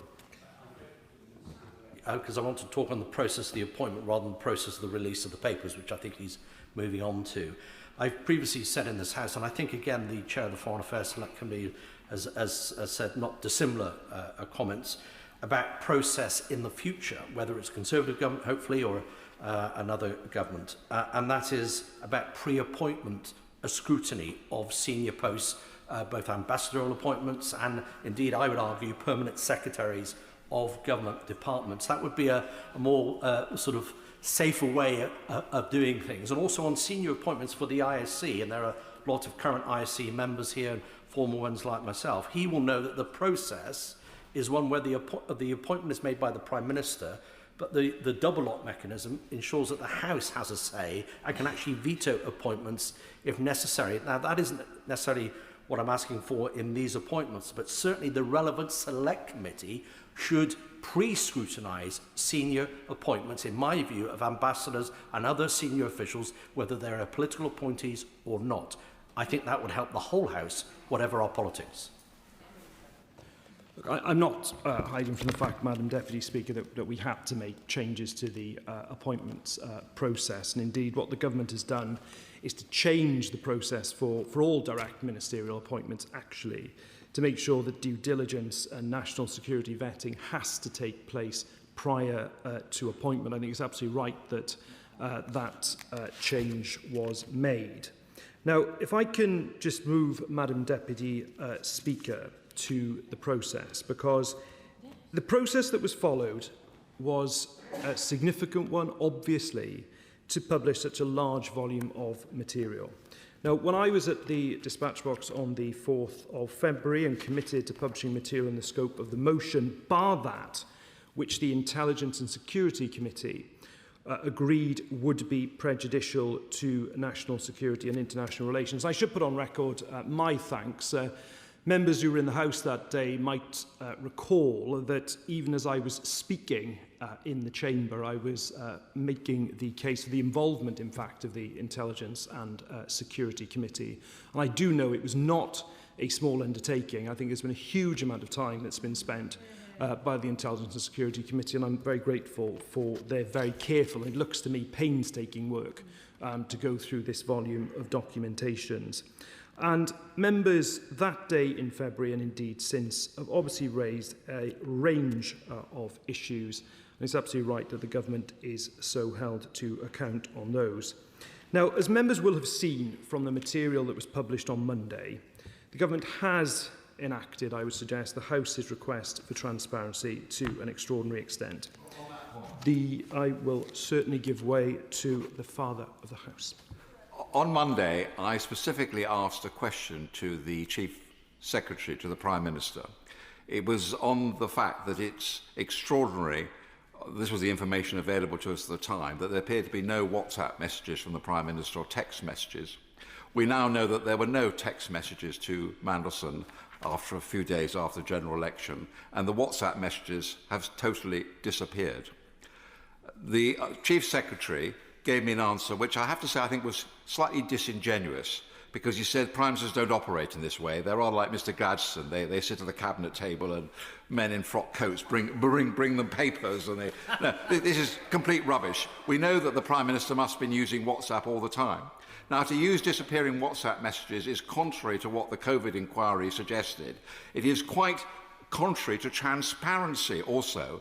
And I just say to the Paymaster General that these scandals are made much worse by any hint of a cover-up. Everybody knows that a mistake was made. People are very forgiving to the Prime Minister who made a mistake. What they're not forgiving to is some sort of cover-up that all these numerous text messages and WhatsApp messages have suddenly vanished. Spot on. Well, on the reference to Gladstone, I think there are some members opposite who'd be quite happy to have Gladstonian principles in government. But can I just But look, to the point the right honourable gentleman makes around cover-up, that I really do reject. And I reject it for this reason.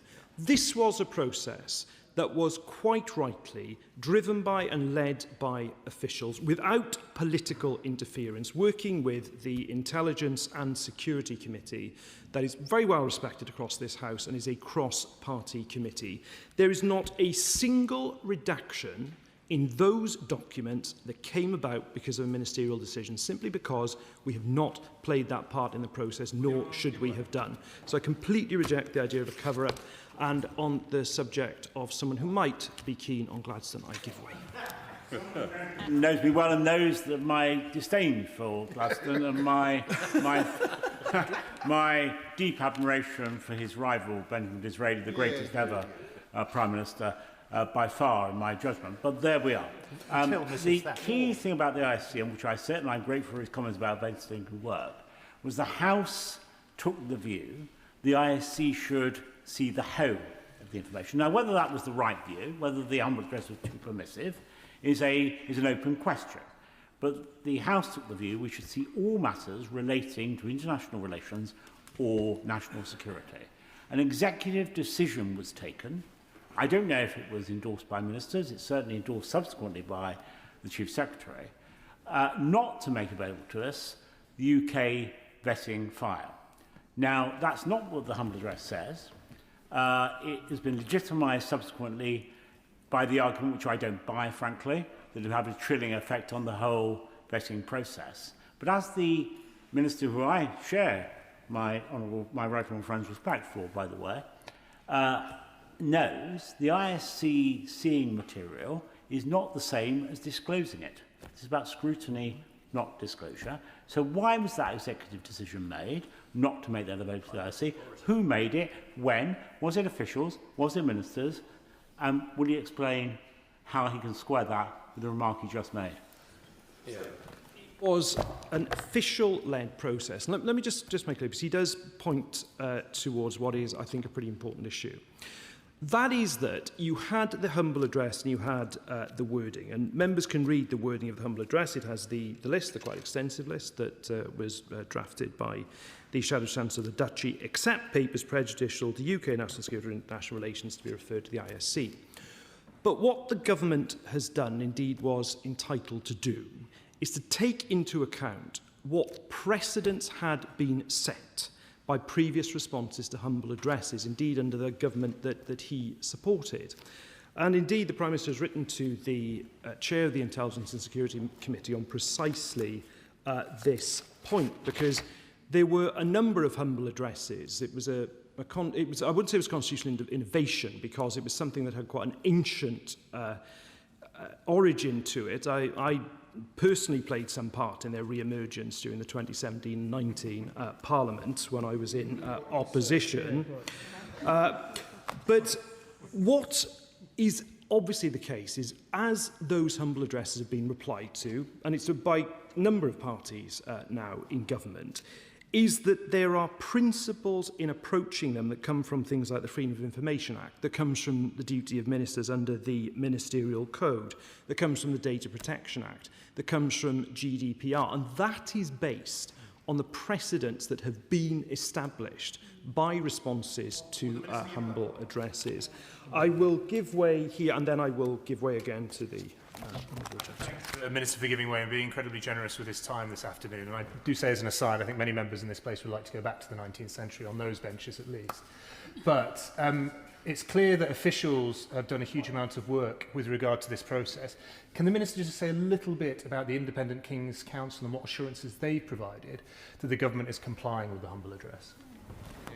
Yes, and that was another important part of what was doing. It should be another reassurance that the House takes, because when I made the point about precedents to the Right Honourable Gentleman, the government also sought to take that independent legal advice as well in terms of its interpretation of complying with the humble address. But I'll take the Right Honourable Gentleman if he wants to now, but then I do need to make a bit more progress.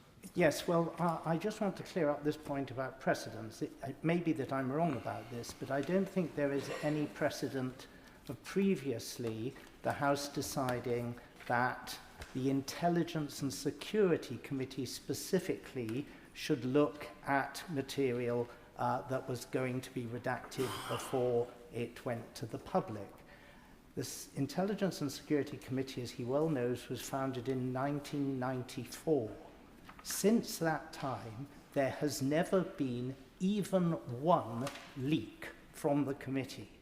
So there is no comparison between making things available to any other body that compares with the Intelligence and Security Committee, which is the only parliamentary body entitled to see highly classified material and which never leaks. So when he says this is all led by officials and it's okay for the officials to see it, but not to release it to anyone else. The reason why the ISC was chosen is because it is within the ring of secrecy, and that is unaffected by any precedents regarding bodies that do not have that special status. Exactly. Well done, Eugene.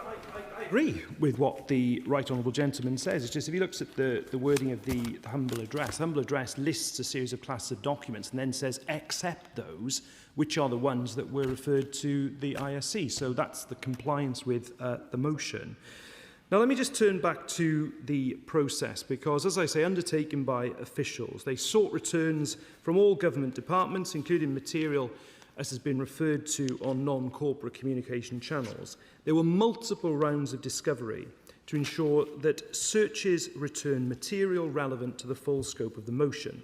Some documents were assessed as likely prejudicial to national security or international relations. This is the point I was just making to the Right Honourable Gentleman. And as I committed to the House in February, they were then referred to the Intelligence and Security Committee. Now, due to the wide scope of the motion and the significant volume of material that needed to be located and reviewed, the first publication on the 11th of March was focused on the parts of the motion that were of most urgent interest to the House: Peter Mandelson's appointment, his withdrawal and the severance.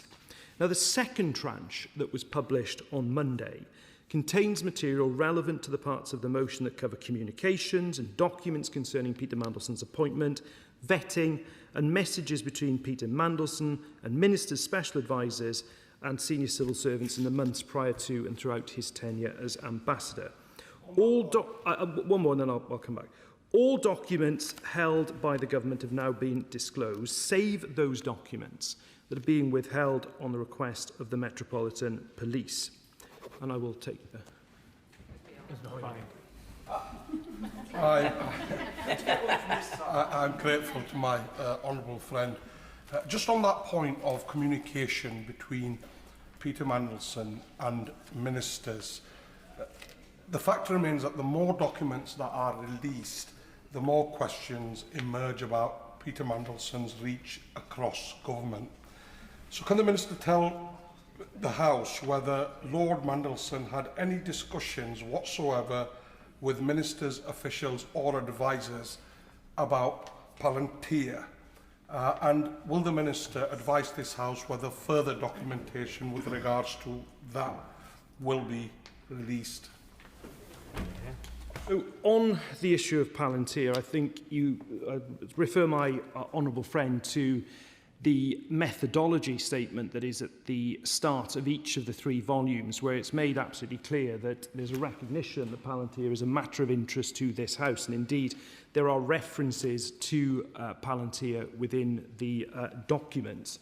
Obviously, I won't, in terms of the documents that remain with the Metropolitan Police, it's obviously, I'm sure the House would understand, I won't speculate on their contents, but certainly in terms of the tranche of documents that is before the House, I invite everyone to look at the references to Palantir within it, and people can look at that, and indeed the public can do so as well. I'll give way to the Chair of the Foreign Affairs Select Committee, and then I'll come back to the Honourable Gentleman.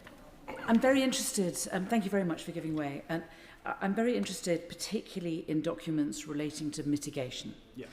You know, because why is it we have this great gap between what would seem to be a security threat and him being appointed is the mitigations. And I can't find any documents about that. I have found this.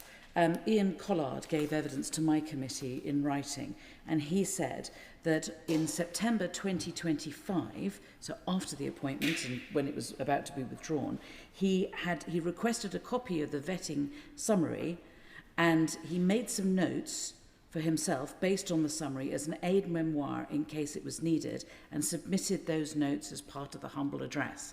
Now, the reason I'm interested is because I want to see what the notes are of the mitigations. So here's the man responsible for the mitigations. He takes a note, presumably of what he's seen. He puts it into the humble address, and it isn't in the papers. So, first of all, I'm grateful to... I'll deal with this now. I'll come to the Honourable Gentleman for South Holland and the Deepings. But just say, first of all, to my right honourable friend, officials leading the process will have heard the exchange and this exchange between us in relation to that specific point around Ian Collard. I would also say that in relation to the documents with the Metropolitan Police, they do fall, as my right honourable friend, the Chief Secretary of the Prime Minister, set out in his statement on Monday, into a number of categories, from internal correspondence relating to Peter Mandelson, documents in relation to conflict of interest, and also national security vetting is the third category as well. But I assure her that I appreciate the point she's making. Officials will have heard the exchange between her and I. May I just come back to this? I'll do this, yes. I just want to make it clear, because this isn't part of the original decision-making. This is an aid memoir that he has made. So if I can't see the original documents, then at least this is a later one. Can I at least see that? As ever, my right honourable friend makes her case forcefully, and the point I'm making is, and I'm treading carefully in my language because this has been a process led by officials working with the ISC, but the officials working on this will have heard the request that she has just made, and then I will give way to the right honourable gentleman. I'm going to give way a second time, and indeed I will be taking up the point that the right honourable lady raised about mitigation during our later considerations of these matters, should I catch her eye. Of course, Madam Deputy Speaker, which is not a given. But in particular, will he address the issue of when the Metropolitan Police asked for information on UK vetting? Because whilst we know the granular detail, because of the executive decision based on precedent, although my honourable friend has challenged the precedent, was made, there was an assumption that some information on vetting would be made available, perhaps in a redacted form, having first been considered by the ASC. I will say no more than that. We now hear that no information is going to be made on vetting until the Metropolitan Police have finished their work, when it will come back through the ISC according to the process agreed as part of the humble address. So when did the Metropolitan Police begin to take an interest in the vetting part of all this, and why? So right on the gentleman's direct question, I haven't been part of the process giving precise dates as to when the Metropolitan Police said what, but I would just say this. The documents that are with the Metropolitan Police have been viewed by the chair of PACAC. So we've sought to, within the confines of not wishing to undermine the ongoing investigation, try to be as transparent with Parliament as we can be at this stage. In addition, the summary document of the vetting has indeed been shared with the Intelligence and Security Committee. So to the extent that we have been able to share documents, we do. And indeed, the request I've had in the course of this debate from the Right Honourable Lady, the Chair of the Foreign Affairs Select Committee, will no doubt have been heard as well. Now, let me turn to the issue of redactions, which I have started to develop in some earlier answers to interventions. Now, I won't repeat what the Chief Secretary of the Prime Minister said on Monday, nor the methodological note, which is there for honourable and right honourable members to look at. But I do want to clarify some issues, so there is no doubt with regard to the process that was followed. As I've said, no material was redacted on grounds of prejudice to national security or international relations without the ISC's approval. And indeed, the redactions that were agreed with the ISC are all triple asterisks throughout the publication. So when you see that, that is material that was agreed to be redacted with the ISC.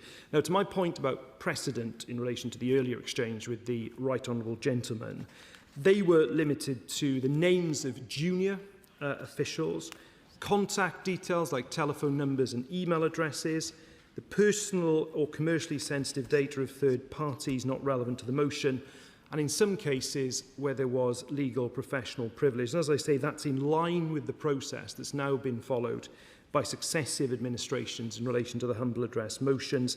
And again, they are clearly labelled in the publication. And just to reconfirm, no government minister or indeed special advisor has determined any of the redactions. That was done by the official-led process. I also will echo the comments by my right honourable friend made on Monday by thanking, I know he's not in his place now, but certainly thanking the honourable member for North Dorset, the chair of PACAC, for reviewing our approach to the third-party redactions and the material withheld so as not to prejudice the ongoing police investigations, to ensure that we are being transparent with Parliament as we should be. Now, let me just turn to that point specifically about the Metropolitan Police that I've been asked about by honourable members.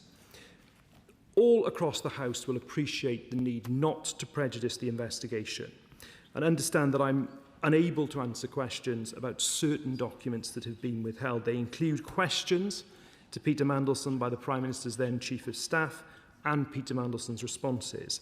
The remaining documents, as I said a moment or two ago, fall broadly into the following categories: national security vetting material, conflict of interest process material, and relevant internal correspondence with Peter Mandelson. Such information will, of course, in due course be published either at the conclusion of the investigation or if there is a point at which publication would no longer be prejudicial to the police investigation. Now, Madam Deputy Speaker, on the 4th of February, the House made its will clear, and before I go further, I will, of course. It may be that I'm just lacking in imagination, but I don't understand why it would be that the police don't allow us to see the letter from the Foreign Office to Peter Mandelson saying you're given this job subject to not having anything to do with X, Y and Z, or whatever it is, whatever the mitigations were, because at the moment we just don't have anything at all, and so it's very difficult to understand why it was that he was appointed. And we're told that we need to wait for some time in the future. There is no date by which it will be disclosed, and at that stage all will become clear. It's as if the central point of this investigation and all these thousands of pages of investigation really don't amount to anything until we wait till the police eventually decide to give us these crucial documents.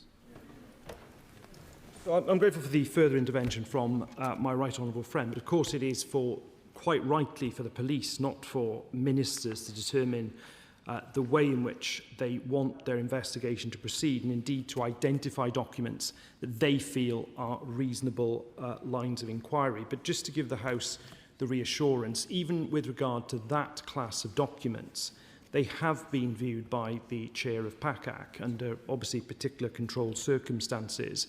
But that was because we at least wanted a level of transparency to Parliament that we could give at this stage, despite the ongoing investigation. Now, Madam Deputy Speaker, the Government has discharged its duty to the House in complying with the humble address motion, aside, as I say, from that small amount of information that will be subsequently published in a final tranche. Now, as members will have seen from the publication on Monday, I think it does comply with the spirit and the letter of the motion, and I think it is one of the largest ever layings of document ever published in this House. Now, members have had some time to consider the document, certainly since Monday. I'm grateful to my right honourable friend, the Leader of the House of Commons, for making further time to debate the issue today. I know that throughout the course of the debate, members will be conscious of not prejudicing the ongoing criminal investigation, and I'm grateful to the House for understanding the position the Government has taken and my position on answering questions on that. But I will, of course, now look forward to the debate before the House, and indeed my right honourable friend, the Chief Secretary to the Prime Minister, will close the debate and respond to points made during the course of it, and I commend the motion to the House. And I literally, Joe! I think I'll just... I thank the Minister for giving way. I was trying not to interrupt his flow. Until I did. Does the Minister agree with me that throughout these files there are mentions of Palantir and Peter Mandelson, including a memo where he is trying to introduce Peter Thiel to Number 10 staff, I think in June last year? Would he agree with me that, unlike what Mr. Louis Mosley has written to me today, suggesting that Peter Mandelson was not intervening with Palantir business with the government, that he still was doing so?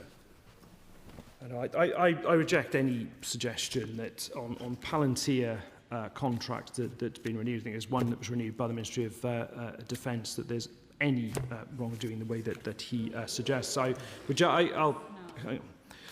reject that absolutely. But with regard to the meeting between the Prime Minister and Peter Thiel, that did not happen, just to be clear. Yep. I think we've set off a surge of more interventions. I will give way to the Right Honourable Lady, and I will finally give way to the Right Honourable Gentleman for Islington North, and then that's it. I was listening to the reassurances that he gave about the material that's been provided and the fact that this is all of the material bar that's been held back. Can I just ask for a further assurance from the Minister that if things do come to light that were not found in I appreciate the significant trawls that have been done, if other things do come to light as correspondence that would fit the humble address, that he will follow up and ensure that those things are published as well as the stuff that has been held back because of the police investigations? We don't expect that to happen, but of course, if it did, we would consider it. I'll finally give way to the Right Honourable Gentleman. Giving way, he's been very generous with his time. Is he able to confirm or not whether Peter Mandelson had divested himself of all of his financial interests in companies, including peripheries or actuality of Palantir, whilst he was the ambassador in Washington? Speaker, that of course strays into the conflict of interest class of documents, which is still one of the classes that's with the Metropolitan Police. But could I just conclude again by saying that it's very important that the House has this debate today. I've certainly throughout this, from the debate in February to today, taken my duties and indeed the government's duties to the House very seriously, as has my right honourable friend, the Chief Secretary of the Prime Minister. I think it's his 11th appearance in the House on this matter today. He will, of course, close the debate and answer any further questions. I commend the motion to the House. Yeah. The question is that this House has considered the Government's response to the House's humble address on the 4th of February 2026. I call the Shadow Secretary of State. Thank you very much, Madam Deputy Speaker. And I thank the Paymaster General for his remarks. And I look forward to hearing what the Chief Secretary of the Prime Minister has to say at the end of the debate. As we made clear earlier in the week, we're not entirely happy with the way that this has come together, just because in the way that these debates take place, it's not automatic that we will get to ask ministers questions if they decline to take interventions. I'm very encouraged by how the Paymaster General, though Hansard should know that he said that nobody could follow the member for Islington North. Shut down everyone else. But I know that the Chief Secretary of the Prime Minister will want to follow his good lead. And I hope that at the outset the Paymaster General will accept my sympathies on the loss of his mobile phone. I mean that genuinely. It's very unfortunate that it was stolen 5 days after the former Chief of Staff's mobile phone, Morgan McSweeney's.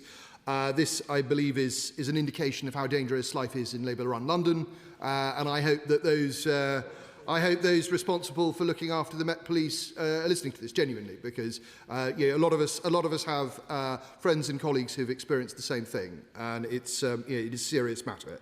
The Paymaster General referred to his resurrection of the humble address as a political tool, and I hope that he's still proud of that achievement, that he doesn't rue it or regret it, and that he's enjoying being on the other end of it. And I remember this sort of coming up in one of those Brexit years, I forget exactly which one, because I was sort of reminded by it because he spoke about precedent and humble address. And the truth is, his humble address actually breached precedent in a very serious way, that it had been the case in Erskine May throughout the ages that humble addresses would not be used in order to take the opinions of law officers of the Crown and present them to the House. And this was specifically carved out, and yet his humble address struck right through it. So when we talk about precedent in humble addresses, we have to be very careful. We have to be very clear that the instruction given by the House to the government is sacrosanct. It is more important than anything. And it is not for the government to redefine what the House has asked it to do. It is simply the government's job to comply in order to treat the House with respect, but also to avoid falling into contempt. And so I will say again that the idea that large classes of document, potentially large classes of document, should be retained and kept away from the House because the Metropolitan Police are using them may be desirable, but it should not be done automatically without the agreement of the House. If the government wishes to change the terms of the motion that was presented, it can come back to the House, and it can do that. And actually a dangerous precedent is set when the government decides that it will reinterpret what the House has said, because maybe this hasn't been convenient for the government, but it might be for a future government. So we must be very careful with precedent and very careful with setting new precedent. I will happily give way to my right honourable friend. I'm extremely grateful.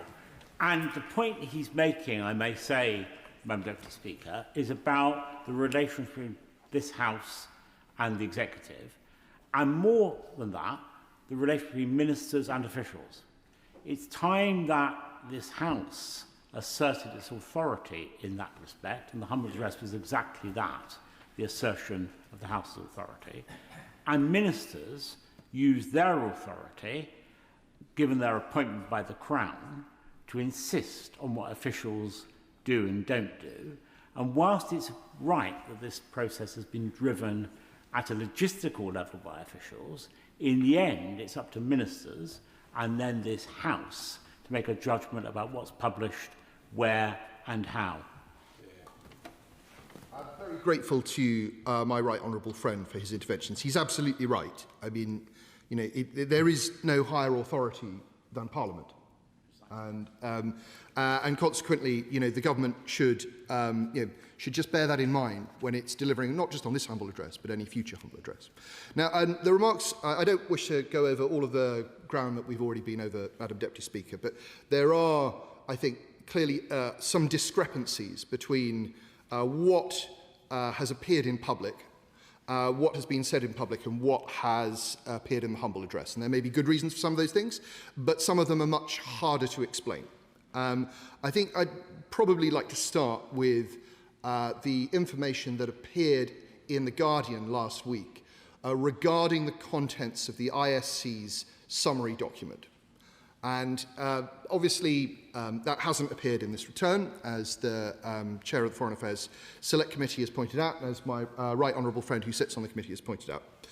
But you know, we now have a situation in which the readership of The Guardian has been privy to the information that document contained concerns about Mandelson's relationships with at least 3 individuals, in fact 4 individuals. One was a Chinese minister, the other was Oleg Deripaska, the other was a former Israeli minister, and the 4th was an unnamed man with whom Mandelson is said to have had, and I quote, a relationship. So this information has come out of what, by the government's own definition, is a highly secure document, which we were previously told very few people had seen. Now, I would suggest that if this is so secure, first, that information should not have come out in any form, and second, given that it has, there really ought to be a leak inquiry. It really ought to be a leak inquiry, because this is nationally sensitive information.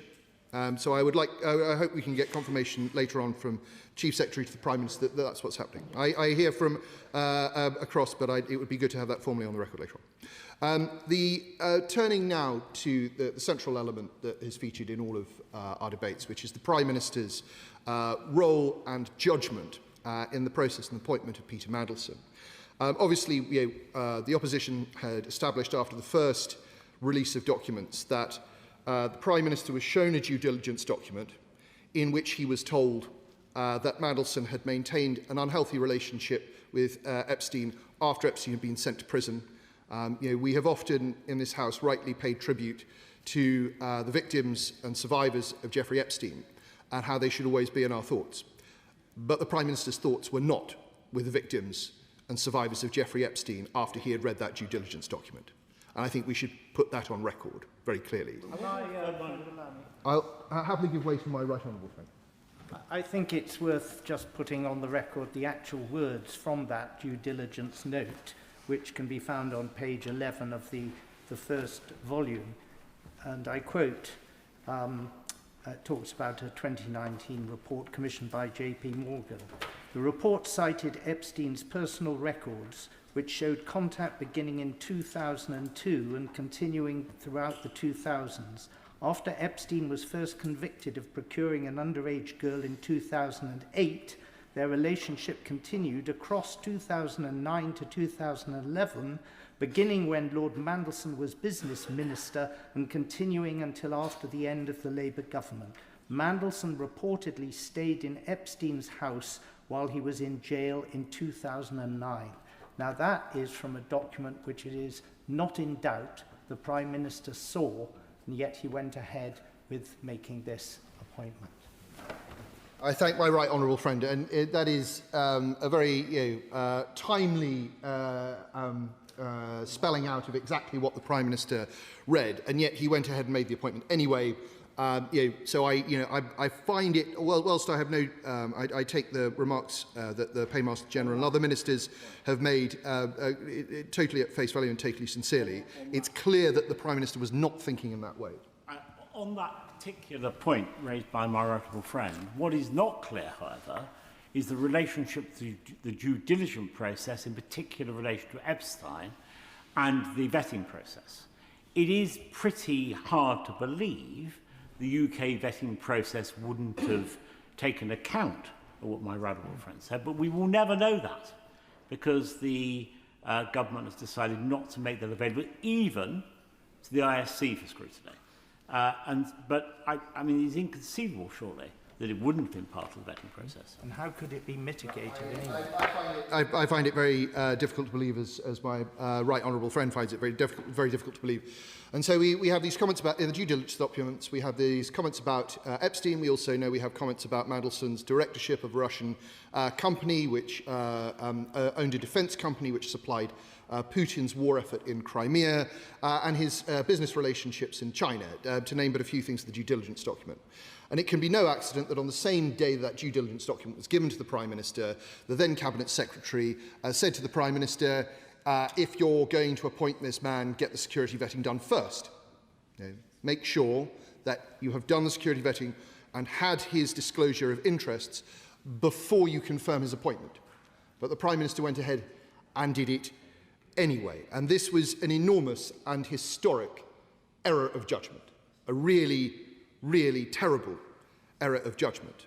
And what we then witnessed in September 2025, when the Mandelson appointment had completely fallen apart and Mandelson had been fired, was that the civil service scrabbled to try and retrofit a justification for what had happened.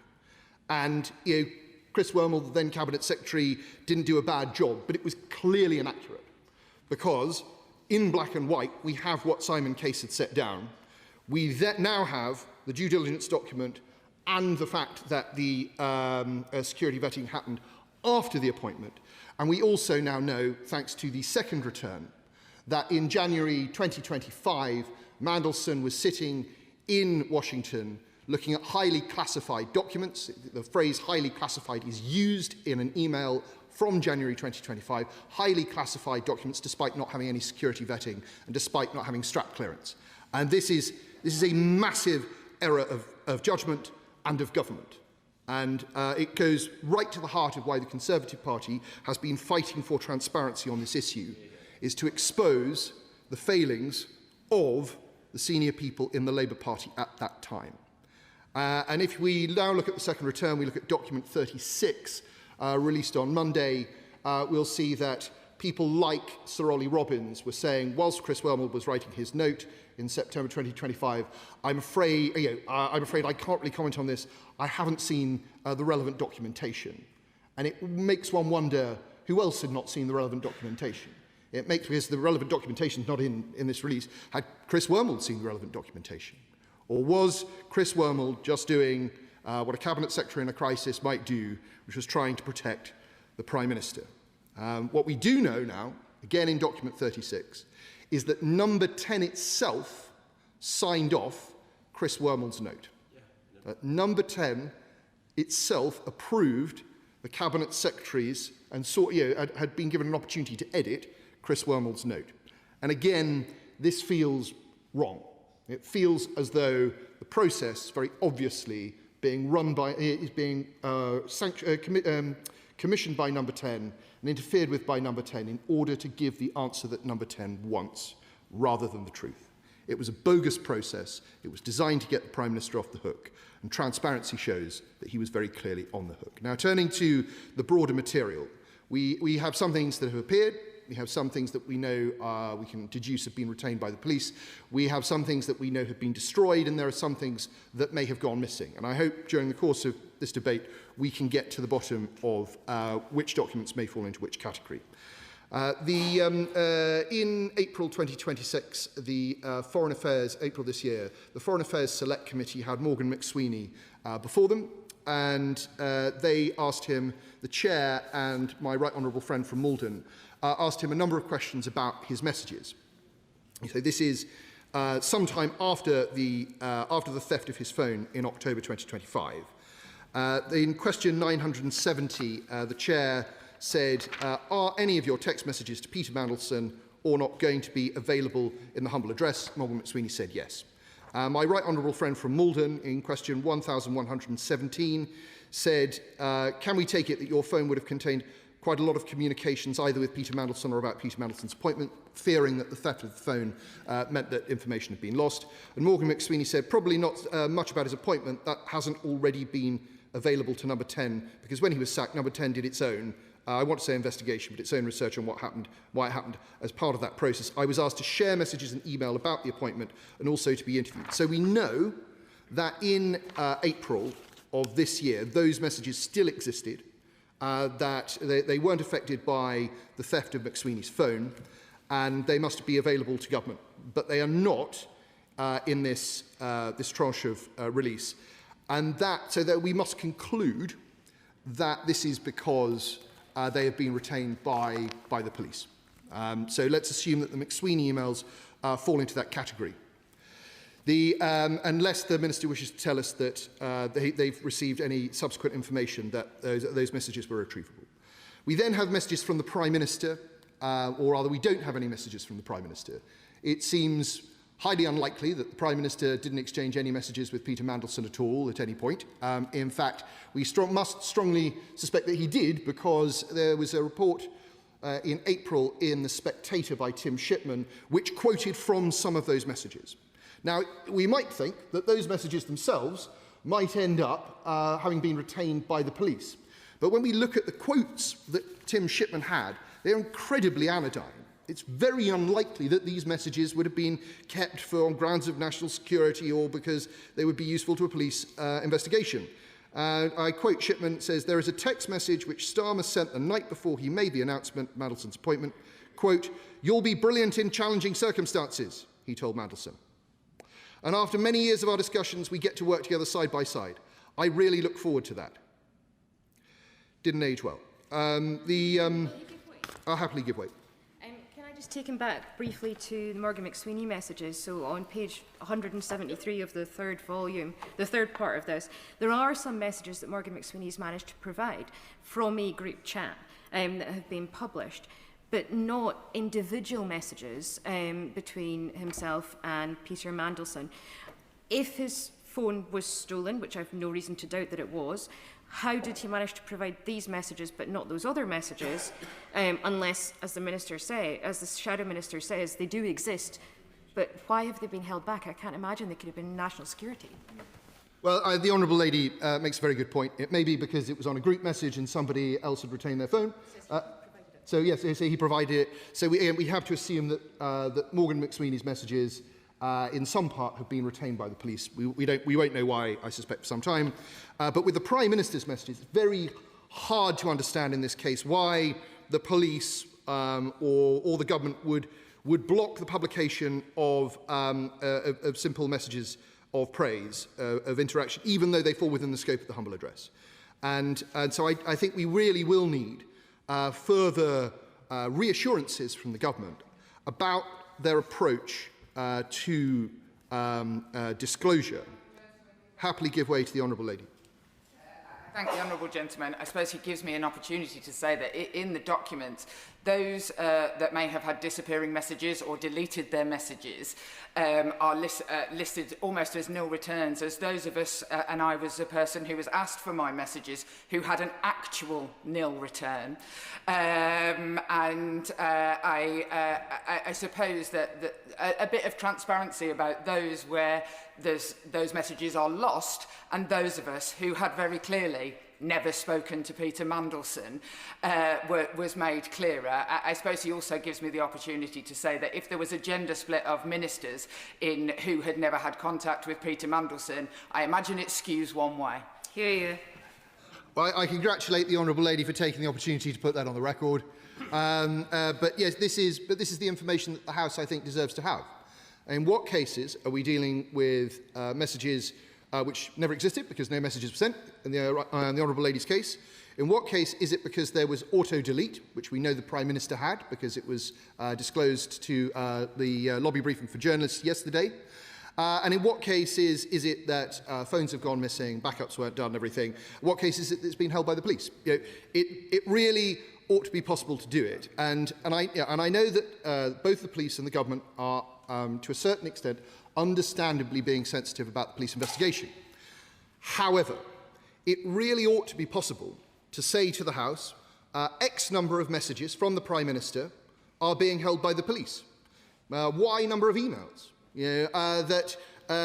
Z number of text messages. There's no way that any of that could possibly interfere with any police investigation. knowing roughly what the police had. We started to move in the right direction on that yesterday, on Monday, when the Chief Secretary to the Prime Minister told us the categories of document we have. But there must be other ways of reassuring the House, or giving some guidance to the House as what's being held. Because, look, obviously, we have a huge amount of material here that's been justifiably redacted for reasons of, national security and international relations. But that doesn't mean that we don't have the headings. We often have email headings that say there was an email sent on this date from this person to that person. You can't see the contact, you can't see the subject, but we know the email existed. Why can't we have the same thing for the messages? That the Prime Minister sent messages to Peter Mandelson on this date, that date, and the other date. You can't see them, they're part of the police investigation, or you can't see them because they're subject to national security concerns. So we have this discrepancy between different types of approaches to the disclosure of information. I will happily give way to my honourable friend. I'm grateful. I'm grateful to my honourable friend. Is he, in the context of these disappearing messages, troubled by the fact that in March 2023, the Cabinet Office issued very clear guidance about the use of non-corporate communications channels by ministers, by special advisers and others, which said disappearing messages should be used sparingly, and that the use of disappearing messages does not in any way supersede the record-keeping obligations of ministers to communicate to their private office a record of anything on their personal devices that is pertinent to the conduct of government business. Yeah.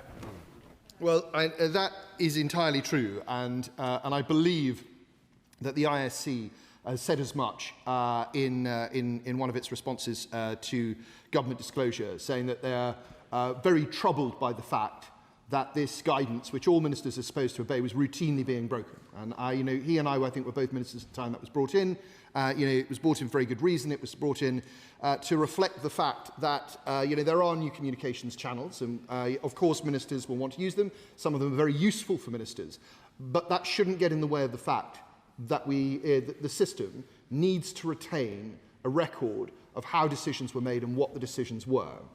And that's clearly not being done in many cases here, not least, as the Father of the House pointed out, no, sorry, it wasn't the Father of the House, my right honourable friend from the New Forest pointed out that we have a lot of empty boxes and no record of the Prime Minister really assenting to the appointment of Peter Mandelson, even though we know that he did. I give way.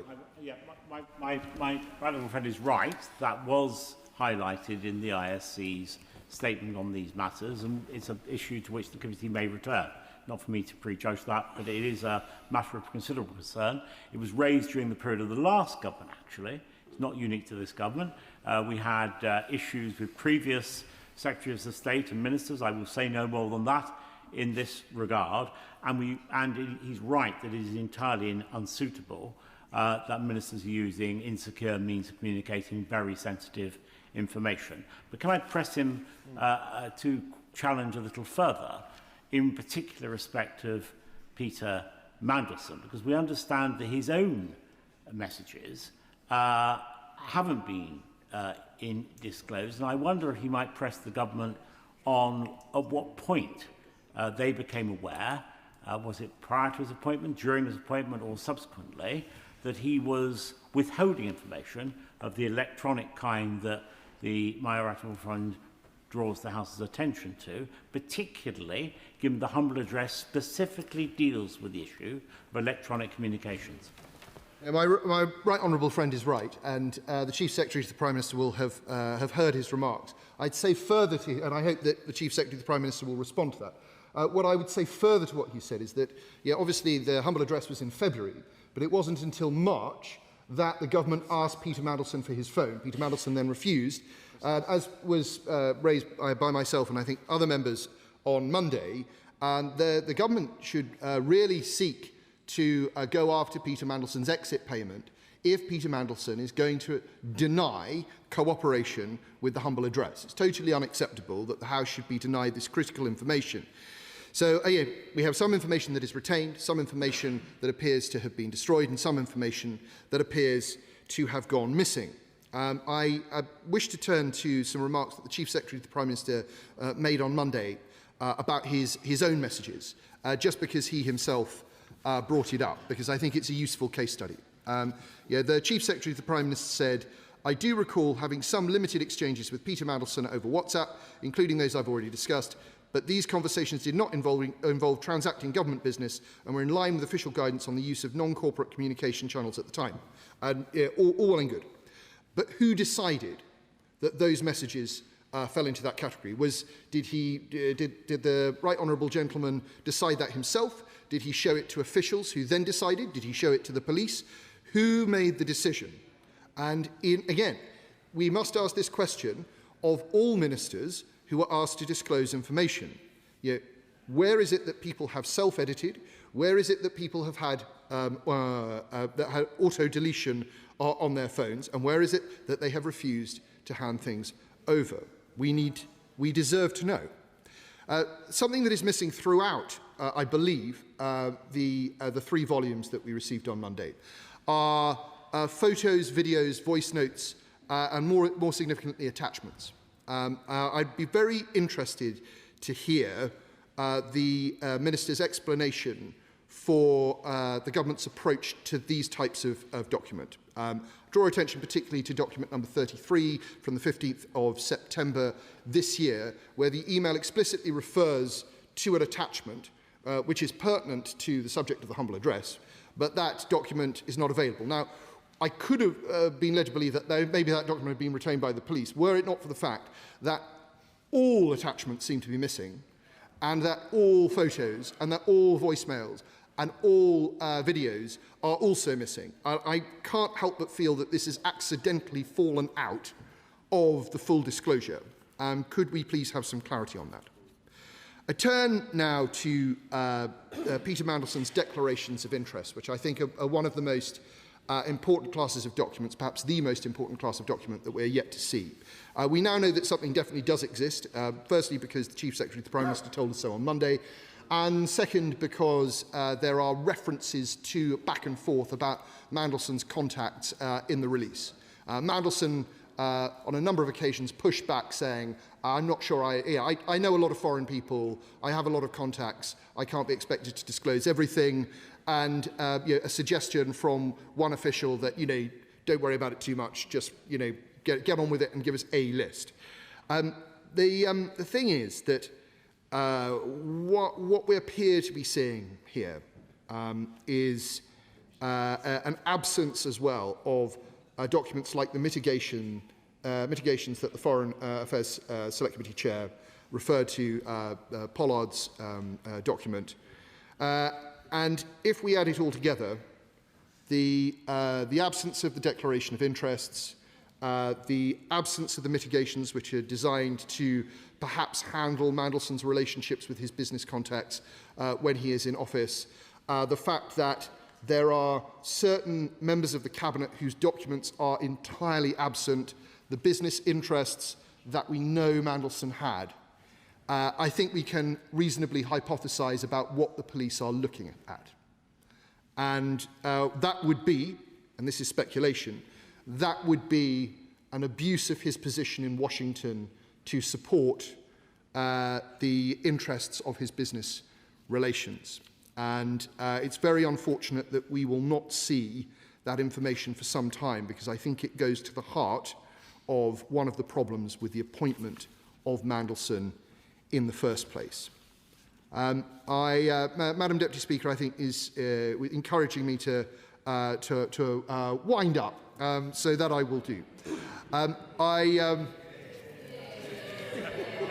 I can understand why the government doesn't want me to ask them any more questions. I think in conclusion, Madam Deputy Speaker, there are a number of things that we need of the government. Most importantly, we need a slightly fresh approach to disclosure, where we are told a bit more about what the police have. How many documents in each category? How many of the Prime Minister's WhatsApps? How many of Peter Mandelson's WhatsApps? How many of Morgan McSweeney's WhatsApps and their emails and so on and so on? Because it's very important that the House understands where things have gone missing and can start to put that picture together in its head.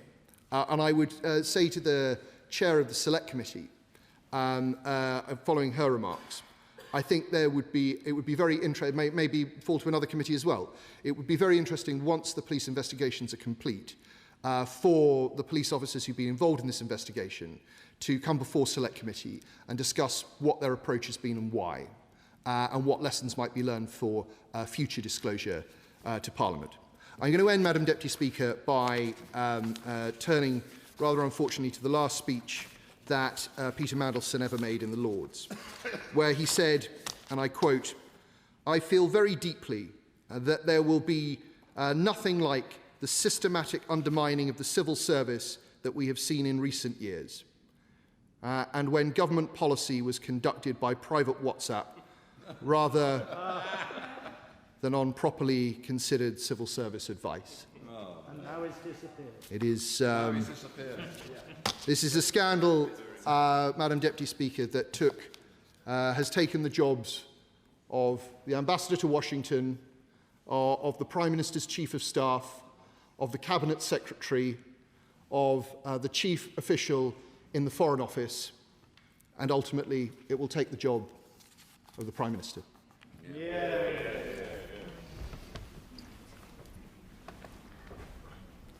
Order, order. I will now announce the result of today's deferred division on the draft Agriculture Delinked Payments Reductions England Regulations 2026. The ayes were 302, the noes were 153, so the ayes have it. The ayes have it. I now come to the Chair of the Select Committee, Dame Emily Thornberry.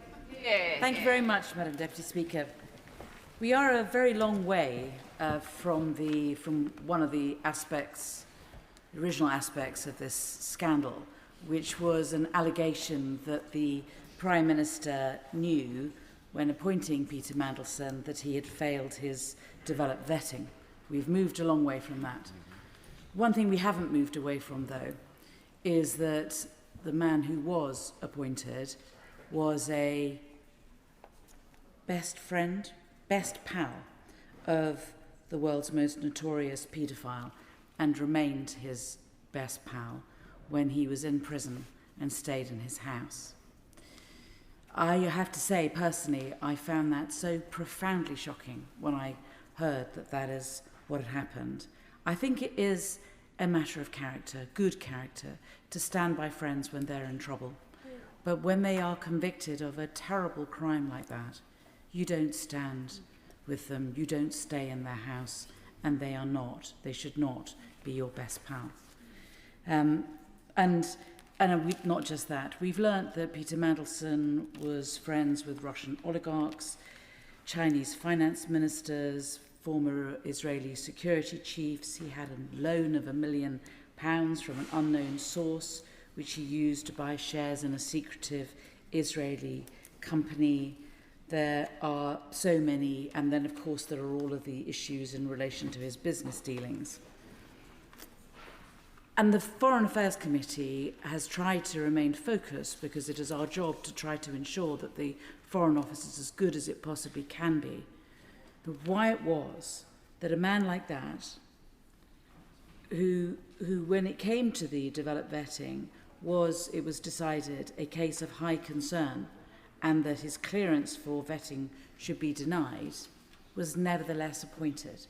And that seems to me, there's a lot of gossip, there's a lot of other stuff, there's tittle-tattle, there's things that obviously the Westminster Village loves, but it seems to me that the serious point is, how could we have got it so wrong?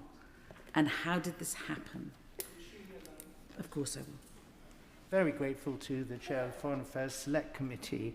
And she did say at the beginning of her speech most powerfully that what happened in relation to Epstein should alone have been a sufficient bar for anything to go further. But even if that hadn't happened, it was already in the due diligence document, purely on foreign policy grounds. The Prime Minister was told that Mandelson gave a speech in the University of Hong Kong where he claimed that the rule of law and independence of the judiciary remain intact there. And in November 2024, I personally challenged the proposed appointment on the grounds that Mandelson had said in a radio interview that the basis for a settlement with Ukraine would be that Ukraine should give up to Russia all the land that Russia had so far occupied, and that Ukraine should give up any hope of ever belonging to the NATO alliance. These were political grounds which should have ruled him out. The Prime Minister knew about it, and nothing seemed to prevent him from following through on his intent to appoint such an unsuitable individual. I thank the honourable gentleman, and he tempts me down a path that I wasn't going to go down. I have gone down quite a lot of length in the hearings. It seems to me that actually all of these papers tend to show one thing, which is that the Prime Minister was not particularly interested in the appointment of the ambassador to the United States. He was certainly not a good friend of his. There's no correspondence between them. There's no chatty messages. There's no attempt to get him to vote for him for whatever, when he was standing for Chancellor of the University of Oxford. I mean, there isn't the friendship at all. So I think that the criticism which I make, and I make openly, is that I think that it was subcontracted as a decision to others who were close to Mandelson. And the mistake and the criticism that one can level at the Prime Minister is that he delegated and he didn't watch sufficiently what was going on, and essentially giving power to others who then abused it, I think is the central. And you know, that's not very flattering to the Prime Minister, and I don't, you know, but I think it's actually an honest assessment of the evidence that I've heard, and I think that it was being pushed, and I think that it was being pushed by his Chief of Staff. And his Chief of Staff, who has a style, which is, when I want to do something, I'll go for it hard, I'll go for it fast, I'll push everybody out of the way. And someone who should have been, and was, as I understand it, a marginal candidate just in November, once he had not been elected Chancellor in Oxford, suddenly, within 2 weeks, moved from a borderline candidate to being the main person in the frame. I will take the... Very grateful to the Right Honourable for giving way. And she persuades us, I think, that there is a very good hypothesis, as she's described, for how this has happened. We will never know, only the Prime Minister will know. But would you accept there's another, which is that the Prime Minister was convinced early that this was the right thing to do, and the system accepted that that was his judgment, and nobody sought sufficiently strongly to try and persuade him otherwise until the appointment was finally confirmed? I mean, we may be talking about the same thing. I mean, another way of putting it is that his Chief of Staff had taken responsibility for it on his behalf and was pushing it, and the power that the Chief of Staff had was the power that he was the Chief of Staff, was because he was the Chief of Staff to the Prime Minister. I mean, this is borderline one way or the other. I'll take one more intervention, then let me make some more progress.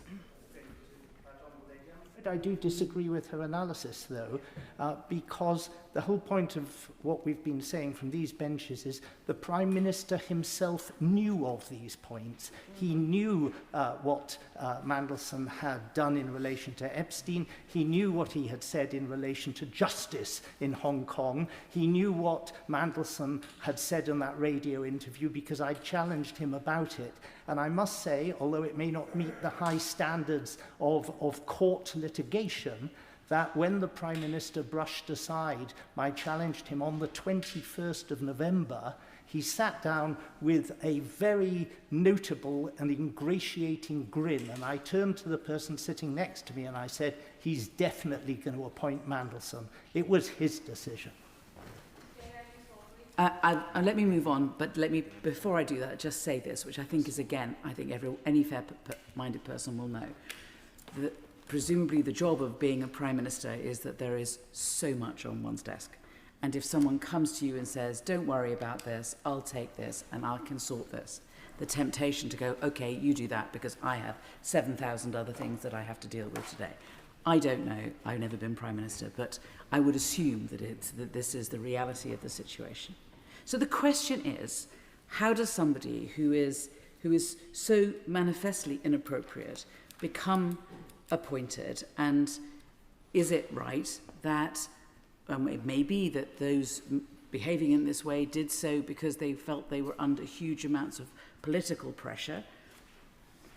But how was it that someone where they were a case of high concern, where clearance was recommended that it be denied, becomes interpreted as a borderline case leaning against? How do we bridge that gap? The only way that gap is bridged is by mitigations. And so I spend my time looking for mitigations, and I can't find any.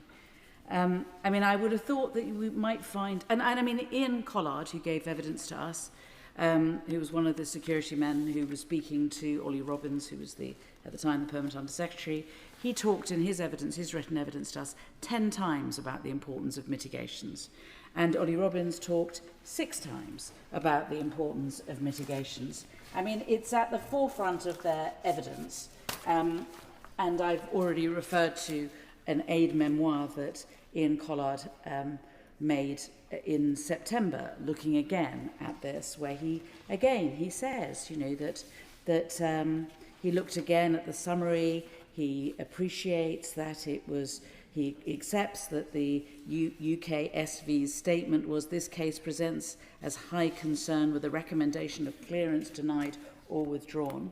And then he noted, as well as the tick boxes, red tick boxes that were ticked, UK SV stated in the final case assessment, overall, I believe that this case is a borderline case. If a clearance was awarded to the individual by the department, it is recommended that a very robust risk management model is put in place. Now, I don't know if that is just in Collard's memory of what he may or may not have read. Well, no, I know that he didn't read it. He says he didn't read it at that stage. So I don't understand where this comes from and how it can be. You can have one thing within this UK SV vetting paper saying don't give him the job, and then believing that it's a very borderline case with robust risk management. I suspect this latter bit is an interpretation, a way in which it was hoped that it could be slid over the difficulties that he was essentially being refused vetting into he could be given the job so long as there were robust mitigations. But where are they? I mean, when Sir Ollie gave evidence before our committee, I said to him, I don't really follow why you would know the contents, why you would not know the contents of the UK SV document and their concerns, or even that they said it was of high concern about Peter Mandelson. I don't understand how you could not know that if you were considering what the mitigations are. You cannot have the mitigations without knowing what the problem is. And he says, the risks were explained to me, but I have not seen the underlying documentation. That is what I am saying. That obviously strikes members of the committee as odd. Well, it certainly did. But in all my years as a civil servant, many of them relatively senior, I've never seen a UK SV document other than the ones that I mean, it's ridiculous. If he's putting down mitigations in order to be able to deal with legitimate concerns and a security threat, he needs to know what the security threat is, and he needs to understand that UK SV is saying that it is very serious and that he shouldn't be given the job. And yet he says, I don't know. I just thought it was borderline leaning the other way. I mean, this is Alice in Wonderland. Oh, give me. I thank the right honourable lady for giving way. She's making a very important series of points. Does she not also think that the fact that the vetting wasn't done, as we now know, before Mandelson arrived in Washington, means that there was somebody in post in Washington seeing highly classified information, but he was not fit to see it because there were no mitigations in place, even though the process subsequently threw up the fact that he would need them, although, as she is saying, he probably shouldn't have had the job given the mitigations were warranted. Well, I really don't know. I mean, I don't know. They got it on the. I think the Foreign Office got the UK SV on the 29th, and they say they did something about it, but we can't see what it is they did, and we can't really see when. I mean, there is an email which is referred to, which one can find if one wants to, at page 72, which is the nearest thing I've been able to find. which is and indeed Ian Collard refers to it in his evidence. This is an email he wrote on the 30th. So I think this is the mitigations, but I just don't think this is a robust set of mitigations to deal with very serious security concerns. It says this. As part of the usual clearance policy process, UKSV identified some areas in his application for ESND to review. That's the security man to review. And at point 1, I understand that Lord Mandelson's private sector engagements are being managed by HRD, that's resources, I think, human resources, and the legal directorate through conflict of interest process. Well, who knows? With regard to personal conduct, and I think that is hanging out with oligarchs, being friends with the finance minister, who knows what else, borrowing money, who knows. With regard to personal conduct, I understand that Lord Mandelson has received a letter from Mervyn Thomas informing him of his responsibilities as an FCDO employee, including under the diplomatic service regulations. I mean, is that it? He got a letter from a man telling him to behave himself. I mean, we haven't seen the letter. I don't know what it is. And then there is, matter pertains to his overseas contacts will certainly be reviewed by Strap. Well, Strap is another issue. Strap is another issue, and we should not be distracted by Strap. He needed to follow the developed vetting before getting anywhere near the latest Strap stuff. So, that I think it's important that we kind of take this in order. So we have that email, which is about as pathetic as it can be, I have to say. There might be something, which is the 9-page summary that some members who are sitting in this chamber have seen. And it might be that the 9-page summary that shows the security concerns has a page or so at the end, a blank page, which might ask the Foreign Office for their response, because UKSV are giving a recommendation saying he shouldn't be given the job, he's a security risk, and as the process might be that the Foreign Office have to write something on that form saying, well, we've read this, we're not going to pay any, we don't agree with you, we think he should be appointed, and we're going to put in the following mitigations, and then list them on that. Or it might be that they didn't fill that in properly, and it might be that that bit of the form remains blank, and I don't know whether anybody is in a position to be able to enlighten me one way or the other, or whether we will have to wait for the police to give us the document. I don't think the Honourable Gentleman is one of the people I'm referring to, but yes, of course. But surely that would be precisely the sort of information that could be safely entrusted to the ISC, and they ought to have been entrusted with it. Well, they didn't. I suspect they may have been. That's what I'm trying to say. Yeah. And I'm hoping that if it is blank, that they're not necessarily disclosing anything that is of particular security interest. It's just a process issue that the Foreign Office did not follow process as they ought to have, and at least have put into that form, yes, we've done these. Because honestly, I'm just looking for why it was that I'm just trying to do my job, holding the government to account. Why did Britain employ a man who was of security risk to this really important job?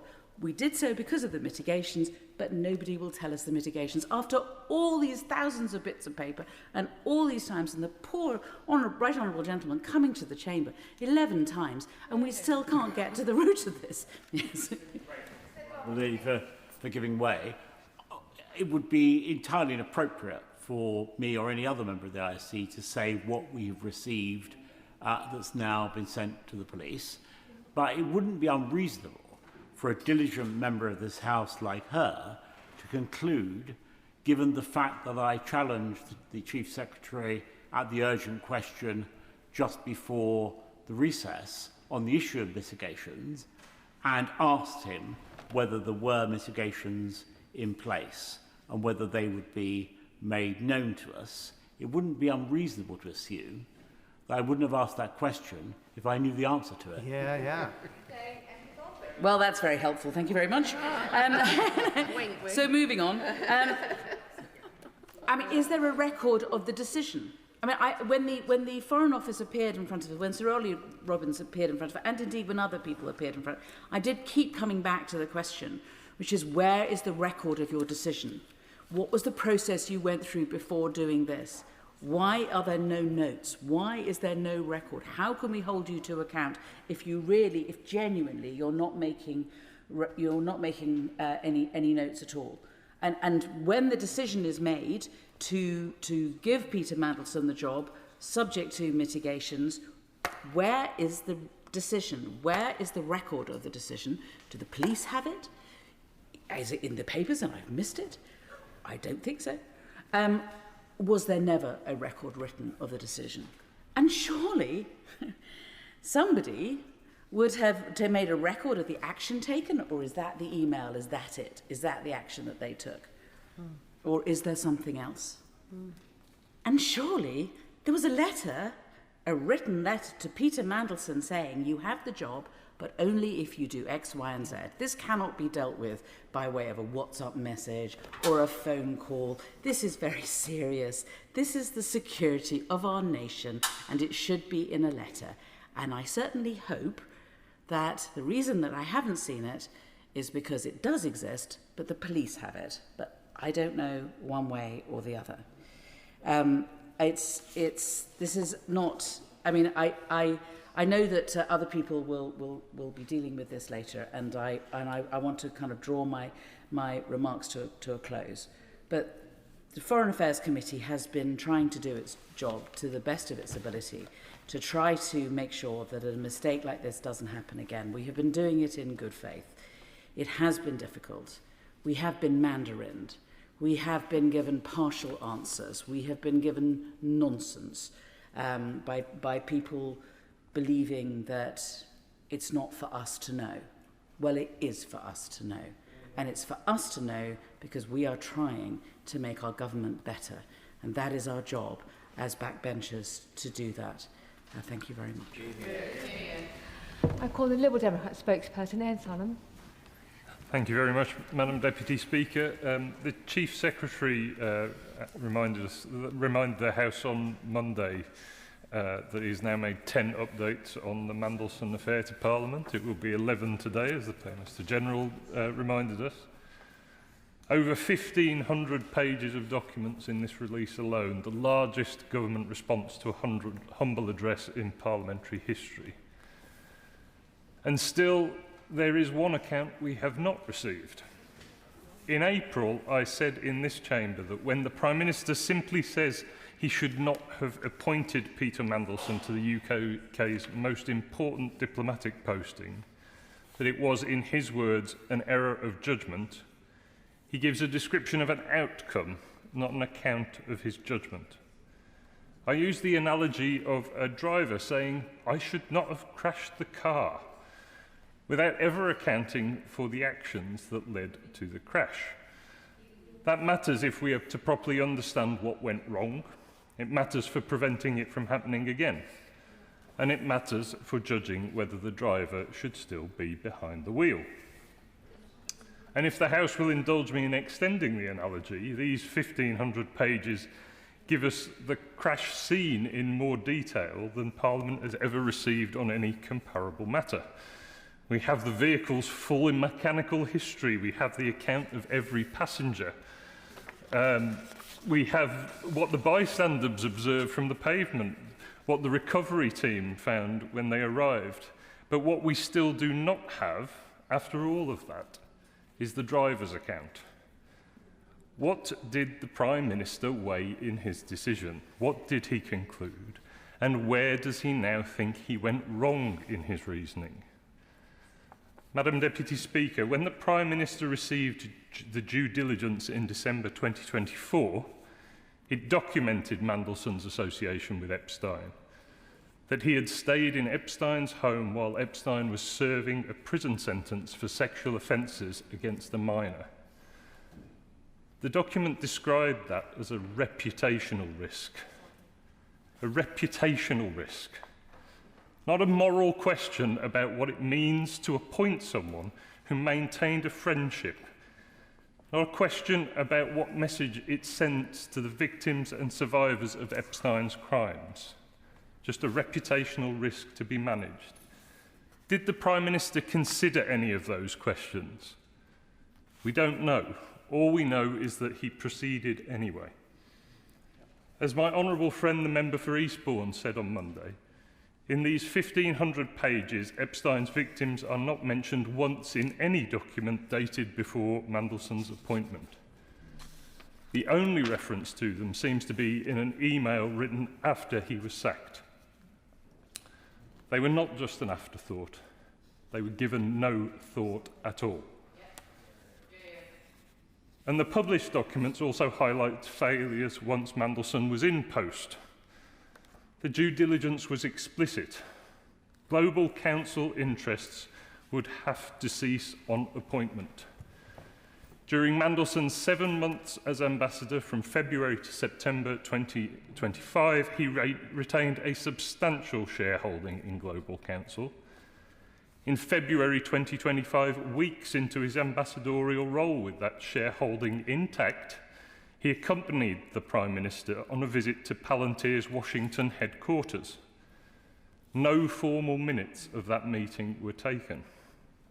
And in July 2025, he wrote to Number 10 suggesting the Prime Minister should meet Palantir co-founder Peter Thiel while in London. Palantir was a Global Council client. So how was an ambassador who retained a commercial stake in a lobbying firm permitted to accompany the Prime Minister to a meeting with one of that firm's clients with no formal record of what was discussed, and then suggest a further meeting with the firm's founder? The due diligence said those interests should cease. They had not. Nothing in the published documents suggests anyone asked why. The documents also reveal that in February 2025, Mandelson advised the then Technology Secretary to include, in his words, more positive language about AI in a speech to the Munich Security Conference. The Secretary of State replied that it was all the good advice which I'll action. Text speak, obviously. This again while Mandelson retained his shareholding. A firm that represented both OpenAI and Palantir, and while Mandelson himself described OpenAI's chief executive as his chief AI buddy. My honourable friend, the member for Hazel Grove, has today written to the independent advisor on ministers' interests, calling for an investigation into that, and she's right to do so. And those are only some of the conflicts Parliament can currently see. As the Right Honourable Member for Islington South and Finsbury, the Chair of the Foreign Affairs Committee, asked on Monday and again today whether there's any written evidence of mitigations being put in place for other conflicts identified in the due diligence, the connections to the sanctioned Russian oligarch Oleg Deripaska, to Lan Foan, China's Minister of Finance, to Tamir Heyman, a former head of Israeli military intelligence, and a £1 million loan to invest in an Israeli startup. The Chief Secretary's response was that those documents are with the Metropolitan Police, I believe. Parliament cannot yet see whether those warnings were taken seriously or set to one side. Madam Deputy Speaker, the Liberal Democrats have consistently called for the reforms this affair has made unavoidable. Government by WhatsApp must end. These documents show exactly what happens when significant business is conducted through channels that are imperfectly preserved and impossible to scrutinise. One senior minister told Mandelson in writing that a sensitive matter was a convo for the phone, and warned there is a pattern we must get out of. The review of non-corporate communications must produce enforceable rules, not just guidance. The lobbying register also needs root and branch reform. An ambassador retained a commercial stake in a lobbying firm throughout his tenure, arranging meetings between the Prime Minister and clients of that firm, and the system had no mechanism to prevent it, it seems. And the ministerial code must be placed in statute. A code the Prime Minister can choose whether to enforce is not accountability, but is appearance, which is more corrosive. But ultimately, those reforms only address the system around the decision. The Right Honourable Member for Gainsborough, the Father of the House, observed on Monday that the Prime Minister has almost no presence in the 1,500 pages, comparing him to the man who never was. The Chief Secretary's response was, Prime Ministers do not sit at computers sending emails from Outlook. They have officials who action their decisions on their behalf. And that may be true. Officials action decisions, they do not make them. The decision to appoint Peter Mandelson was the Prime Minister's. His judgment, his decision, his error, as he acknowledges. But it is his account of that decision that this House has never received. After 10 updates and 1,500 pages, the House might begin to wonder about the reasons for that absence. And I think there are three possibilities. Perhaps the Prime Minister genuinely does not know why he made the decision. He cannot reconstruct the reasoning that led him, having read the due diligence, to proceed. If so, that is alarming. A judgment of this sensitivity involving national security, a convicted sex offenders associate, and known commercial conflicts of interests should not be one whose reasoning evaporates without a trace. Or maybe the Prime Minister knows why he proceeded, but believes an honest answer to this House would be embarrassing. That explaining his reasoning would require him to acknowledge something he would prefer left unexamined. If so, that is a choice to protect himself at the expense of Parliament's right to hold him to account. Or the Prime Minister might genuinely believe that saying, I made an error of judgment, repeatedly constitutes an adequate account of his judgment. If so, it reflects a fundamental misunderstanding of what accountability to Parliament actually requires. Three possibilities, and none reflects well on a Prime Minister who promised that integrity and accountability would define his government. Before taking up his post, Peter Mandelson wrote to the then Foreign Secretary, the Right Honourable Member for Tottenham, that if appointed, he would make sure the Prime Minister never regretted it. The Prime Minister has now expressed regret. But regret without explanation is not accountability. This House and Epstein's victims deserve more than that. They deserve an answer. Thank you. Alex Davis-Jones. I think what has struck me most about this whole affair is not what has been said, but what has been missing. Over the past week, we have seen endless coverage of private messages, political embarrassment, and Westminster intrigue. We have heard discussions about powerful people, powerful networks, and powerful reputations. But amidst all of this, we have heard far too little about the victims. For all the headlines that have been generated by this story, the people whose lives were devastated by Jeffrey Epstein's abuse have too often been reduced to a footnote. And that should concern every single one of us. Perhaps the most revealing aspect of these disclosures is not simply who ministers were meeting, but who they were not. While significant effort appears to have gone into cultivating relationships with influential figures in the tech world, victims were left feeling unheard and overlooked. That is the wrong way round. I sought to use my position in government to advocate for victims. But when you are forced to fight tooth and nail simply to have those voices heard, something is not working as it should. That is why I took the difficult but necessary decision to resign. But stepping down does not mean stepping back. And that is why, Madam Deputy Speaker, I will now voice Lisa's words. My name is Lisa Phillips. I am a survivor of Jeffrey Epstein and Ghislaine Maxwell's global paedophile trafficking and abuse network. I respectfully ask that MP Alex Davis-Jones be permitted to speak on my behalf and be my voice in Parliament today, when so many survivors' voices still go unheard. I met Prince Andrew on Epstein Island on the night I was sexually assaulted by Jeffrey Epstein. Like many of my survivor sisters, I was trafficked and abused over a number of years. I am seeking answers, not only about Jeffrey Epstein and Ghislaine Maxwell, but also about the powerful men who enabled, protected, or benefited from this abuse and trafficking. This debate is about accountability. Jeffrey Epstein's powerful network made many victims and survivors feel unable to come forward. When powerful people protect or turn a blind eye to abuse, justice becomes harder to achieve. That must change. Many UK survivors came forward to the Metropolitan Police, yet they too were left without the answers and accountability they deserved.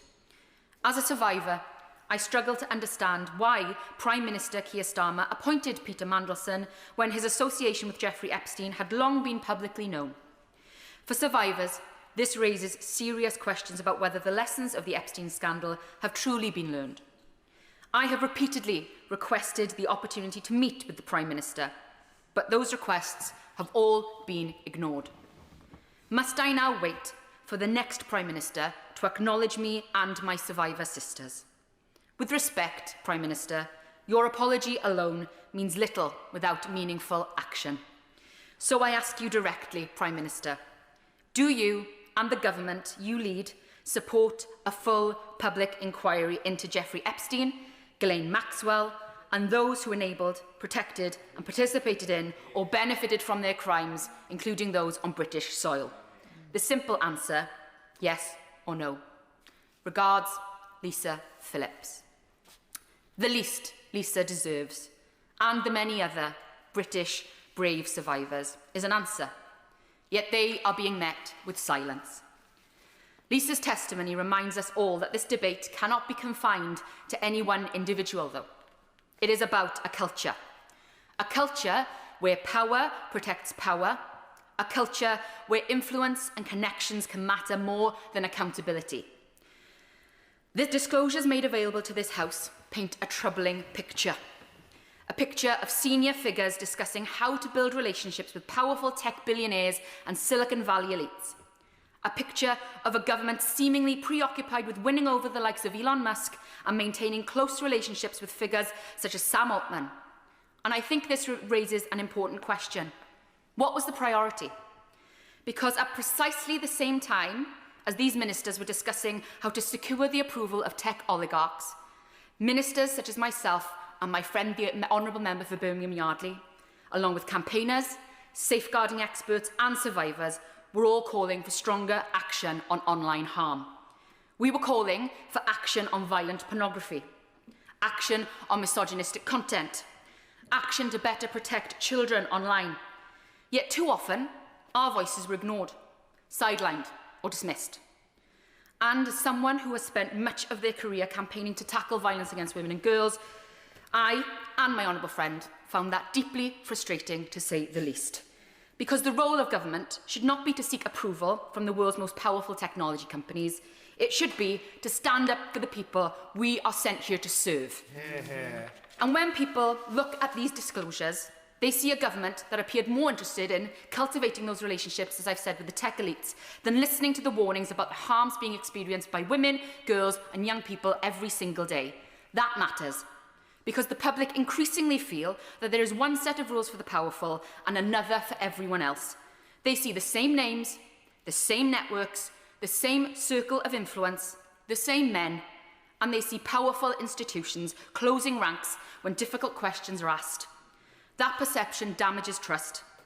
But what concerns me almost as much as the disclosures themselves is how, in fact, they came into the public domain in the first place. Not because the government chose transparency, not because ministers proactively provided answers, but because Parliament forced the issue. Because members in this place demanded scrutiny. Because this House insisted on accountability. And that takes us to a much bigger question. Why is transparency so often dragged out of institutions rather than freely given? Why do victims, campaigners and Parliament so often have to fight for information that should be freely available from the outset? And perhaps the most striking contradiction of all concerns transparency itself. Because while this government has spoken passionately about the importance of openness, accountability and a duty of candour, these disclosures raise serious questions about whether those principles were being lived as well as preached. The public are entitled to ask how confidence and transparency can be maintained when disappearing messages were being used at the highest level of government. They are entitled to ask why survivors have appeared to struggle to secure the same level of access and attention that was afforded to some of the most powerful figures in global technology. And they are entitled to ask whether the voices that mattered most were truly being heard.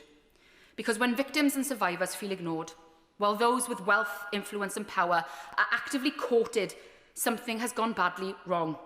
That is not the culture the public expect from government, and it is certainly not the culture that victims deserve. And that is why this debate, this whole issue, should strengthen our resolve to deliver a genuine duty of candour. Not a slogan, not a soundbite, not something invoked only when convenient, but a genuine legal and moral obligation on those exercising power to tell the truth, to preserve information, to be transparent, and to place accountability ahead of any self-protection. Because too often in this country, transparency is not volunteered. It is extracted, painfully. It comes only after leaks, only after investigations, only after victims, families, campaigners and parliamentarians sometimes spend decades fighting for information that should have been available from the outset. The disclosures before us today did not emerge because government chose openness. They emerged because Parliament forced scrutiny through the SO24 process. That should concern every member of this House. Because if transparency depends on being forced, then we do not yet have a culture of candour. And until we confront that honestly, we will continue to fail the very people that this House serves to exist. Not with words, but with action. Not with promises, but with accountability. Sir Jeremy Wright. Thank you very much, Madam Deputy Speaker. It is a genuine privilege to follow the Honourable Lady for Pontypridd. I have to say that knowledgeable and passionate ministers are a huge asset to any government, and she is a significant loss to this one. And if I may say so, exactly the same can be said of the Honourable Lady for Birmingham Yardley, who sits next to her. She makes important points about the victims of Epstein, which I will not repeat, but I think she's added considerably to this debate. Madam Deputy Speaker, if I may, I also want to take the opportunity to join the tributes that have been made earlier to Alan Hazelhurst, who occupied your chair with immense dignity and considerable rigour, I might add, but also did so with very deep warmth and kindness, and I know that he will be missed in both chambers of this place. But turning to the motion, Madam Deputy Speaker, I want to say something about the process that has led to the publication of the documents we are now considering, and then something about their contents. On the process, I should start by offering my thanks to not just the officials of the Cabinet Office, but also to the staff of the Intelligence and Security Committee. The whole House will be now conscious of the sheer scale of the task that lay before both those groups of people and the immense work they all had to put in to turn the process around as quickly as they did. And the House will also now appreciate that, given the nature of the documents that we have before us, it was inevitable that there were a large number of those documents that raised questions of either national security or international relations. And I want to make it very clear, as I have before on behalf of the Intelligence and Security Committee, first that we are very grateful for the words of the Paymaster General and indeed the Chief Secretary on previous occasions for the work that we have done, but to offer reassurance to the House that throughout the process we were rigorous in our view that government embarrassment was not sufficient cause for redaction of these documents. I hope the House can now see that is so, because there's plenty of government embarrassment left unredacted. But also to say that the prejudice that we sought to establish in relation to international relations or national security needed to be real prejudice and not the vague possibility of that prejudice, and that's the way in which we approached the task. And I am confident in the redactions that we have agreed to make, and indeed in the decisions we took not to support those redactions which we refused to consent to. But in the process we undertook, as I've spoken about before, two issues of process have arisen. The first is who checks proposed redactions for reasons other than national security or international relations. And I'm very glad that the government has agreed that my honourable friend for North Dorset should fulfil that role, as he has now done.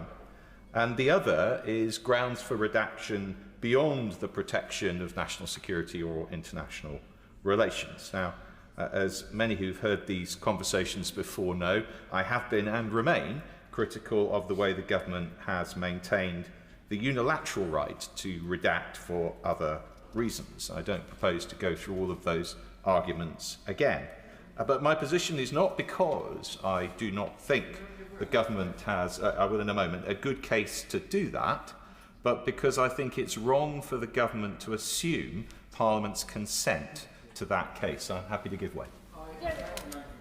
Could it be clear, is the redaction done in Downing Street in government and then sent to your committee, to the members' committee, or is the redaction done by the committee on grounds of national security and international relations? Yes.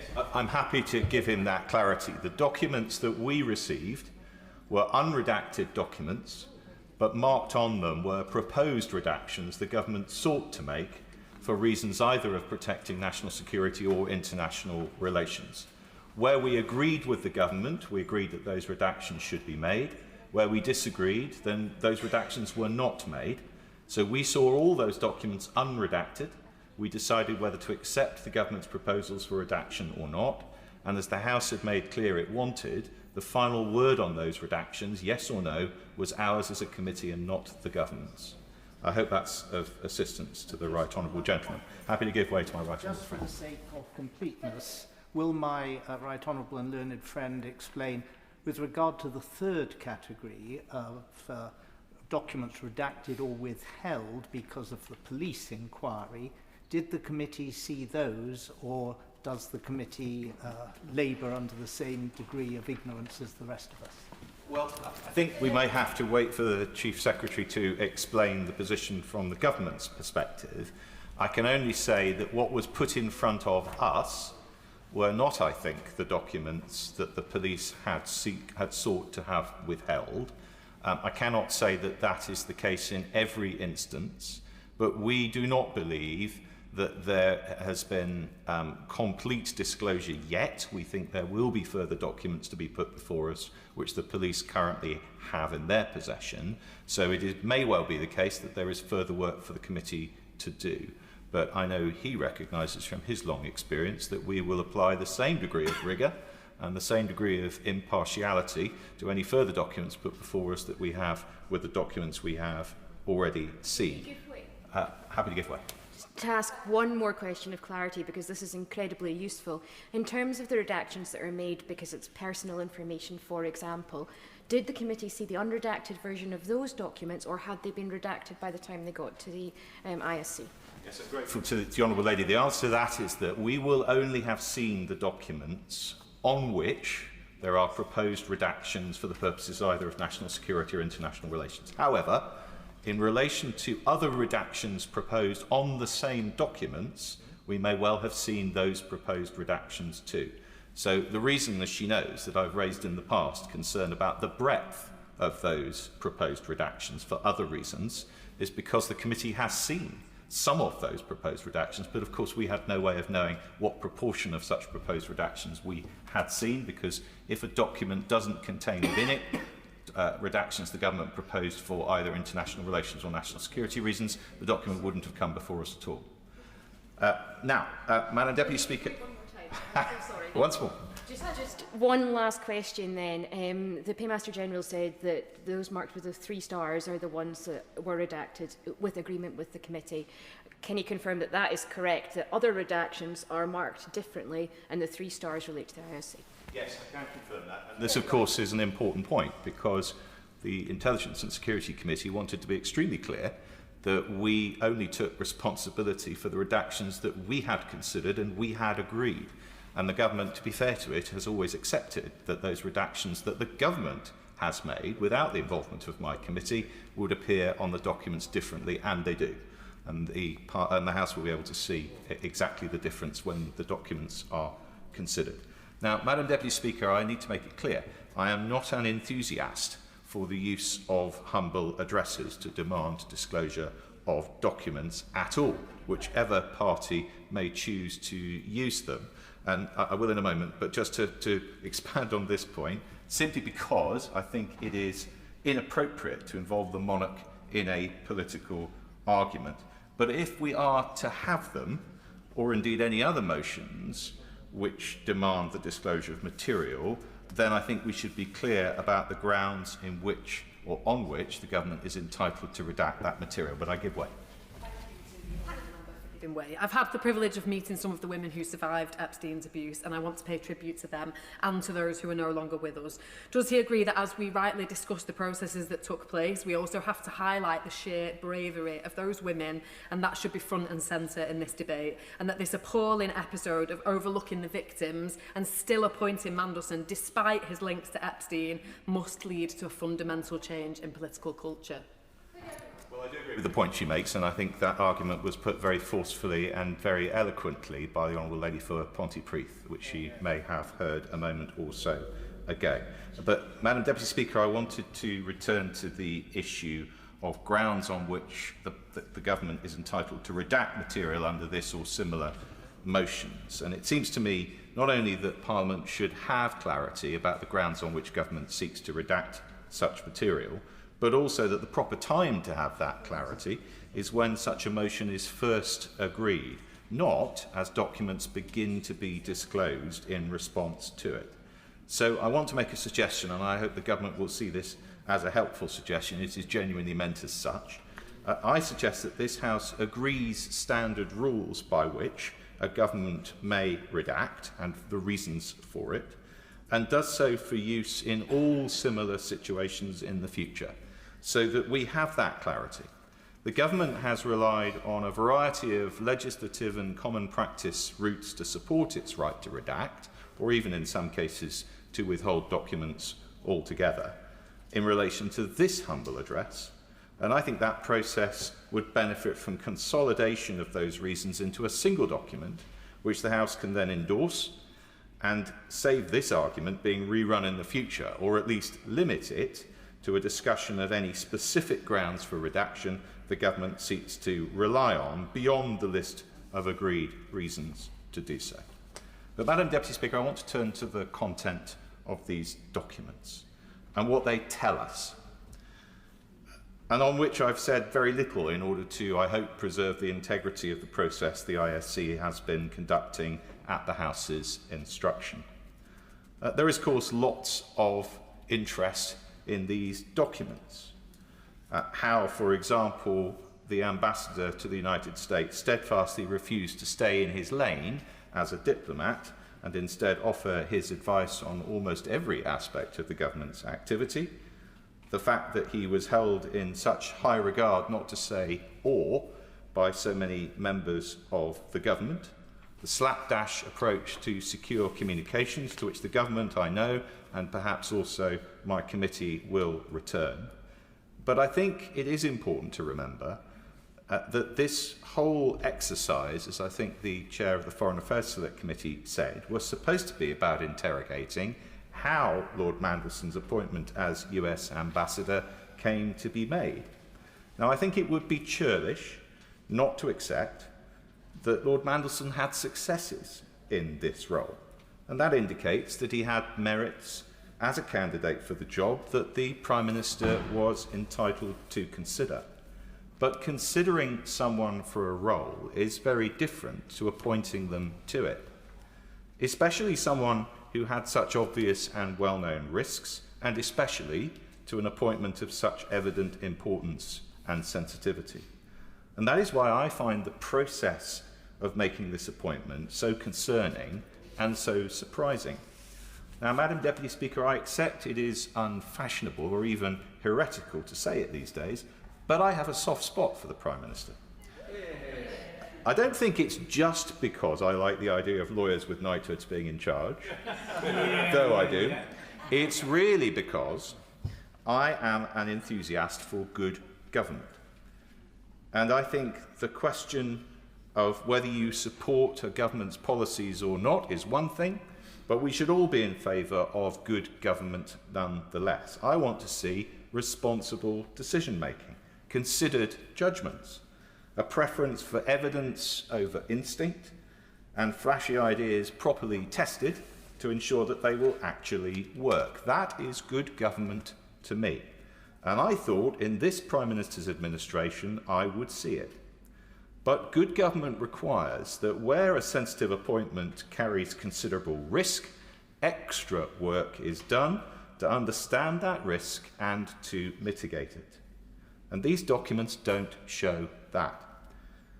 Peter Mandelson's letter to the then Foreign Secretary, now Deputy Prime Minister, has become famous for Lord Mandelson's assurance that the government would not regret his appointment, ranking up there, I think, with Peace in Our Time and Michael Fisher's pre-hurricane weather forecast in the pantheon of poor predictions. But there is something else interesting about it, and that is its date, the 18th of November 2024, making it clear that Lord Mandelson was at the very least under serious consideration for the ambassador position in mid-November of that year. And yet the vetting process did not begin until late December, with everyone then being told, and this is very clear, that it should be completed in time for Mandelson to begin work in January. And there are several mentions in the documents of the urgency of this from officials.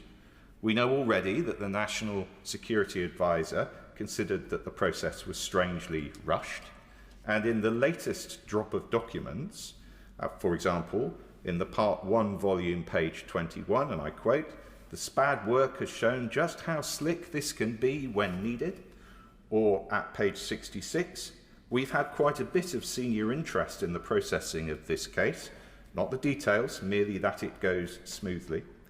And if officials had been asked to start that work earlier, then they could have taken longer over it. And surely more time and consideration would have been beneficial in this complex and controversial case.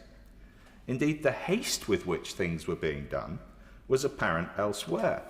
In another document, an official points out that the Prime Minister had announced his choice for ambassador before agrément has been granted. In other words, the United States had not agreed to accept Lord Mandelson as ambassador at that point, and that, the official says, should not have happened. Now, it is and was clear to everyone that this was a controversial appointment, perhaps high reward, but definitely high risk. There were substantial reasons to worry about it. We've heard already several of them, and those were almost all very public knowledge. Now, that should have given everyone, perhaps especially the FCDO as appointing department, pause for thought. And yet we know from Part 3 of these volumes, page 106, that UK security vetting informed the FCDO of their recommendation in the last week of January 2025. And the FCDO granted developed vetting certificate on 29th of January 2025. Not much pause for thought there. Worse still, as others have pointed out, mitigations which were clearly agreed to be necessary, we have seen not evidenced anywhere. Madam Deputy Speaker, good government this was not. It has been said by many on the government's behalf that mistakes can be made, and that is of course true. But the Prime Minister pointed out in opposition more than once that Prime Ministers are accountable for the tone and character of the governments they lead and how those governments transact their business. And he was right. These documents show that in the making of this very important and sensitive decision, there is much wrong with the tone and character of this government. Thank you, Madam Deputy Speaker. The latest Peter Mandelson scandal epitomises everything my constituents in Liverpool West Derby detest about the political establishment and why so many are losing faith in this place. Here was a man who brought government into disrepute on multiple occasions, a man who repeatedly placed personal interest and profit ahead of public service. Yet instead of being consigned to political history, he was rehabilitated by senior figures in my own party and elevated to a position of extraordinary, unelected influence. Why? Because his value to the political establishment was never rooted in principle or public service. It was rooted in his history of brutal factional manoeuvring, his network of powerful contacts and his ability to pull strings behind the scenes. Even his association with one of the world's most notorious paedophiles was seemingly outweighed by the usefulness of those connections, and shamefully for those responsible for his appointments, with no apparent regard for the victims of Jeffrey Epstein. And I'd like to thank my honourable friend from Pontypridd for her speech, which outlined that so powerfully. The latest documents, while revealing moments of embarrassing sycophancy, tell us little that we did not already know. Mandelson's fingerprints are all over this government. His involvement stretched from ministers and advisers to the very centre of power. Just yesterday evening, we learned that the Chancellor asked Mandelson to visit her in the Treasury to advise on trade matters while he was chair of the private lobbying firm Global Counsel. No record of the meeting was disclosed. His influence, exercised through figures such as the Prime Minister's former Chief of Staff, Morgan McSweeney, was vast, unaccountable and entirely undemocratic. And based on the great lengths McSweeney and others went to ensuring Mandelson was given a job as US Ambassador, including applying pressure on civil servants, it's very reasonable to conclude that Mandelson's influential position was reward for support of the Labour Together faction. The damage this organisation has done to my party and this government cannot be ignored. So I once again reiterate to my right honourable friend for a full, transparent and independent inquiry into Labour Together and all those involved in the organisation. Madam Deputy Speaker, the question many of my constituents are asking is, how could an unelected figure whose public record is so controversial wield such influence over the decisions of governments while facing so little scrutiny or accountability? That lack of accountability also helps explain why the latest disclosures were not far more uncomfortable for Mandelson and those around him. As we know, despite requests to do so, he refused to hand over his personal phone as part of the evidence-gathering process. This speaks of a wider problem of culture in Westminster and Whitehall, and is exactly why we need the duty of candour that a Hillsborough law would introduce. There can be no more exemptions from transparency for the powerful. There can be no special rules for those at the top. Public confidence depends upon accountability applied equally to everyone. I, like many others, await government's actions on the progress of this crucial piece of legislation, and I hope my right honourable friend can shed some light on its stalled progress when he winds up the debate. The ongoing police investigation means Mandelson may yet face further scrutiny. However, the absence of so much correspondence, together with the significant redactions in material already published, means the true extent of his influence over government decision-making may never be fully known. My particular concern, Madam Deputy Speaker, centres on the relationship between this government and the US technology firm Palantir, a former client of Global Counsel. The documents reveal Mandelson arranged meetings with Peter Thiel, Palantir's founder and a historic supporter of Donald Trump, and with Lewis Mosley, the company's UK head. These meetings followed the Prime Minister's visit to Palantir's Washington headquarters in February, a meeting reportedly brokered by Mandelson, for which there were no official minutes or transcript produced. Following this, later on in the year in September, during the state visit of Donald Trump, there was a pledge by Palantir to expand its work with the Ministry of Defence to a value of $750 million over 5 years. I, and many others in this place and beyond do not believe a company associated with the military operations in Gaza and the facilitation of aggressive immigration enforcement in the United States should be entrusted with expanded influence over any public services in this country. But my greatest concern is Palantir's growing role within our National Health Service, a matter which the Science, Innovation and Technology Committee today described as an unacceptable point of weakness, which could leave our data at the mercy of hostile actors. I first raised concerns about this company in 2023 when the Federated Data Platform contract was awarded. Since then, I have repeatedly called on this government and the last government to exercise the 2027 break clause and end this relationship. Yet despite widespread concerns from parliamentarians, healthcare professionals and members of the public, for some reason, Palantir's presence within our NHS and access to patient data has only continued to grow. That expansion comes despite significant concerns being raised elsewhere. New York City Health and Hospitals withdrew from its contract with Palantir earlier this year, while a proposed Metropolitan Police contract was blocked last month. Those decisions reflected principled leadership and a recognition that public trust must come before corporate influence. And I thank Mayor Khan for showing that desperately needed leadership, a real example to others. The concerns they acted upon are shared by many NHS staff and many of my constituents who are deeply uneasy about the growing role of Palantir in managing sensitive personal data.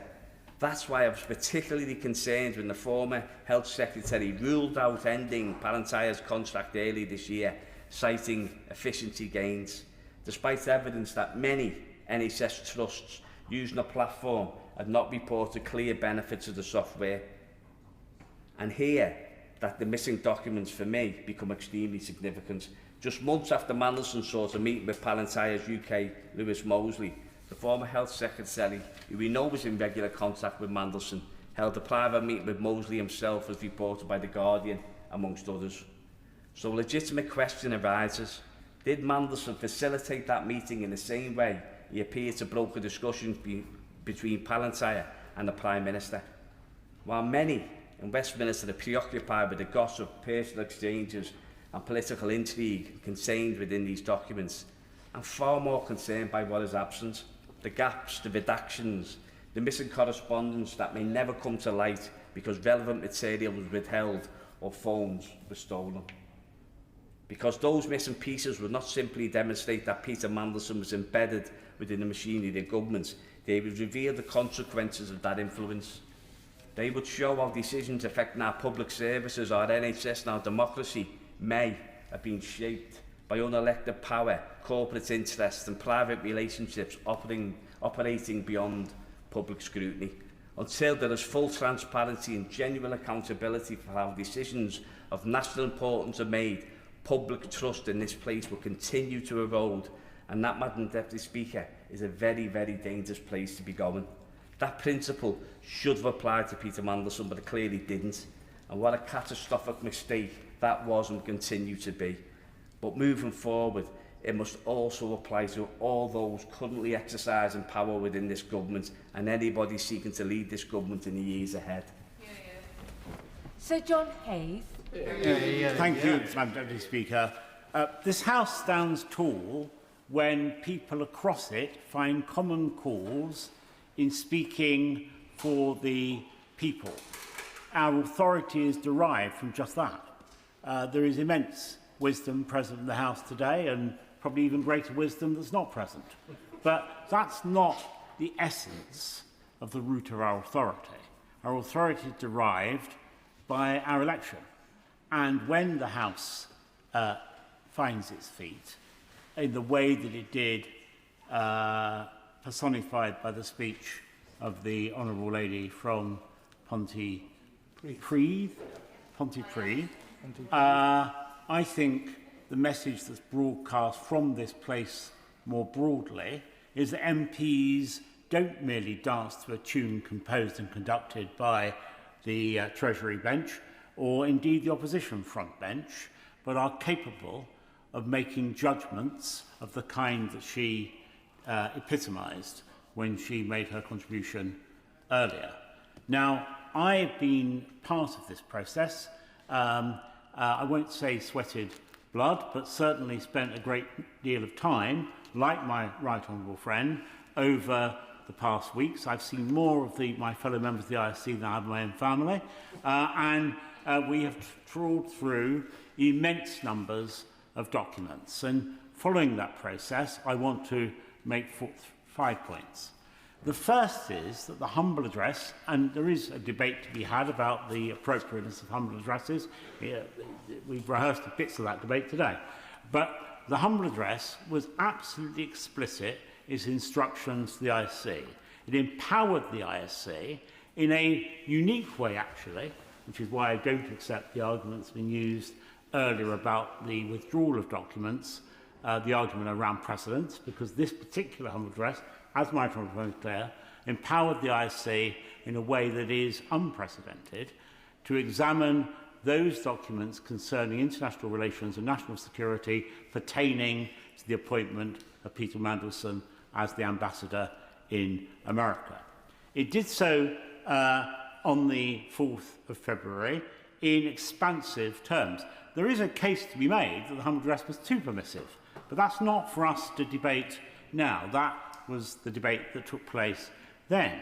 For example, it talks about all electronic communications, as my right honourable friend described, and yet we see nothing of videos, of recorded messages, of all kinds of electronic communications, which clearly might be salient to our consideration about whether Peter Mandelson should have been appointed at all, and why he was appointed. And so the humble address gave the ISC that instruction. And it's important to just make crystal clear that the ISC is a committee of Parliament with unique legal powers, with special legal powers. And those legal powers extend beyond any other committee of the House and enable that committee to look at the most sensitive matters of all. Strap documents, for example, as sensitive, I'd argue, in many cases more sensitive than anything that we might have been offered as a result of the humble address providing that instruction to us. And yet the government took the decision not to make available to the Intelligence and Security Committee the vetting file associated with Peter Mandelson. The argument used is that if it did so, it would have a chilling effect on the whole vetting process. I regard that as a specious argument because it confuses scrutiny with disclosure. The ISC was never going to disclose any of that material, a point made by my right honourable friend, its former chairman. And so it was a matter for the government to have faith in the ISC, as clearly the House had faith, or at least for the government to reflect the faith of the House in providing all the relevant material to the ISC. But let's leave that to one side. The Minister may want to come back to this again, because my right honourable friend, who sits on the ISC with me, indeed is the Vice Chairman of that committee, came to the House in the form of an urgent question and explicitly requested that the government return to the subject of the humble address to see if they wish to amend it to legitimise their decision not to provide that information. The government chose not to do that. They chose not to ask the House for consent. I think that is a highly questionable decision, and I think frankly, I think the government will come to regret not coming back to the House to obtain that consent. But let's move on, because my second point is that it is now known, and I won't say too much about this, but it is now known, it's in the public domain, that the ISC did receive a summary document. And indeed, some of that summary document has found its way into the public realm by means of a national newspaper, the Manchester Guardian, which clearly had access to information, and we've heard earlier that there may be an inquiry into how that information found its way into the press. But at a point, we were told that that information, or even in redacted form, would not be available in this tranche of information because it was required by the police. But we don't know when the police made that inquiry, when they decided that this was vital to their investigations, and we've been given no rationale as to why they might have come to that decision so late on in the process. For had they made the decision earlier, we would both saved a lot of time, and the expectation that we might have seen more about vetting would not have been fixed in the minds of members of this House. So I do think it's important the Chief Secretary is crystal clear about when that request from the Metropolitan Police was made, and it would be helpful if he could give us some indication of why. Clearly, he couldn't compromise the investigation or any subsequent legal action, but giving the House some indication of when and why the police changed their tune, as it were, in respect of the vetting file, or the summary of the vetting file, would be highly desirable. My third point, I said there were 5, and I know you're counting, Madam Deputy Speaker, and you'll be chastising me if I don't stick to my chronology precisely. My third point concerns mitigation, because as the Chairman of the Foreign Affairs Select Committee said, there is some confusion about the character of mitigation.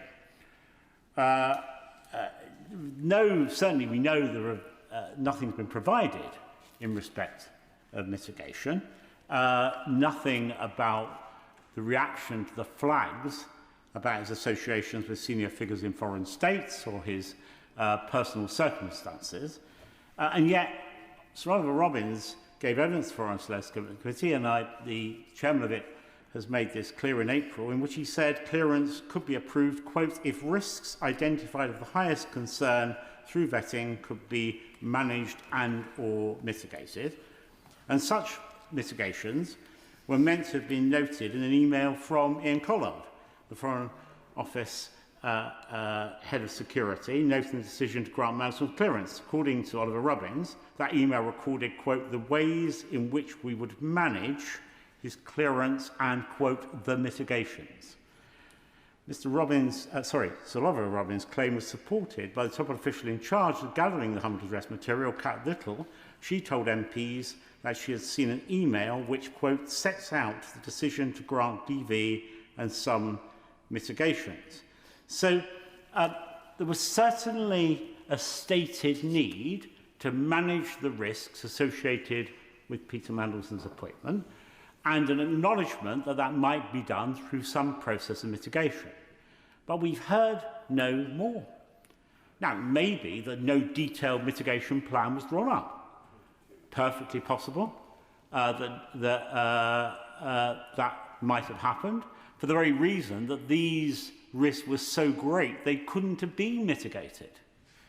But even if that were the case, surely there would have been box notes, there would have been communications, there would have been emails making all that clear between the Foreign Office and the Cabinet Office, between UK vetting and the Cabinet Office, between ministers and officials, and yet we've seen nothing. So I will happily give way to my right honourable friend. My right honourable friend for giving way. Would he agree with me that in addition to the concern he's expressed that there is no evidence of mitigations having been put in place, there's an additional concern which there wasn't much time to do those mitigations between the point at which UKSB recommendations were received and a decision by the Foreign Office was made to grant vetting, then there really wasn't much time for mitigations, as well as very little evidence that they were provided. That's true, and that indeed might have been reflected in some of the messages that I